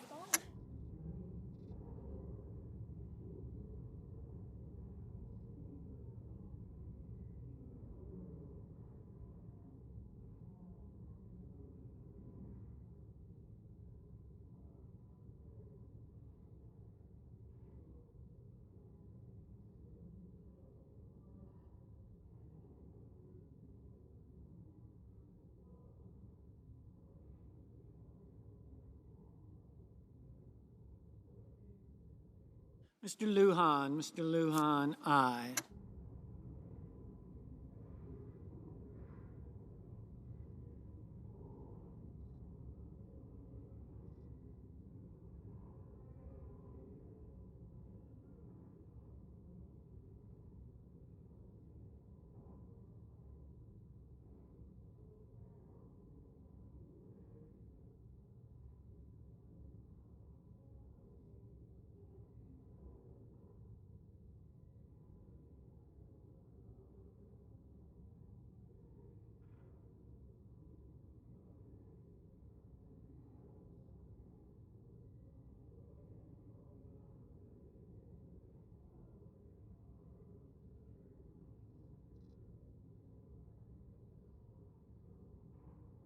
Ms. Baldwin, no.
Mr.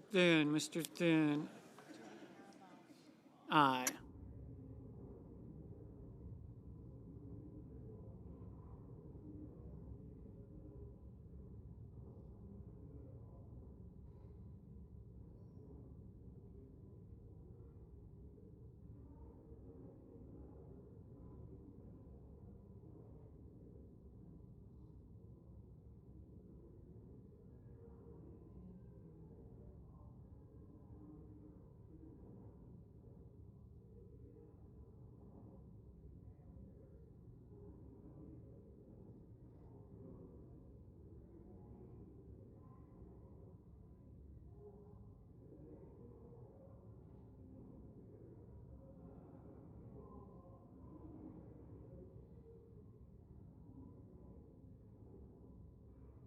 Mr. Daines, aye.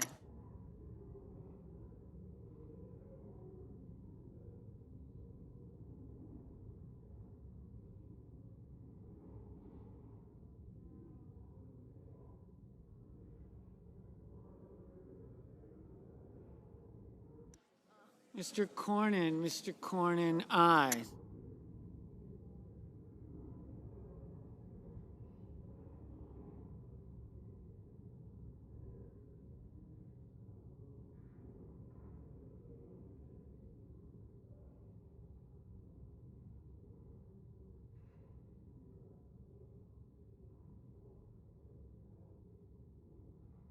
Mr. Padilla, aye.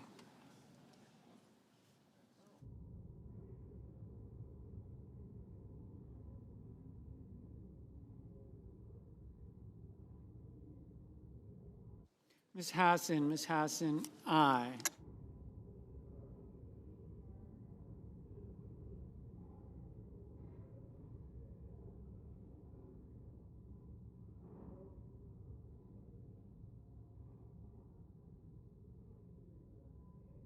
Mr. Whitehouse, no. Mr. Schatz, no.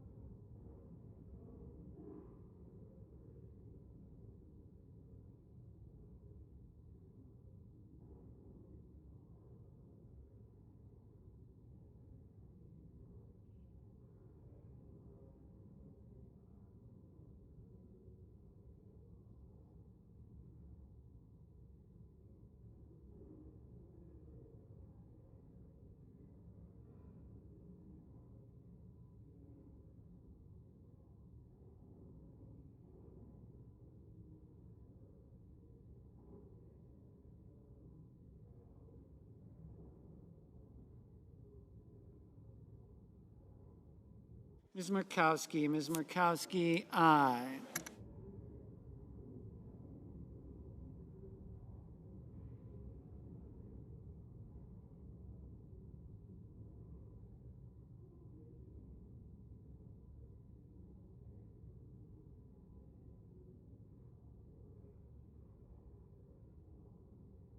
Mr. Tuberville, aye.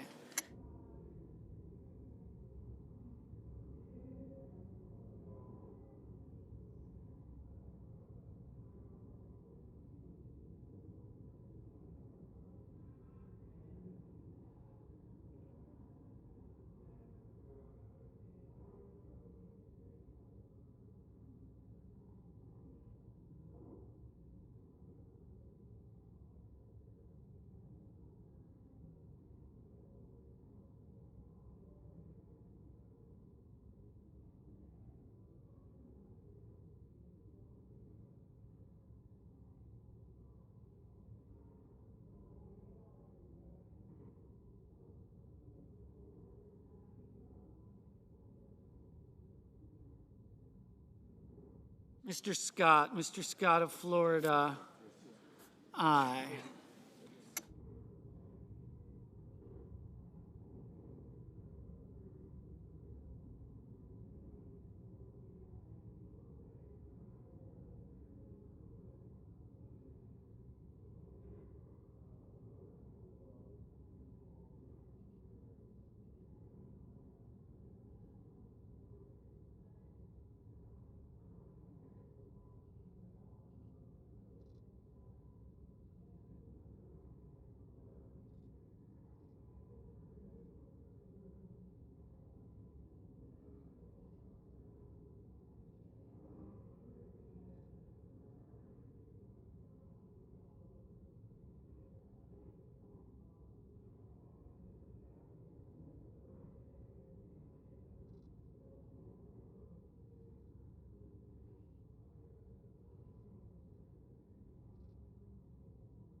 Mr. Hawley. Mr. Hawley, no.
Mr.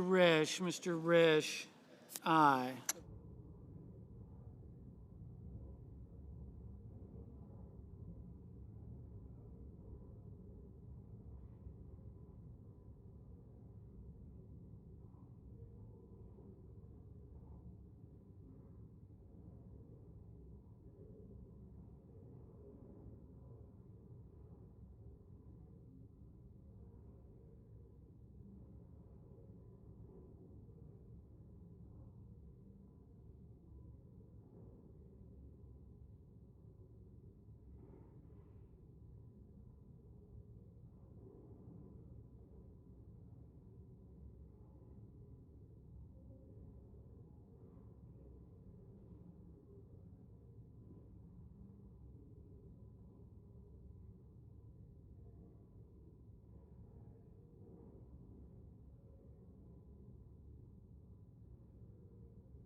Mr. Ricketts, aye.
Mr. Budd, aye.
Mr. Paul, no.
The yeas are 68, the nays are 30. The bill as amended is passed.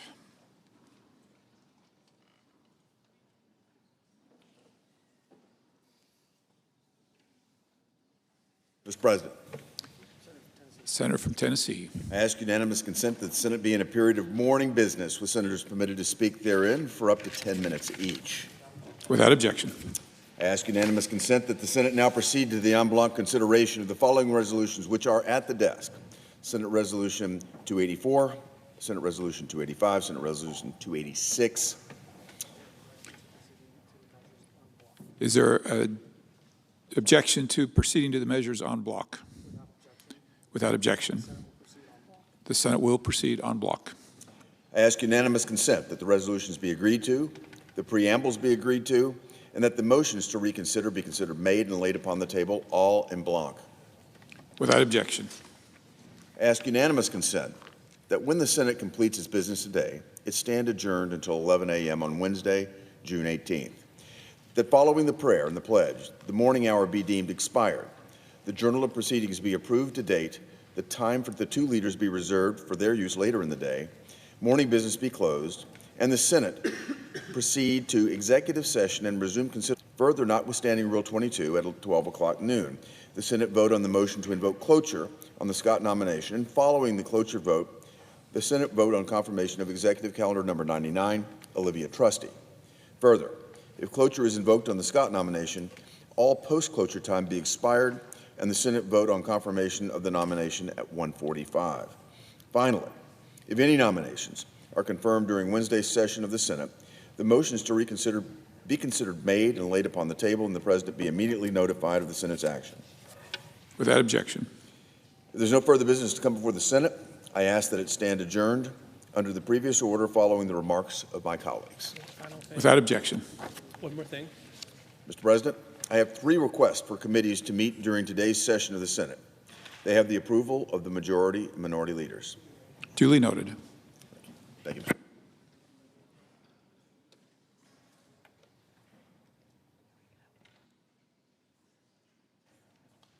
Mr. President. The Senator from Minnesota. Mr. President, I rise today with my colleague from Minnesota, Senator Smith, to honor 2 Minnesotans who were friends of ours, who were taken from us this weekend in a shocking act of political violence. Representative Melissa Hortman, our former Speaker of the House, and her husband, Mark Hortman. I'm also continuing to pray for State Senator John Hoffman and his wife, Yvette, who survived a brutal assassination attempt. John took 9 bullets and Yvette took 8, and they are continuing to recover in the hospital. I've been in touch with Yvette, and she is grateful for the outpouring of support from all over the country for their family. And I want to extend my enormous gratitude to the hundreds and hundreds of local, state, and federal law enforcement who worked tirelessly over the course of a 43-hour manhunt to apprehend the suspect. They ran toward the danger. They risked their lives. And because of their bravery and diligence, our state was able to breathe a sigh of relief Sunday night, knowing that this man was no longer at large. The local officers from Brooklyn Park, Minnesota, also stopped further assassinations, along with other officers, in the moment by going over to check on legislators after learning about what had happened at Senator Hoffman's house. We now know that the assassin went to 2 other legislators' home in between the 2 shootings that night, and in one case sped off after being spotted by the police. While it was too late to save Melissa and Mark, the officers' decision to check on their house allowed them to spot the assassin, separate him from his vehicle, and begin the manhunt. But right now, we want to focus on who Melissa and Mark were as people. They were great neighbors, wonderful friends, and great parents to their beloved children, Sophie and Colin. Melissa is someone that I wish the whole Senate and the whole nation knew. We treasured her in Minnesota. She was the epitome of what you want in a public servant. She went into it for all the right reasons. She grew up in Spring Lake Park in Andover, Minnesota, working at her family's used auto parts company in Blaine in the summers. After leaving for college, she came back to Minnesota for law school and began her career in our state. She was always devoted to her community. She was a Girl Scout leader and taught Sunday school at her local Catholic church. And she was always one of the first to raise her hand when someone needed a volunteer for, well, just about anything, including training service dogs for veterans. One of them, Gilbert, was just too friendly for service because he couldn't just focus on one person, and so their family adopted him and loved him very much. Sadly, he was shot that night, and the two children had to make the decision to put him down this weekend. How they love that dog. Melissa and I first ran for public office around the same time, both with little kids, me for county attorney's office, her for the state legislature. That's how I got to know her. I was the county attorney, she was running for legislature. We went door to door together, and it seemed like she knew everyone in the district already. She was elected in 2004 and served in the Minnesota House for 20 years, and she left a lasting impact. As a legislator, she authored legislation that created Minnesota's solar energy standard. As minority leader, she guided her caucus with conviction and a sense of humor, and she wasn't afraid to call out the all-male card game taking place during debates. When her colleagues chose to make her the speaker, her first order of business was getting rid of the speaker's mute button. As she said at the time, "I have a gavel, and a gavel is good enough for me." Melissa was one of the most consequential speakers in the history of our state. She knew no limits in terms of trying to get people together, trying to get things done. And while I cannot believe she is gone, Minnesotans will be feeling the impact of her leadership forever. When a Minnesota student gets a free school lunch, that's Melissa. When a Minnesota parent is able to take paid leave to spend those early, precious moments with a newborn, that's Melissa. When a Minnesota voter casts a ballot without facing unfair discrimination, that's Melissa. When a woman is able to access reproductive care in our state, that's Melissa. And when our state achieves 100% clean energy by 2040, that will be because of Melissa. And when we had a tied state house this year, it was Melissa who forged a power-sharing agreement and a budget with her Republican counterpart. She was a generational leader, and she led with integrity and with courage. She, like her husband Mark, who you see here, who also was accomplished in business and a kind person, they were compassionate and they were smart, and they were just nice to everyone, and I can't believe they are gone. Here they are with their kids. The polarization in our country, the divisions, the online hate needs to stop. Violence has absolutely no place in our democracy. We need to come together and bring down the rhetoric. We must be united in the face of this attack. It was simply un-American. That's why the entire Minnesota delegation, Democrats and Republicans, including Senator Smith, including Congressman Emmer, came together over the weekend to call this violence out. We spoke with one voice to condemn it. And in our state, Melissa's colleagues on both sides of the aisle have done the same. We need to recognize the reality that there are unbalanced people out there, read things online, they believe them, they act on them. We have seen this too many times.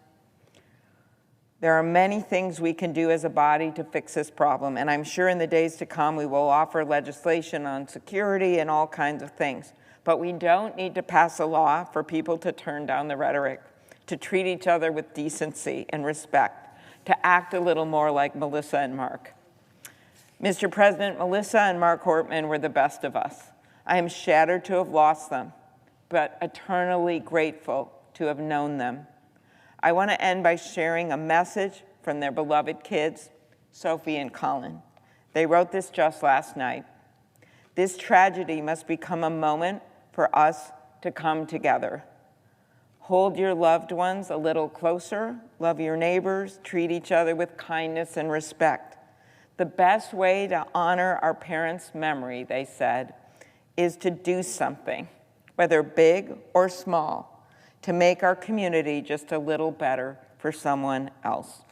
I urge my colleagues to hear that message, and I'm honored to be here with my wonderful colleague, Senator Smith. Thank you, and I yield the floor. The Senator from Minnesota.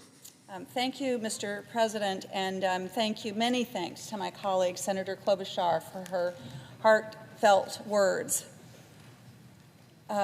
So I rise today because my friend Melissa Hortman, Speaker Emerita of the Minnesota State House, incredible person and strong leader, was shot and killed Saturday morning along with her husband Mark in a tragic, politically motivated attack. Senator John Hoffman and his wife Yvette were also shot a total of 17 times, and Yvette incredibly and selflessly used her own body to shield their daughter from the attacker. I thank God that they are expected to recover. I am filled with gratitude for the state and local and federal law enforcement that marshaled all of their resources to keep Minnesota safe after this horrendous attack and to mount the largest manhunt in the history of our state to capture this shooter late on Sunday evening. This was an unspeakable act of political violence, an act and an attack on our democracy, as well as a personal tragedy. And there will be a time and a place to discuss the evilness of Speaker Emerita Hortman's assassination, the forces that drove her assassination to violence, and how we as leaders must rise to this moment and speak with one voice to condemn violent political attacks. But today, I want my colleagues and America and everybody back home in Minnesota to know the kind of person and leader that Melissa was. And I want to think especially of Colin and Sophie, who have lost their parents, their mom and dad, and understand that they will not be forgotten by me or Senator Klobuchar or many, many thousands of people. I hope that everyone will be able to understand a little bit more keenly the depth of our grief, the human cost to the loss of Melissa and Mark's family and their friends and their community, and to Minnesota and to our nation. So, Mr. President, I don't know about you, but I need a little inspiration right now. And Melissa was inspirational. The first thing you need to know about Melissa was that she was a middle-class girl from the North Metro of the Twin Cities. She was funny, she was straightforward, and she was kind. She was smart and driven and determined, and she did well because she worked hard at everything that she did. From her first job making burritos to her last job leading her caucus through a deeply divided legislative session. Nothing was handed to her, and she earned it through her work. And that is the inspiration of the American dream. The second thing that I want you to know about Melissa is that she believed and acted on one of our most American of values, the conviction that we all have a responsibility to one another. We have a responsibility to contribute to our communities.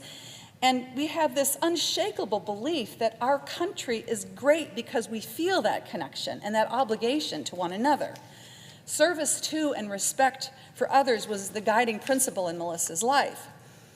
Over the last few days, there have been so many beautiful tributes written to Melissa's life and work, and I see a common thread in all of these remembrances, that even in the rough business of politics, she was someone who never lost focus on our shared humanity, those shared values, and that shared goal that we should all have in public service, which is improving life for Americans.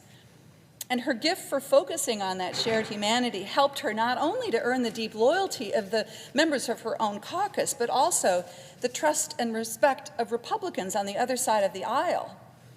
Current House Speaker, Republican Lisa Demuth, recently recalled how Melissa reached out to her at the start of Lisa's leadership. Melissa was the Speaker of the House, and Lisa was coming into leadership, and how she came to view Melissa as a mentor to her leadership. Many disagreements on policy, but Melissa was a mentor to her because she brought such clarity and honesty and compassion to their working relationship. And former Senate Majority Leader, Republican Paul Gazelka, reflected on his years of working closely with Melissa, and he noted that they had built a deep trust with one another because of her honesty, because of her even-keeled temperament, even though she was a very tough negotiator. He remembered their moment of human connection as they shared a hug after the passage of a landmark public safety bill in the aftermath of the murder of George Floyd. And in recognition of That hug was in recognition of how they had worked so hard, coming from different places in such a difficult moment for Minnesota. So Melissa always approached her work by leading with compassion and respect for our shared humanity, and of course, she was unafraid to demand that respect in return, both for herself and for others. I mean, she was fearless. One of the most famous anecdotes of her speakership is, Amy was referring to this. One night, it was a long night, colleagues in this room can relate to it, it was a long night, the debate was going on, but there were members of the House that were making important speeches, making personal speeches about the impact of a bill that would have increased criminal penalties in certain protests. And meanwhile, there was a group of male legislators in the back room that were playing cards. And Melissa called them out on this. And these legislators, unaccustomed, I think, to being confronted with their rude behavior, expressed their indignation. And Melissa's response was pretty simple. She said, you know, I am really tired of watching women, and especially women of color, be ignored. So she said, I'm not sorry. Mr. President, I have to tell you that sorry, not sorry became a little bit of a rallying cry around the Minnesota State Capitol after that, and something that we all remembered Melissa for. She lived her values, and she knew how to stand up for others and insisted that we all treat one another with dignity and respect as we undertake the serious work of public service, even in a political climate that too often rewards meanness and sort of a dehumanizing of one another. But here's the third thing I want everyone to know about Melissa Hortman. She was a formidable legislator. Melissa's tenure of public service began long before her election to the Minnesota legislature. She was an intern in this very body for then-Senators Al Gore and John Kerry. And after law school, she served as a clerk in our state's court system, and then as an assistant Hennepin County attorney. She first rose to prominence winning a housing discrimination case as a legal aid attorney. She won for her client. What she won for her client was, at the time, the largest civil award in Minnesota history for housing discrimination, and she was 27 years old. She volunteered on campaigns. She ran for office twice, losing before she won, and came to the Minnesota legislature. She was tenacious. And once elected, her talent was immediately obvious to her caucus, and by her second term, she was already mounting and growing in leadership. And by the time she was elected Speaker, she had a remarkable record as a negotiator, an honest broker, someone who was true to her principles, even when she had to make tough choices. Melissa's leadership during the 2023 legislative session of the Minnesota legislature was nothing short of historic. Much has been written about the great accomplishments of this legislative session in Minnesota, Mr. President, but I think an underappreciated part of this was that this remarkable session didn't just happen in one short period. It happened because of years and years and years of work by legislators and organizers and activists building the support and the consensus. And Melissa was a part of that work from the very beginning. The success of that legislature and that legislative session came because of her ability to see an opportunity and to meet the moment and meet it with deftness and courage, and the result has been transformational to Minnesota. She always believed that you can make a difference for people if you work at it, and she did. And because of her leadership, more than 13.5 million more Minnesota students get a healthy and free breakfast and lunch in 2024. Minnesota is on track to eliminate all lead water service lines by 2023, thanks to Melissa. More than 65,000 Minnesotans were automatically registered to vote. And Minnesota, of course, is the state, we're very proud of this, with the second highest voter turnout in the 2024 presidential election, and the highest youth voter turnout by far. And starting next year, Mr. President, working Minnesotans who are starting or growing or caring for their families will have access to paid leave, thanks to Melissa.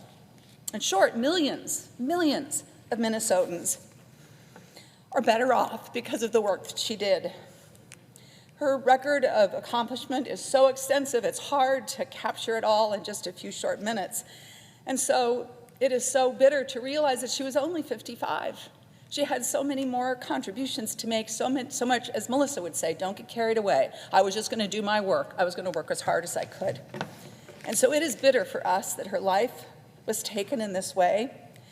And it will now be up to all of us to carry on these fights, and I will miss her leadership and her friendship as our state navigates these uncertain times.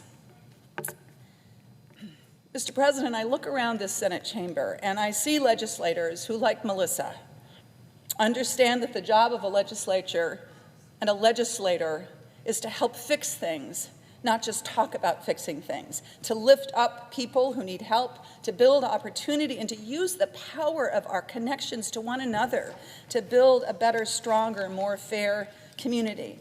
And I hope my colleagues will take heart and inspiration from Melissa's example and rededicate ourselves to what it means to be a legislator, working across lines of difference to solve problems for the people who sent us here. I want to just also close with a suggestion from Melissa and Mark's beloved children, Sophie and Colin, to all of us in Minnesota just yesterday. And it is in the spirit of Melissa's directness and down-to-earthness. She said, if you would like to honor the memory of Mark and Melissa, please consider the following. Plant a tree, visit a local park, and make use of the amenities, especially a bike trail. Pet a dog. A golden retriever is ideal, but any will do. Tell your loved ones a cheesy dad joke and laugh about it. Bake something, bread from Mark or a cake from Melissa, and share it with someone. Try a new hobby and enjoy learning something. Stand up for what you believe in, especially if that thing is justice and peace. May the memory of Melissa and Mark be a blessing to all who knew and loved them, and may John and Yvette have a speedy recovery, and may we all find a way to recover and be better after these terrible attacks. Thank you, Mr. President. I yield the floor.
Mr. President.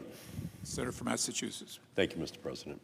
Mr. President, first of all, I just want to say how powerful the presentations were, talking about the tragedy of Minnesota and how all of our hearts go out to the families and to the entire state, because it is obviously something that had a profound impact upon the entire community, and it is something that has all of us grieving for them. And I was just touched, as I think everyone who heard it, with the presentations that we heard. So, Mr. President, I rise today in opposition to the Republicans' big billionaire boondoggle, which is economic sabotage and climate denial masquerading as fiscal policy. Last night's Senate Finance Committee text doesn't just double down on repealing smart, clean energy tax credits. It erodes our progress and our chance at a livable future. Senate Republicans are doubling down on egregious attacks against historic investments in the Inflation Reduction Act, cutting more than $500 billion in investments and programs, threatening hundreds of thousands of jobs and raising monthly household energy bills. In 2024, this is the big number, 2024, 94% of all new electricity generation added to our country was wind and solar and batteries. I want to repeat that. In 2024, 94% of all of the new electrical generation capacity added in our country was wind and solar and batteries. That's 50,000 megawatts of solar, 4,000 megawatts of wind, 11,000 megawatts of batteries. And you compare that with the fuels of the past. Well, last year, only 2,500 megawatts of natural gas were added, and 0 from coal. That is the present state of affairs for electrical generation installation in our country in 2025 as we begin this debate in the Senate over the reconciliation bill, over the tax policy for our country. Unfortunately, it's why the oil and gas and coal industry, through the Republicans, are using the budget bill to rig the game while eliminating incentives that lower energy costs and reduce pollution. But they're not going to remove the tax breaks for the fossil fuel industry. So what's about to unfold is that we're going to see the pursuance of a vendetta against wind and solar energy by cutting incentives for the cleanest and cheapest sources of electricity, all to pad the pockets of the big oil and big gas industries. This bill eliminates the residential clean and efficient energy incentives. Let me say that again. If you want to put solar panels on your roof, that tax break is going to be gone. If you want to make your home more energy efficient, that tax break's going to be gone. Heat pumps, all of it is gone, robbing homeowners of the ability to save money on energy bills, breathe safer air indoors at home, and ensure a livable future for their families. And it also removes support for families looking to buy a clean vehicle, an electric vehicle, and saving money at the pump, and imposes draconian restrictions on large-scale solar and wind incentives. That is, the solar and wind installations that the utilities may want to install in our country. So it's a multi-pronged attack upon what is, in 2024, and it's already unfolding again in 2025, the future. It's wind and solar and batteries. And it is unfolding in a way which, again, threatens the incumbent energy sources. And in place of these programs, there's no solutions. There's just more pollution that is going to be what happens as a result of what the Republicans are trying to do with this bill. And you wind up with higher prices You wind up with fewer jobs.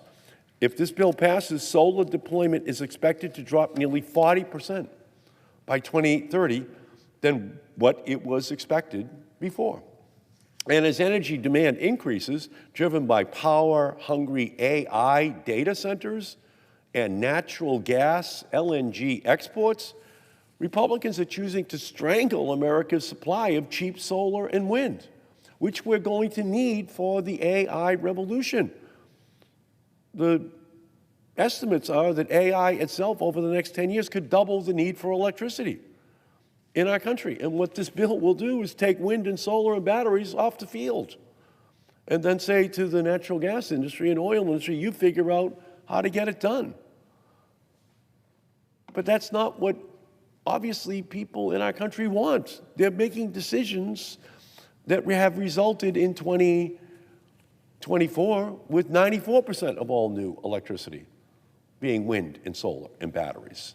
So it's heading in just the opposite direction of where the American people are heading. So this is just economics 101. High demand plus low supply means higher energy prices for everyone. That's what they're setting up if we take wind and solar out of the mix, forcing families on average to pay $150 more per month on their energy bills just in 5 years, and $260 per month more each month in 10 years, because there won't be the competition and there won't be the supply. And the less the supply is, the higher the price for the remaining electricity in our society. And it will also destroy 840,000 American jobs by the year 2030. Jobs that would have been people up on roofs installing the solar, or having offshore wind work for electricians off of the Atlantic coast, or installing home efficiency into homes across our country, and just going through the home to make it more energy efficient, solar installation, fewer manufacturing jobs for solar and wind all across our country. Republicans want to frame their cuts as eliminating wasteful Democratic spending, but the communities and constituents they were elected to represent, they are going to stand to lose a great deal. The states with the highest spikes in energy prices are going to be South Carolina, Kentucky, Oklahoma, Mississippi, and Louisiana under this bill. We're taking out the alternatives that could have helped to moderate the prices in those states. And the states with the largest job losses, Texas, Florida, Indiana, and Georgia. So this isn't a red state or a blue state issue. This is creating a national economic crisis. 80% of the IRA funding has gone to red states, 80%. Only 20% to blue states. And by the way, that's how the bill was designed. The extra tax breaks went to the states that would be energy transition states. And there's been an explosion by the hundreds of thousands of new jobs. And the Republican bill would make the United States the laggard, not the leader in innovation. Already China is investing over 4 times more than the United States in renewable energy. Here's China's plan. They plan on investing $1 trillion a year for the next 10 years every year. $10 trillion. And the same thing is true for Japan. They've already made an announcement that they're going to invest $1 trillion over the next 10 years. So we might as well just be gift wrapping the clean energy industry, gift wrapping it for China and for other countries to be the global leader. So that's where we are. Instead of catching up and overtaking China, this bill will seed more jobs and more progress. And Republicans are putting our health and our planet up for sale. This bill would increase emissions equivalent to putting 72 million more cars on the road, and eliminates pollution reduction programs leading to approximately 930 additional premature deaths every single year. So that's the plan when it comes to clean energy, and it is going to be an absolute disaster for us. And additionally, as affirmed last night, Republicans want to slash over $1 trillion from our healthcare system, and the House already passed cuts that would rip $800 billion from Medicaid and $500 billion from Medicare. The Senate Republicans released text last night that doesn't just support these cuts, but makes them actually worse. And their changes would make it harder for people to stay on their insurance. It would create more paperwork for patients to fill out. It would make it more difficult for states to fund their health care programs. And it would leave less people with access to health care across our nation. It would take 16 or 17 million people and take away their insurance in our country. So this isn't just line items or a spreadsheet. This is people's lives. If we cut people off their health insurance and less money goes to hospitals, nursing homes, health clinics, people will not be able to get health care. People will lose their local hospitals, nursing homes, and clinics. Health workers will lose their jobs, and rural communities could lose their biggest employers. People will be forced to make impossible decisions about whether their health care is worth going into bankruptcy or medical debt. And if Republicans pass this bill, instead of addressing our country's health care crisis, we will be supercharging. But they don't need to listen to me. Here's what the experts have found. A study published in the Annals of Internal Medicine found that Republican cuts would increase the number of people skipping medical care because of costs from nearly 129,000 people to nearly 839,000 people a year. A study from Yale and Penn found that federal budget cuts to Medicaid and the Affordable Care Act would lead to 51,000 deaths per year.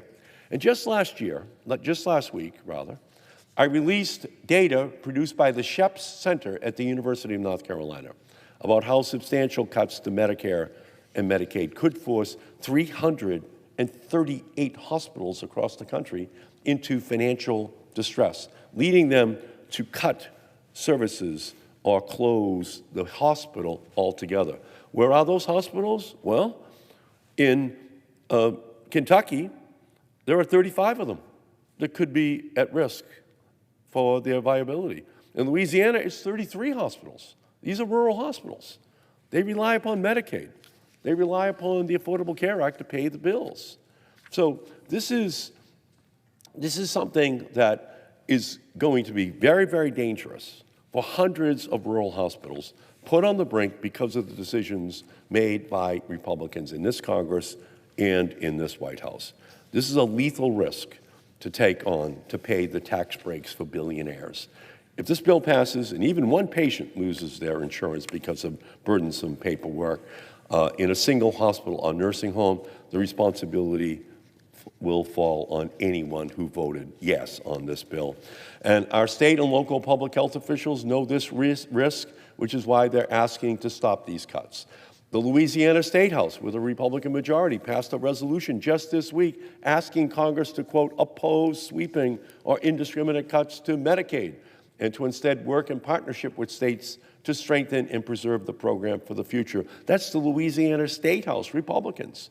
The Houghton County Board of Commissioners in Michigan voted to oppose Medicaid cuts. 52 organizations in Alabama, including the Alabama Cancer Society and Leukemia and Lymphoma Society, churches all across the state wrote to the governor urging opposition to health care cuts, citing the need for more care and less bureaucracy. And on June 12th, 900 state and local elected officials from across the country, including mayors and state senators and representatives, attorney generals, all stood up to come out against, quote, the damaging and reckless plan. And these proposed cuts are as dangerous as they are pointless. So I'm going to conclude on this. Donald Trump and Republicans only need to rush these cuts through to guarantee tax breaks for billionaires. So the people who will benefit the most are the upper 0.1%. And as millions more Americans lose their health care, and billionaires who can afford concierge medicine will get a handout from the government. The rich will get richer, while the sick, that is the poorest, are going to be left without their health care. They're the ones who are going to lose their insurance. This is what this billionaire boondoggle is all about. It takes financial security from children, rips dinner off the family table, and crushes people's opportunities for health and financial security and sells it away to the ultra-wealthy. This is not a big, beautiful bill, as Donald Trump would call it. It is a big billionaire buy-off and a bludgeoning of our health, our economy, our future. We don't have to do this. Making these cuts is optional, and I'm asking my Republican colleagues to please vote no. We can do a lot better with this legislation. Please, please let us negotiate a sensible resolution of this legislation. And with that, Mr. President, I yield. Mr. President, The Senator from Oregon. I thank my colleague from Massachusetts for laying out how families lose and billionaires win on this not so beautiful bill that Trump has put forward. It's really a big, beautiful betrayal. Betrayal because Trump campaigned for helping families. But as we've seen with the details in the end, this is about helping billionaires. The bottom 20%, the less affluent, they get tax benefits of about $90 a year. Somebody who earns $1 million gets $90,000 a year tax benefit. $90,000 for an already well-off rich individual, and $90 for an ordinary family struggling to get on its feet. Mr. President, I'm going to talk about a different aspect of the reconciliation bill. But before I do so, my heart is with the people of Minnesota who have lost Melissa and Mark Hortman. Melissa, Speaker of the House, is a former Speaker of the House in Oregon. I know the type of effort that goes into coordinating a legislative session, the commitment to so many different policy issues, striving to build a better state, a better state of Minnesota. And Melissa and Mark are no longer with us because of an act of hate, an act of violence, something that so goes against the vision of free speech and free assembly in America, where we can come together and argue our points and disagree profoundly with each other. But out of that big stew of ideas comes policies that hopefully take us forward, not violence that takes us to the grave.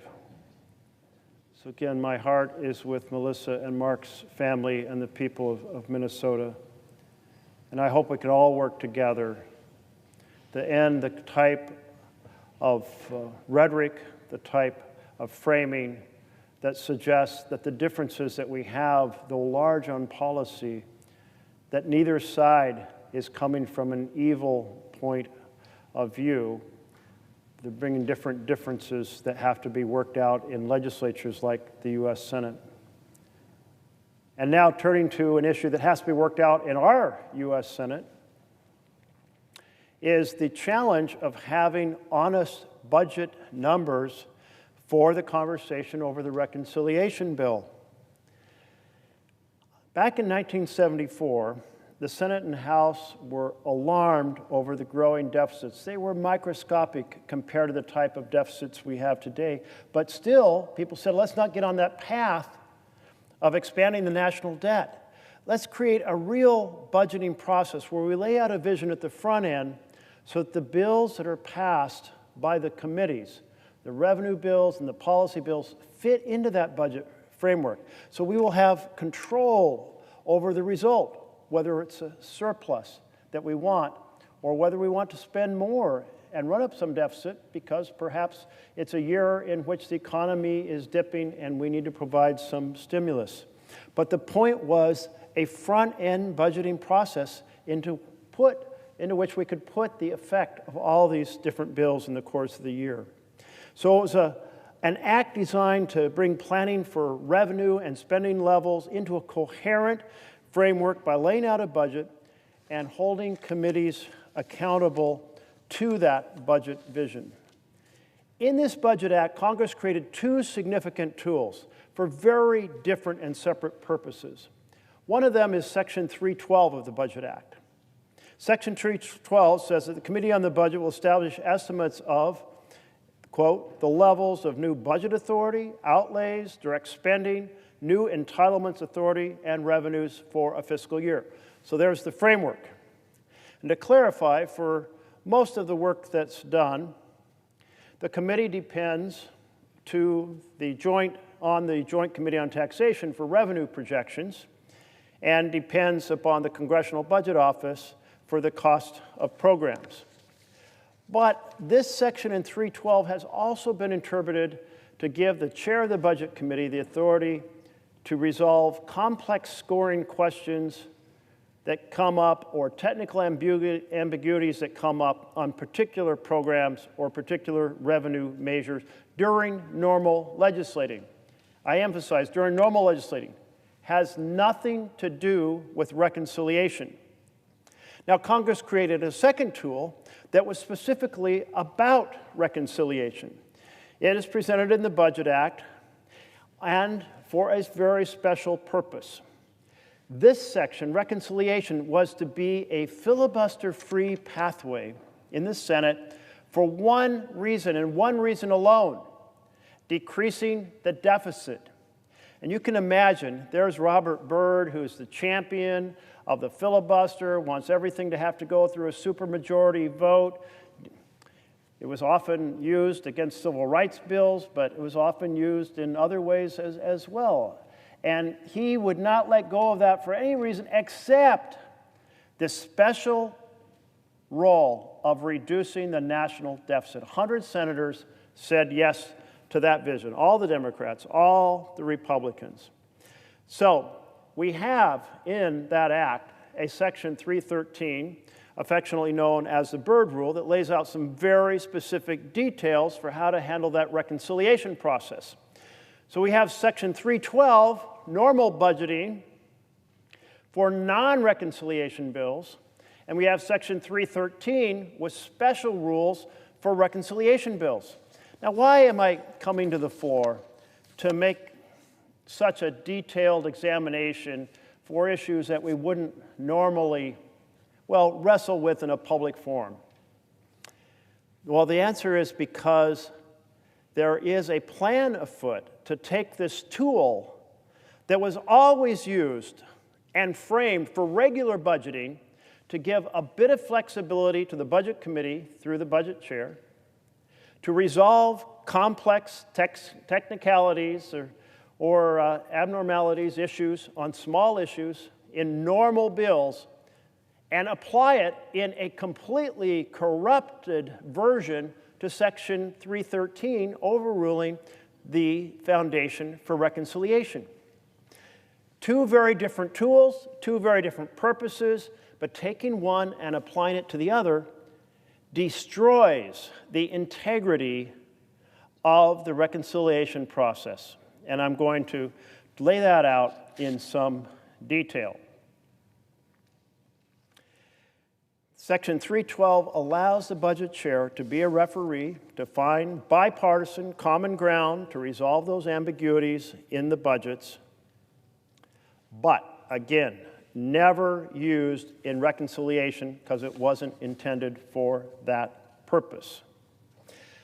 Now, if you're going to have a special process to reduce deficits, you have to agree to have honest numbers.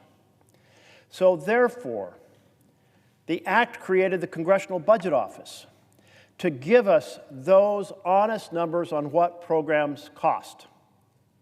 And then you have honest integrity with numbers on revenue coming from the Joint Committee on Taxation.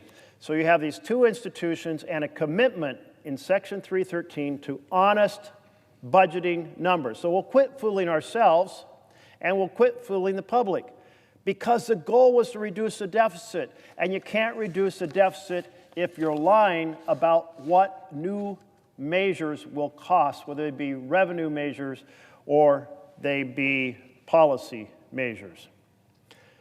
So it would completely defeat the purpose of reconciliation to simply have the Budget Chair, who could resolve a technical ambiguity in a normal bill, be able to say, well, that is such a power. I'm going to transport it from a normal budget bill over to reconciliation. Instead of using honest numbers from CBO and from the Joint Committee on Taxation, I'm going to just create my own hall of mirrors, my own smoke, and my own baseline to pretend that things don't cost what they really cost. It's a complete obliteration of the responsibility for integrity in the reconciliation process, which again was designed only to decrease the deficit.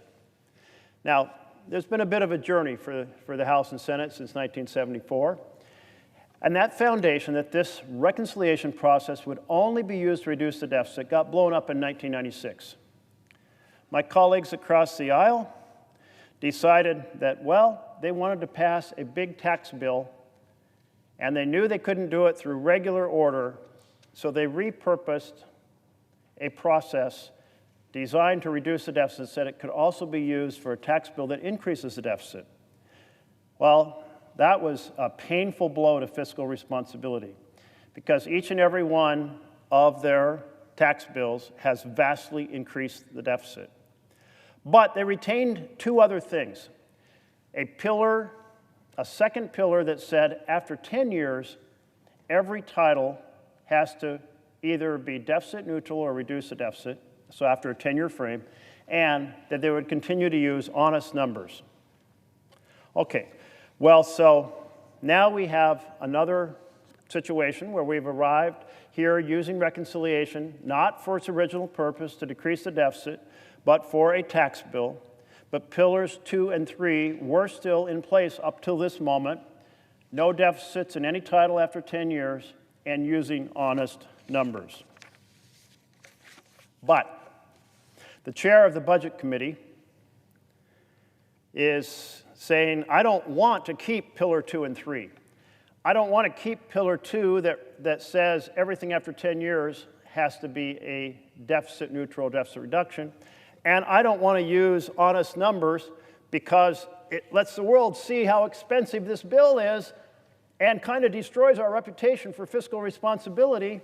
So we want to create some magic math, some false baseline to pretend that the bill does not have a lot of deficit.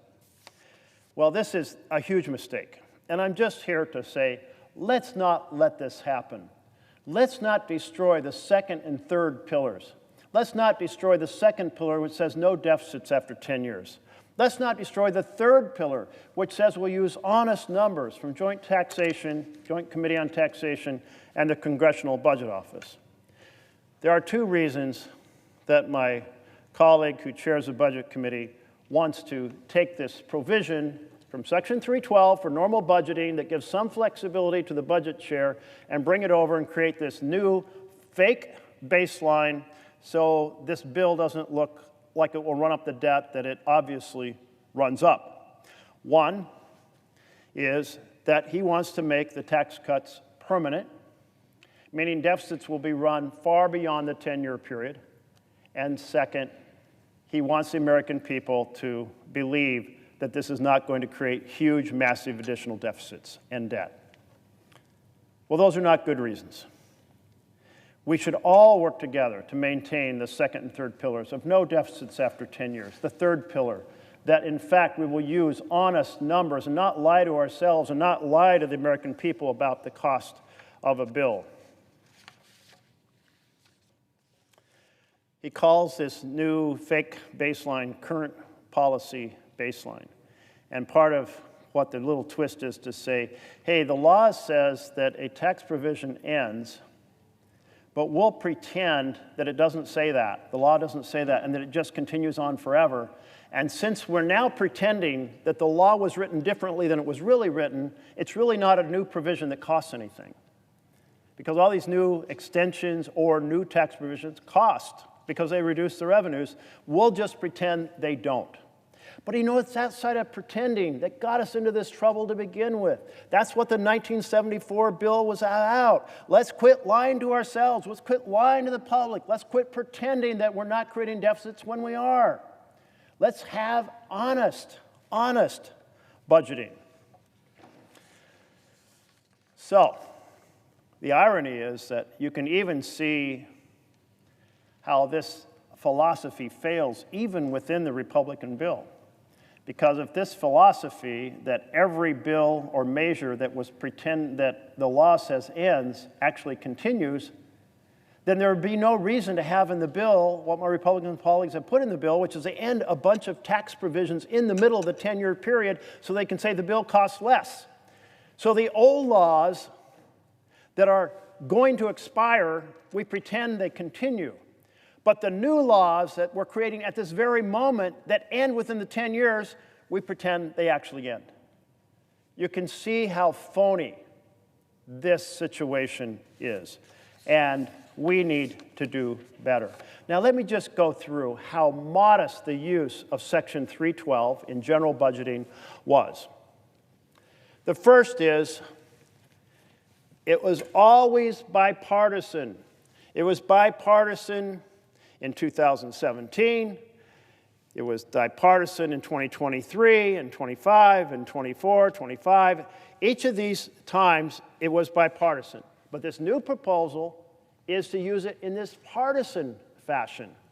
It's a complete deviation from a budget chair working out a gnarly problem in order to be able to figure out how should we really resolve how this individual policy should be evaluated, and instead turn it into an instrument in which you fake the numbers and do it in a partisan way. So that's not the only way that this would break protocol. The second is that each time it was used on a very narrow provision. It was routine, or in 2017 on the Crime Victims Fund, on the Power Marketing Administrations, on the Preventing Double Counting of a Dairy Program, of adjustments to the Fiscal Responsibility Act. It was always on a very narrow provision, not creating a whole new baseline out of thin air in order to fake the numbers over deficits and debt. One example on this is 2017. Republican Chair Mike Enzi directed CBO to use the original current law baseline for the Crime Victims Fund rather than a new baseline with updated numbers, because essentially if you have a baseline at the start of the year and then a few months pass and numbers change slightly, and if you keep inventing or having to use a new baseline that's changing just small amounts, it makes no sense because they aren't significant changes. So it was an issue to say, no, let's go ahead and use the baseline from the start of the year rather than updating it every single time every week goes by. So a narrow, very narrow issue. And as I noted before, it was to resolve an ambiguity. Each time it's been used, it's to resolve an ambiguity. But in this case, it's to create ambiguity. It's to create confusion. It's to create smoke and mirrors. It's to create a phony baseline, lie to ourselves and to the public about what this bill costs. And that is just wrong. Let me give you an example. In 2000, a deal had been struck on how to score activities of the Power Marketing Administration. But over the years, the Congressional Budget Office has started scoring the program differently from the 2000 arrangement. In 2023 and 24, Senate Budget Chair Sheldon Whitehouse and House Budget Chair Jody Arrington invoked Section 312 to have CBO remember and observe the original 2000 agreement.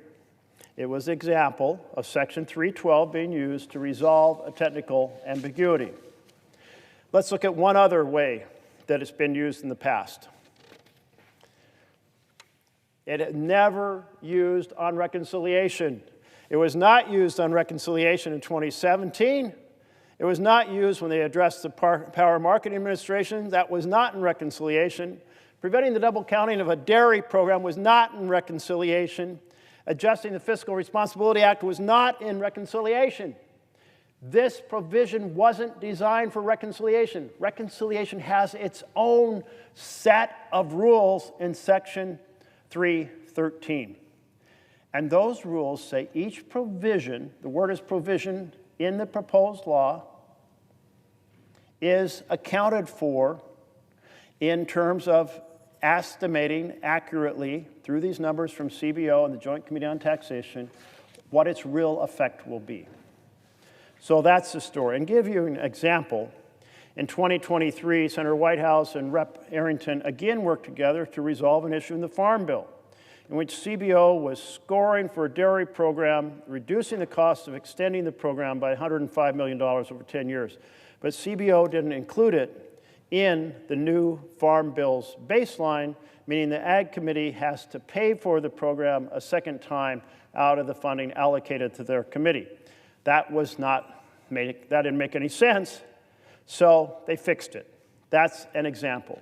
Very narrow, bipartisan, and we're talking small numbers. Let's turn to those issues over small numbers. Well, they aren't so small when you think about this in terms of our normal trip to the grocery store. 73 million or less than 200 million. In one case, on the Fiscal Responsibility Act, again, a bipartisan specific provision, $2.8 billion. What is this bill about? What is this fake baseline being used to hide in this case? $37 trillion of additional debt. Again, this is absolutely a crime against fiscal responsibility. It's blowing up the last two pillars from the 1974 Act. No additional debt or deficit past 10 years in any title.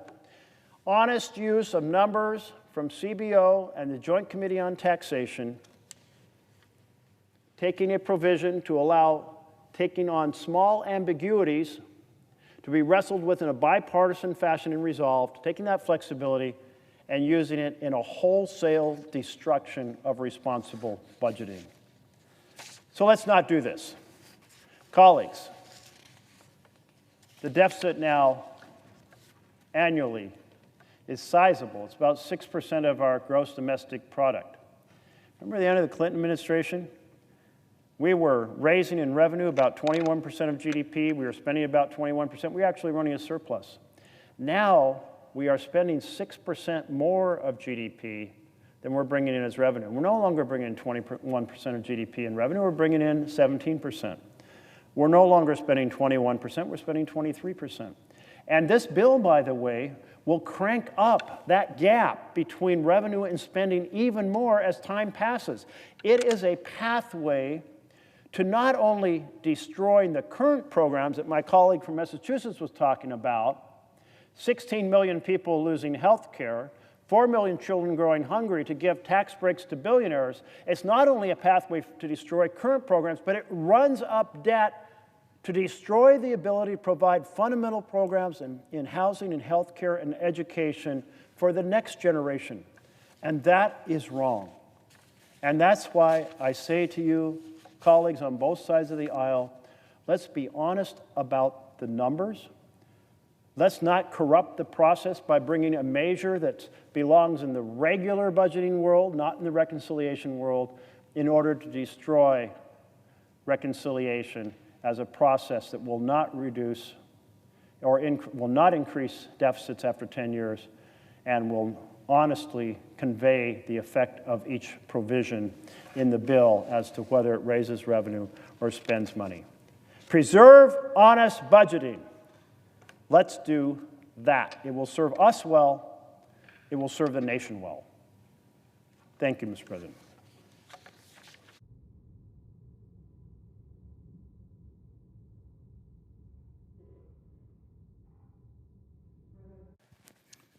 Senator from Virginia. Mr. President, I arrived at a late hour with few folks on the floor to talk about the most serious issue we could ever talk about on the floor of the United States Senate, the prospect that America may soon be in a war. There's no part of the Constitution that's more important than the Article 1 provisions making plain that the United States should not be at war without a vote of Congress. And yet the news of the day suggests that we are potentially on the verge of a war with Iran. When I was elected to the Senate in 2012, having served as a governor from 2006 to 2010 during a tremendous upsurge in the two wars in Iraq and Afghanistan, I visited our troops multiple times in the Green Zone in Baghdad and in Afghanistan.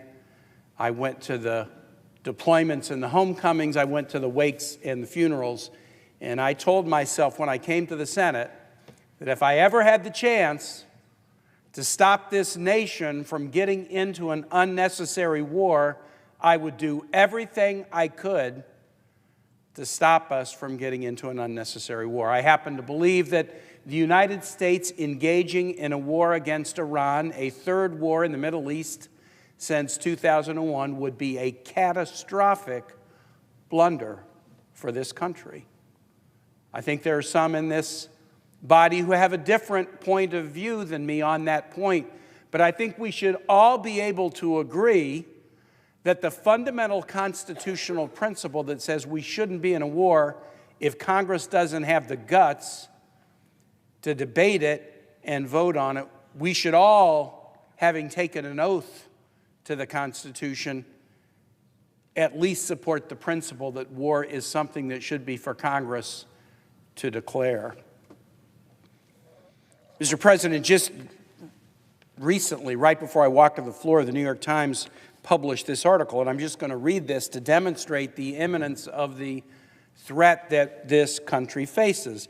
The article, New York Times, dated today, Iran is preparing missiles for possible retaliatory strikes on U.S. bases, officials say, and I'll just read the first few paragraphs. Iran has prepared missiles and other military equipment for strikes on U.S. bases in the Middle East should the United States join Israel's war against the country, according to American officials who have reviewed intelligence reports.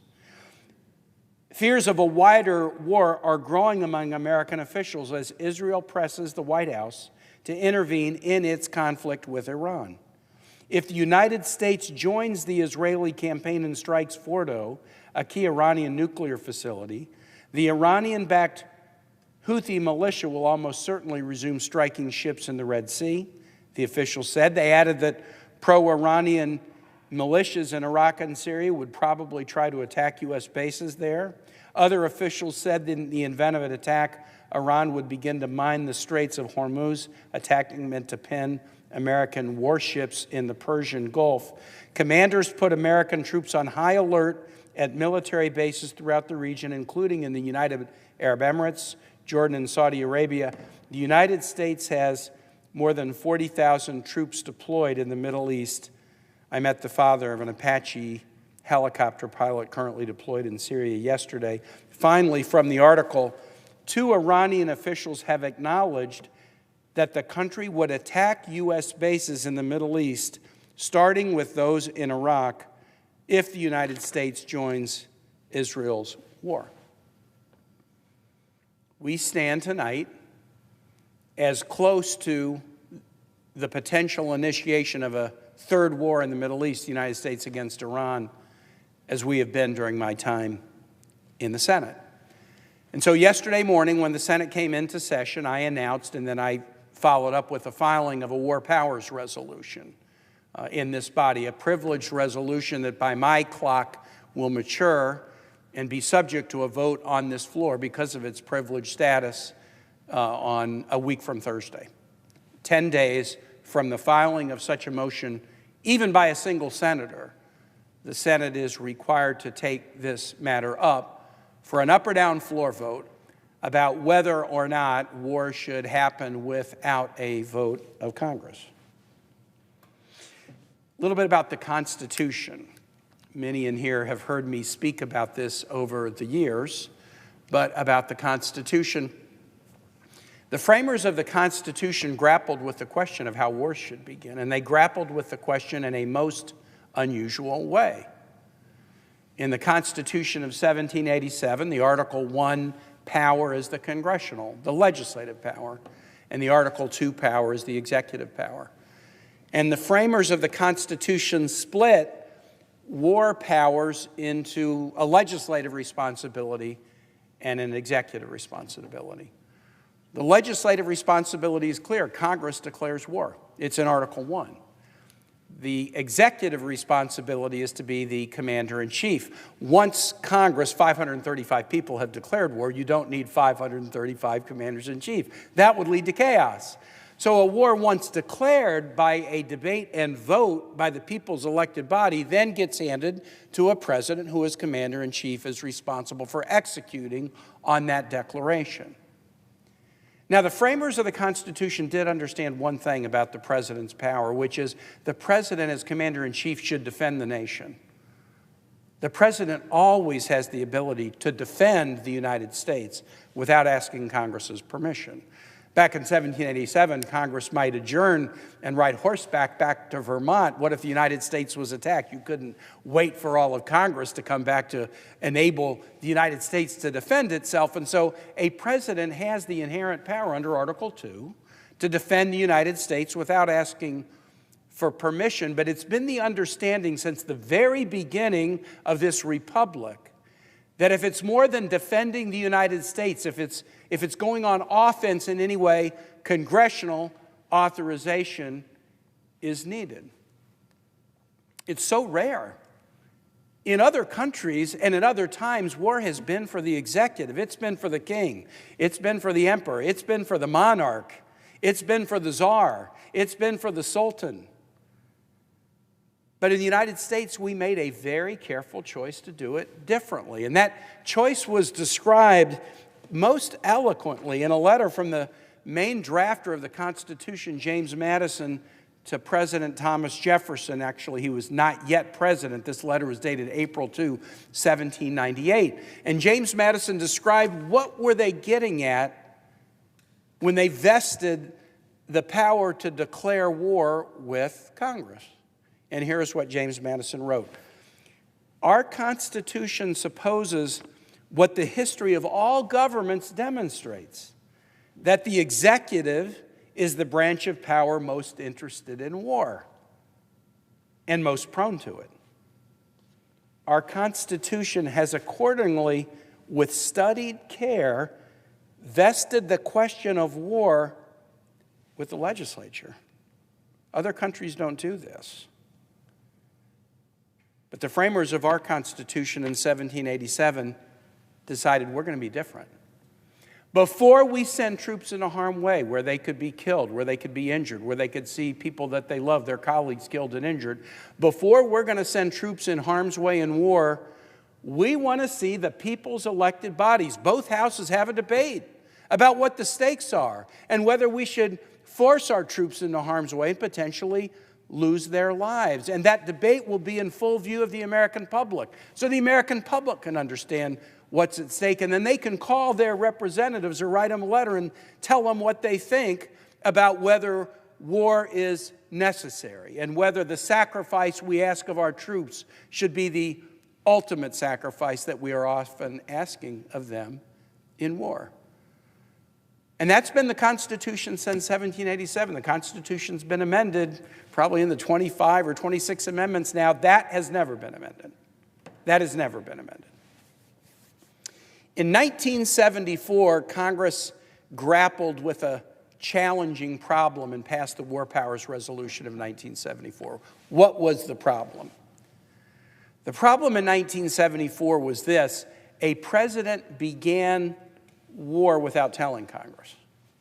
1974, we were in the midst of the Vietnam War, and Congress did know that, and Congress had passed some legislation at least appropriating funds for it and somewhat authorizing it during the Johnson administration.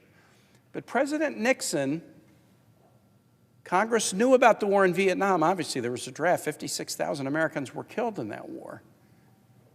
But President Nixon, without informing Congress, extended the war and started bombing Cambodia. It was called the secret bombing of Cambodia, a new country that had not been covered by war authorizations. And so Congress stepped up and acted and passed the War Powers Resolution of 1974. And that resolution, Mr. President, did a number of things. It established some protocols for when the president initiates military action, providing notice to Congress so that there can't be a secret war, giving Congress some ability, once notice is provided, to try to withdraw notice if it thinks that the war is ill-advised.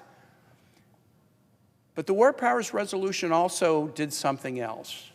It gave the power to even one member of Congress, one senator or one House member, if a president initiates war or is on the verge of initiating war. The War Powers Resolution gave to one senator or one congressman the ability to file a resolution to stop a war before it starts or to stop a war once started. And the War Powers Resolution over time has made that a privileged motion, meaning it can bypass committee and be brought up on the floor of the Senate for a vote within an expeditious period of time.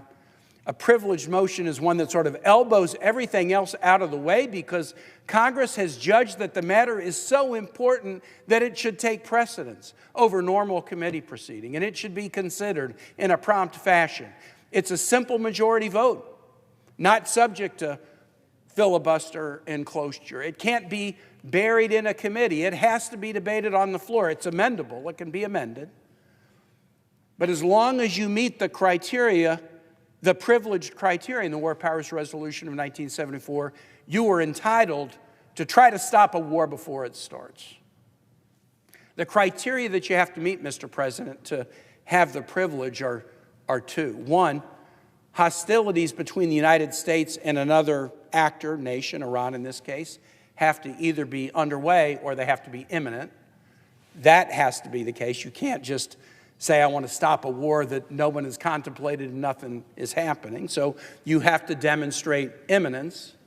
And you also have to show that there is no existing congressional authorization authorizing the United States to be at war, in this case with Iran.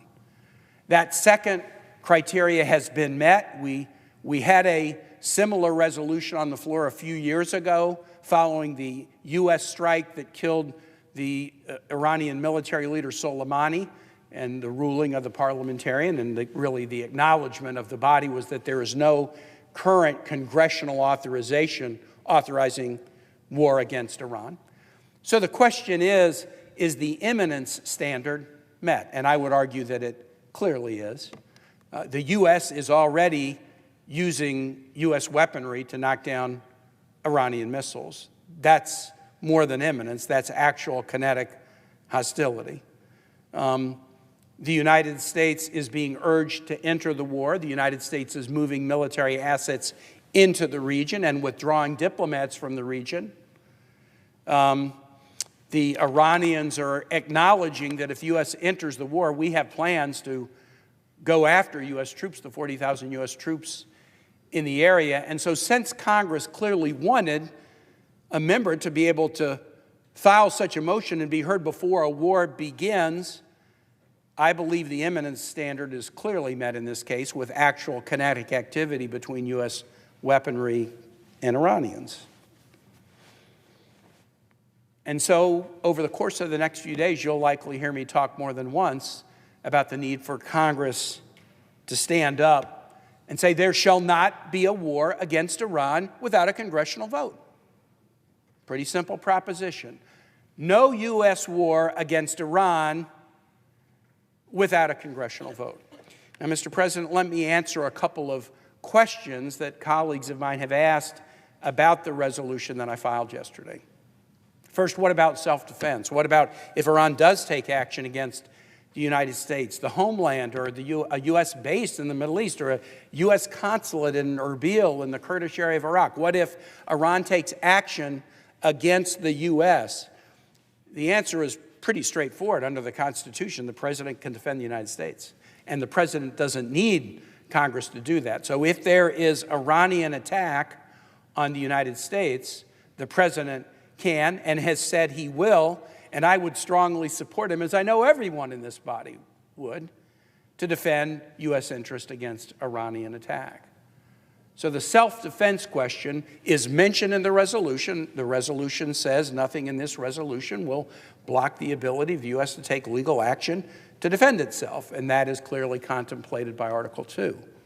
The second question that some ask me is, what about the U.S. helping Israel defend itself? Mr. President, I've been here since January of 2013. I have voted for every Israel defense package that's ever been before this body, and there have been many. Israel receives more defense aid from the United States than any other nation, year after year after year, with my support. And I've done more than vote for Israel defense aid. On a couple of instances, I've whipped votes to make sure that we found enough aid for Israel. In April of last year, we passed a supplemental bill in this body that had billions of dollars of aid for Israel in the aftermath of the horrific attacks on Israel by Hamas on October 7. And it was shortly after that vote that Iran launched a set of attacks against Israel, and the defense aid that the U.S. provided enabled us to knock down and assist Israel in knocking down Iranian drones and missiles. That was a good thing. Had those drones and missiles landed in Israel, they would have not only killed and wounded tons of civilians, but they would have led to escalation in the region that would have been unhelpful for all countries in the region. So I stand strong for Israel's right to defend itself, and I stand strong for the United States in providing Israel support so that they can defend itself. But that's a different question. That's a different question than whether the U.S. should go to war with Iran. In my view, there is no compelling security reason for the U.S. to go to war with Iran. And the last question that I want to ask and sort of reflect upon, Mr. President, before concluding is this: what about diplomacy? What about diplomacy? The pages are here, and you have a lot of time on the floor. Sometimes there are speeches and sometimes there aren't. I imagine you've looked a lot at this room and what's in the room. And one of the things that you notice is in the panels all around the room, the blue panels, at the top of the panel is the seal of the United States. That seal of the United States was designed and embraced by the United States in 1782. The seal of the United States is also in the skylight in the ceiling of the Senate chamber. And that seal has essentially been constant since 1782. There's a seal of the President of the United States that's changed a little bit, but the seal of the United States that Congress has used has been constant since 1782. And one thing that is very notable about the seal is the eagle in two claws is holding the arrows of war and the olive branches of peace. But since the very beginning of this republic, the eagle's face has been turned to the olive branches of peace, and it was designed that way to send the symbol that the United States always prefers peace, always prefers diplomacy, and only uses war as a last resort when diplomacy fails. We had a diplomatic deal with Iran that was entered into in 2015 that was limiting their nuclear program. Peacefully, without having to bomb them, without having to kill civilians, without having to assassinate scientists. The United States, together with other nations, used the power of congressional sanctions, Congress did this well, to leverage an agreement whereby Iran agreed, and in the first sentence of the first paragraph of the first page of the agreement, Iran reaffirmed that it would, quote, never seek to purchase, acquire, or develop nuclear weapons. And in the body of that agreement, Iran agreed to a whole series of limitations upon nuclear research, nuclear activity, centrifuge construction, the percentage of enriched uranium it was allowed to have, and also Iran agreed to the most comprehensive inspection regime of any nation on the planet overseen by the International Atomic Energy Agency to ensure that they were meeting their requirements, that they would never seek to purchase, acquire, develop nuclear weapons, and that they would abide by the limits on centrifuges and the limits on enriched uranium and other activities. The agreement was working. Don't take it from Senator Kaine. The International Atomic Energy Association said the agreement was working. The allies and adversaries, Russia and China, were part of this deal, as were the UK and France and Germany. Those who worked on the deal said the agreement was working. It wasn't turning Iran from a bad actor to a good actor. It wasn't stopping all of Iran's bellicose behavior, but it was limiting the very nuclear program that is now trying to be bombed out of existence. We had an agreement that was working. President Trump became president in January of 2017, and he said, I don't like the agreement that President Obama did. I want to get out of it. President Trump's own cabinet, his Secretary of Defense, Jim Mattis, said, don't get out of this agreement. It's working. His Secretary of State, Rex Tillerson, don't get out of this agreement. It's working. His National Security Advisor, H.R. McMaster, a former general, don't get out of this agreement. It's working. For God's sake, we have used diplomacy just as we are supposed to by preferring peace and diplomacy first to deprive Iran of a path to a nuclear weapon. Shouldn't we prefer diplomacy rather than putting at risk the life of American troops, the 40,000 troops who are in the Middle East? So what happened to the diplomatic agreement? President Trump started to talk about abandoning it. I wrote a piece in Time magazine in 2017, and I said, if you abandon this agreement when it's working, what will Iran do? They'll go back to developing nuclear weapons. Because if the U.S. backs out of it, they will as well. If you abandon this agreement, North Korea will never do a nuclear deal with the United States, because why do a deal with the United States if the United States is going to abandon the deal even when it's working? President Trump didn't listen to me. He didn't listen to his Secretary of State. He didn't listen to his Secretary of Defense. He didn't listen to a lot of people in his administration. He tore the deal up. And Mr. President, what a tragedy. You have Israeli civilians who have been killed in the Iranian missile attacks, who have nothing to do with the military, and Iranian civilians who have been killed in missile attacks who have nothing to do with the military. They would be alive today. And 40,000 U.S. troops in the region would be safe today if we had decided to act in accord with our values and put diplomacy first and prefer peace over war. That's water under the bridge. But the question for this body that we will grapple with over the course of the next couple of weeks is whether the United States should be in another war in the Middle East. In particular, whether we should allow a war to start without us, whether we should hide in the tall grass rather than exercise our constitutional responsibility under Article 1. This is fundamentally a debate about Congress being true to its oath of office, and actually also being true to the obligations we have to our public. The framers put this in the Constitution so that we wouldn't be at war without a debate in front of the public. They had a view about the morality of war, and I think their view was basically this: there would be nothing more publicly immoral in the public space than to send troops into harm's way, risking death, if Congress was too chicken to have a debate and vote about whether the war was in the national interest.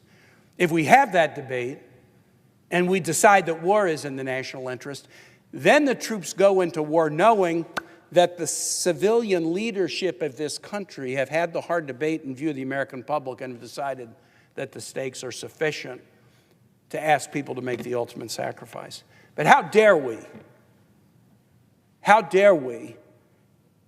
and I say this as a father of a United States Marine, how dare we ask people to make the ultimate sacrifice if we don't have the guts to have a debate and decide whether a war is in the interest of this country? I know what the American public thinks about this. There was a poll that was released today, and this is completely consistent with what I've heard from Virginians, and Virginia is one of the most pro-military states in this country. I'm on the Armed Services Committee. 1 out of every 8 Virginians is a veteran. That's not 1 out of every 8 adults. That's 1 out of every 8 Virginians is a veteran. And you add active duty, and you add the Guard, you add the Reserve, and you add the civilian DOD, and the military contractors and their families. We train all the Marine officers in the world. We have the biggest shipbuilding enterprise in the world. We have the Pentagon, the largest military office in the world. We've been the site of more battles on U.S. soil than any state in this country in Virginia. Revolutionary War, Civil War. the attack on 9/11 at the Pentagon. We are as pro-military state as there is, but I can tell you this, Virginians do not believe the United States should be in another war in the Middle East. Neither do Americans. A poll today suggests 16% of Americans think the U.S. military should get involved in a conflict between Israel and Iran. 16%. 60% say we should not. 24% are not sure. We need to have this debate in front of the American public. And let them watch us debate the stakes of this. And it might be that colleagues in this body or in the House think a war with Iran is a good idea. Let them put a war authorization on the table. Let's debate that. Let's debate that in front of Virginians and Kansans and Californians and hear what our constituents have to say. Let's debate that in the full view of people whose spouses are in the military or whose kids are in the military. Let's have that debate in front of them and hear what they think before we cast a vote that would be one of the most serious votes that you ever cast on the floor of a body like this. But we should not allow a war of the magnitude of this to begin with Congress hiding from the responsibility that was put on Congress's shoulders in 1787. I will be asking my colleagues to support my simple resolution as early as next week, no war without a vote of Congress. I will be asking my colleagues to support it and uphold the oath we've all taken to support the Constitution that established that most unusual principle, most unique principle that is part of what makes this nation special. With that, Mr. President, I yield the floor. Under the previous order, the Senate stands adjourned until 11 a.m. tomorrow.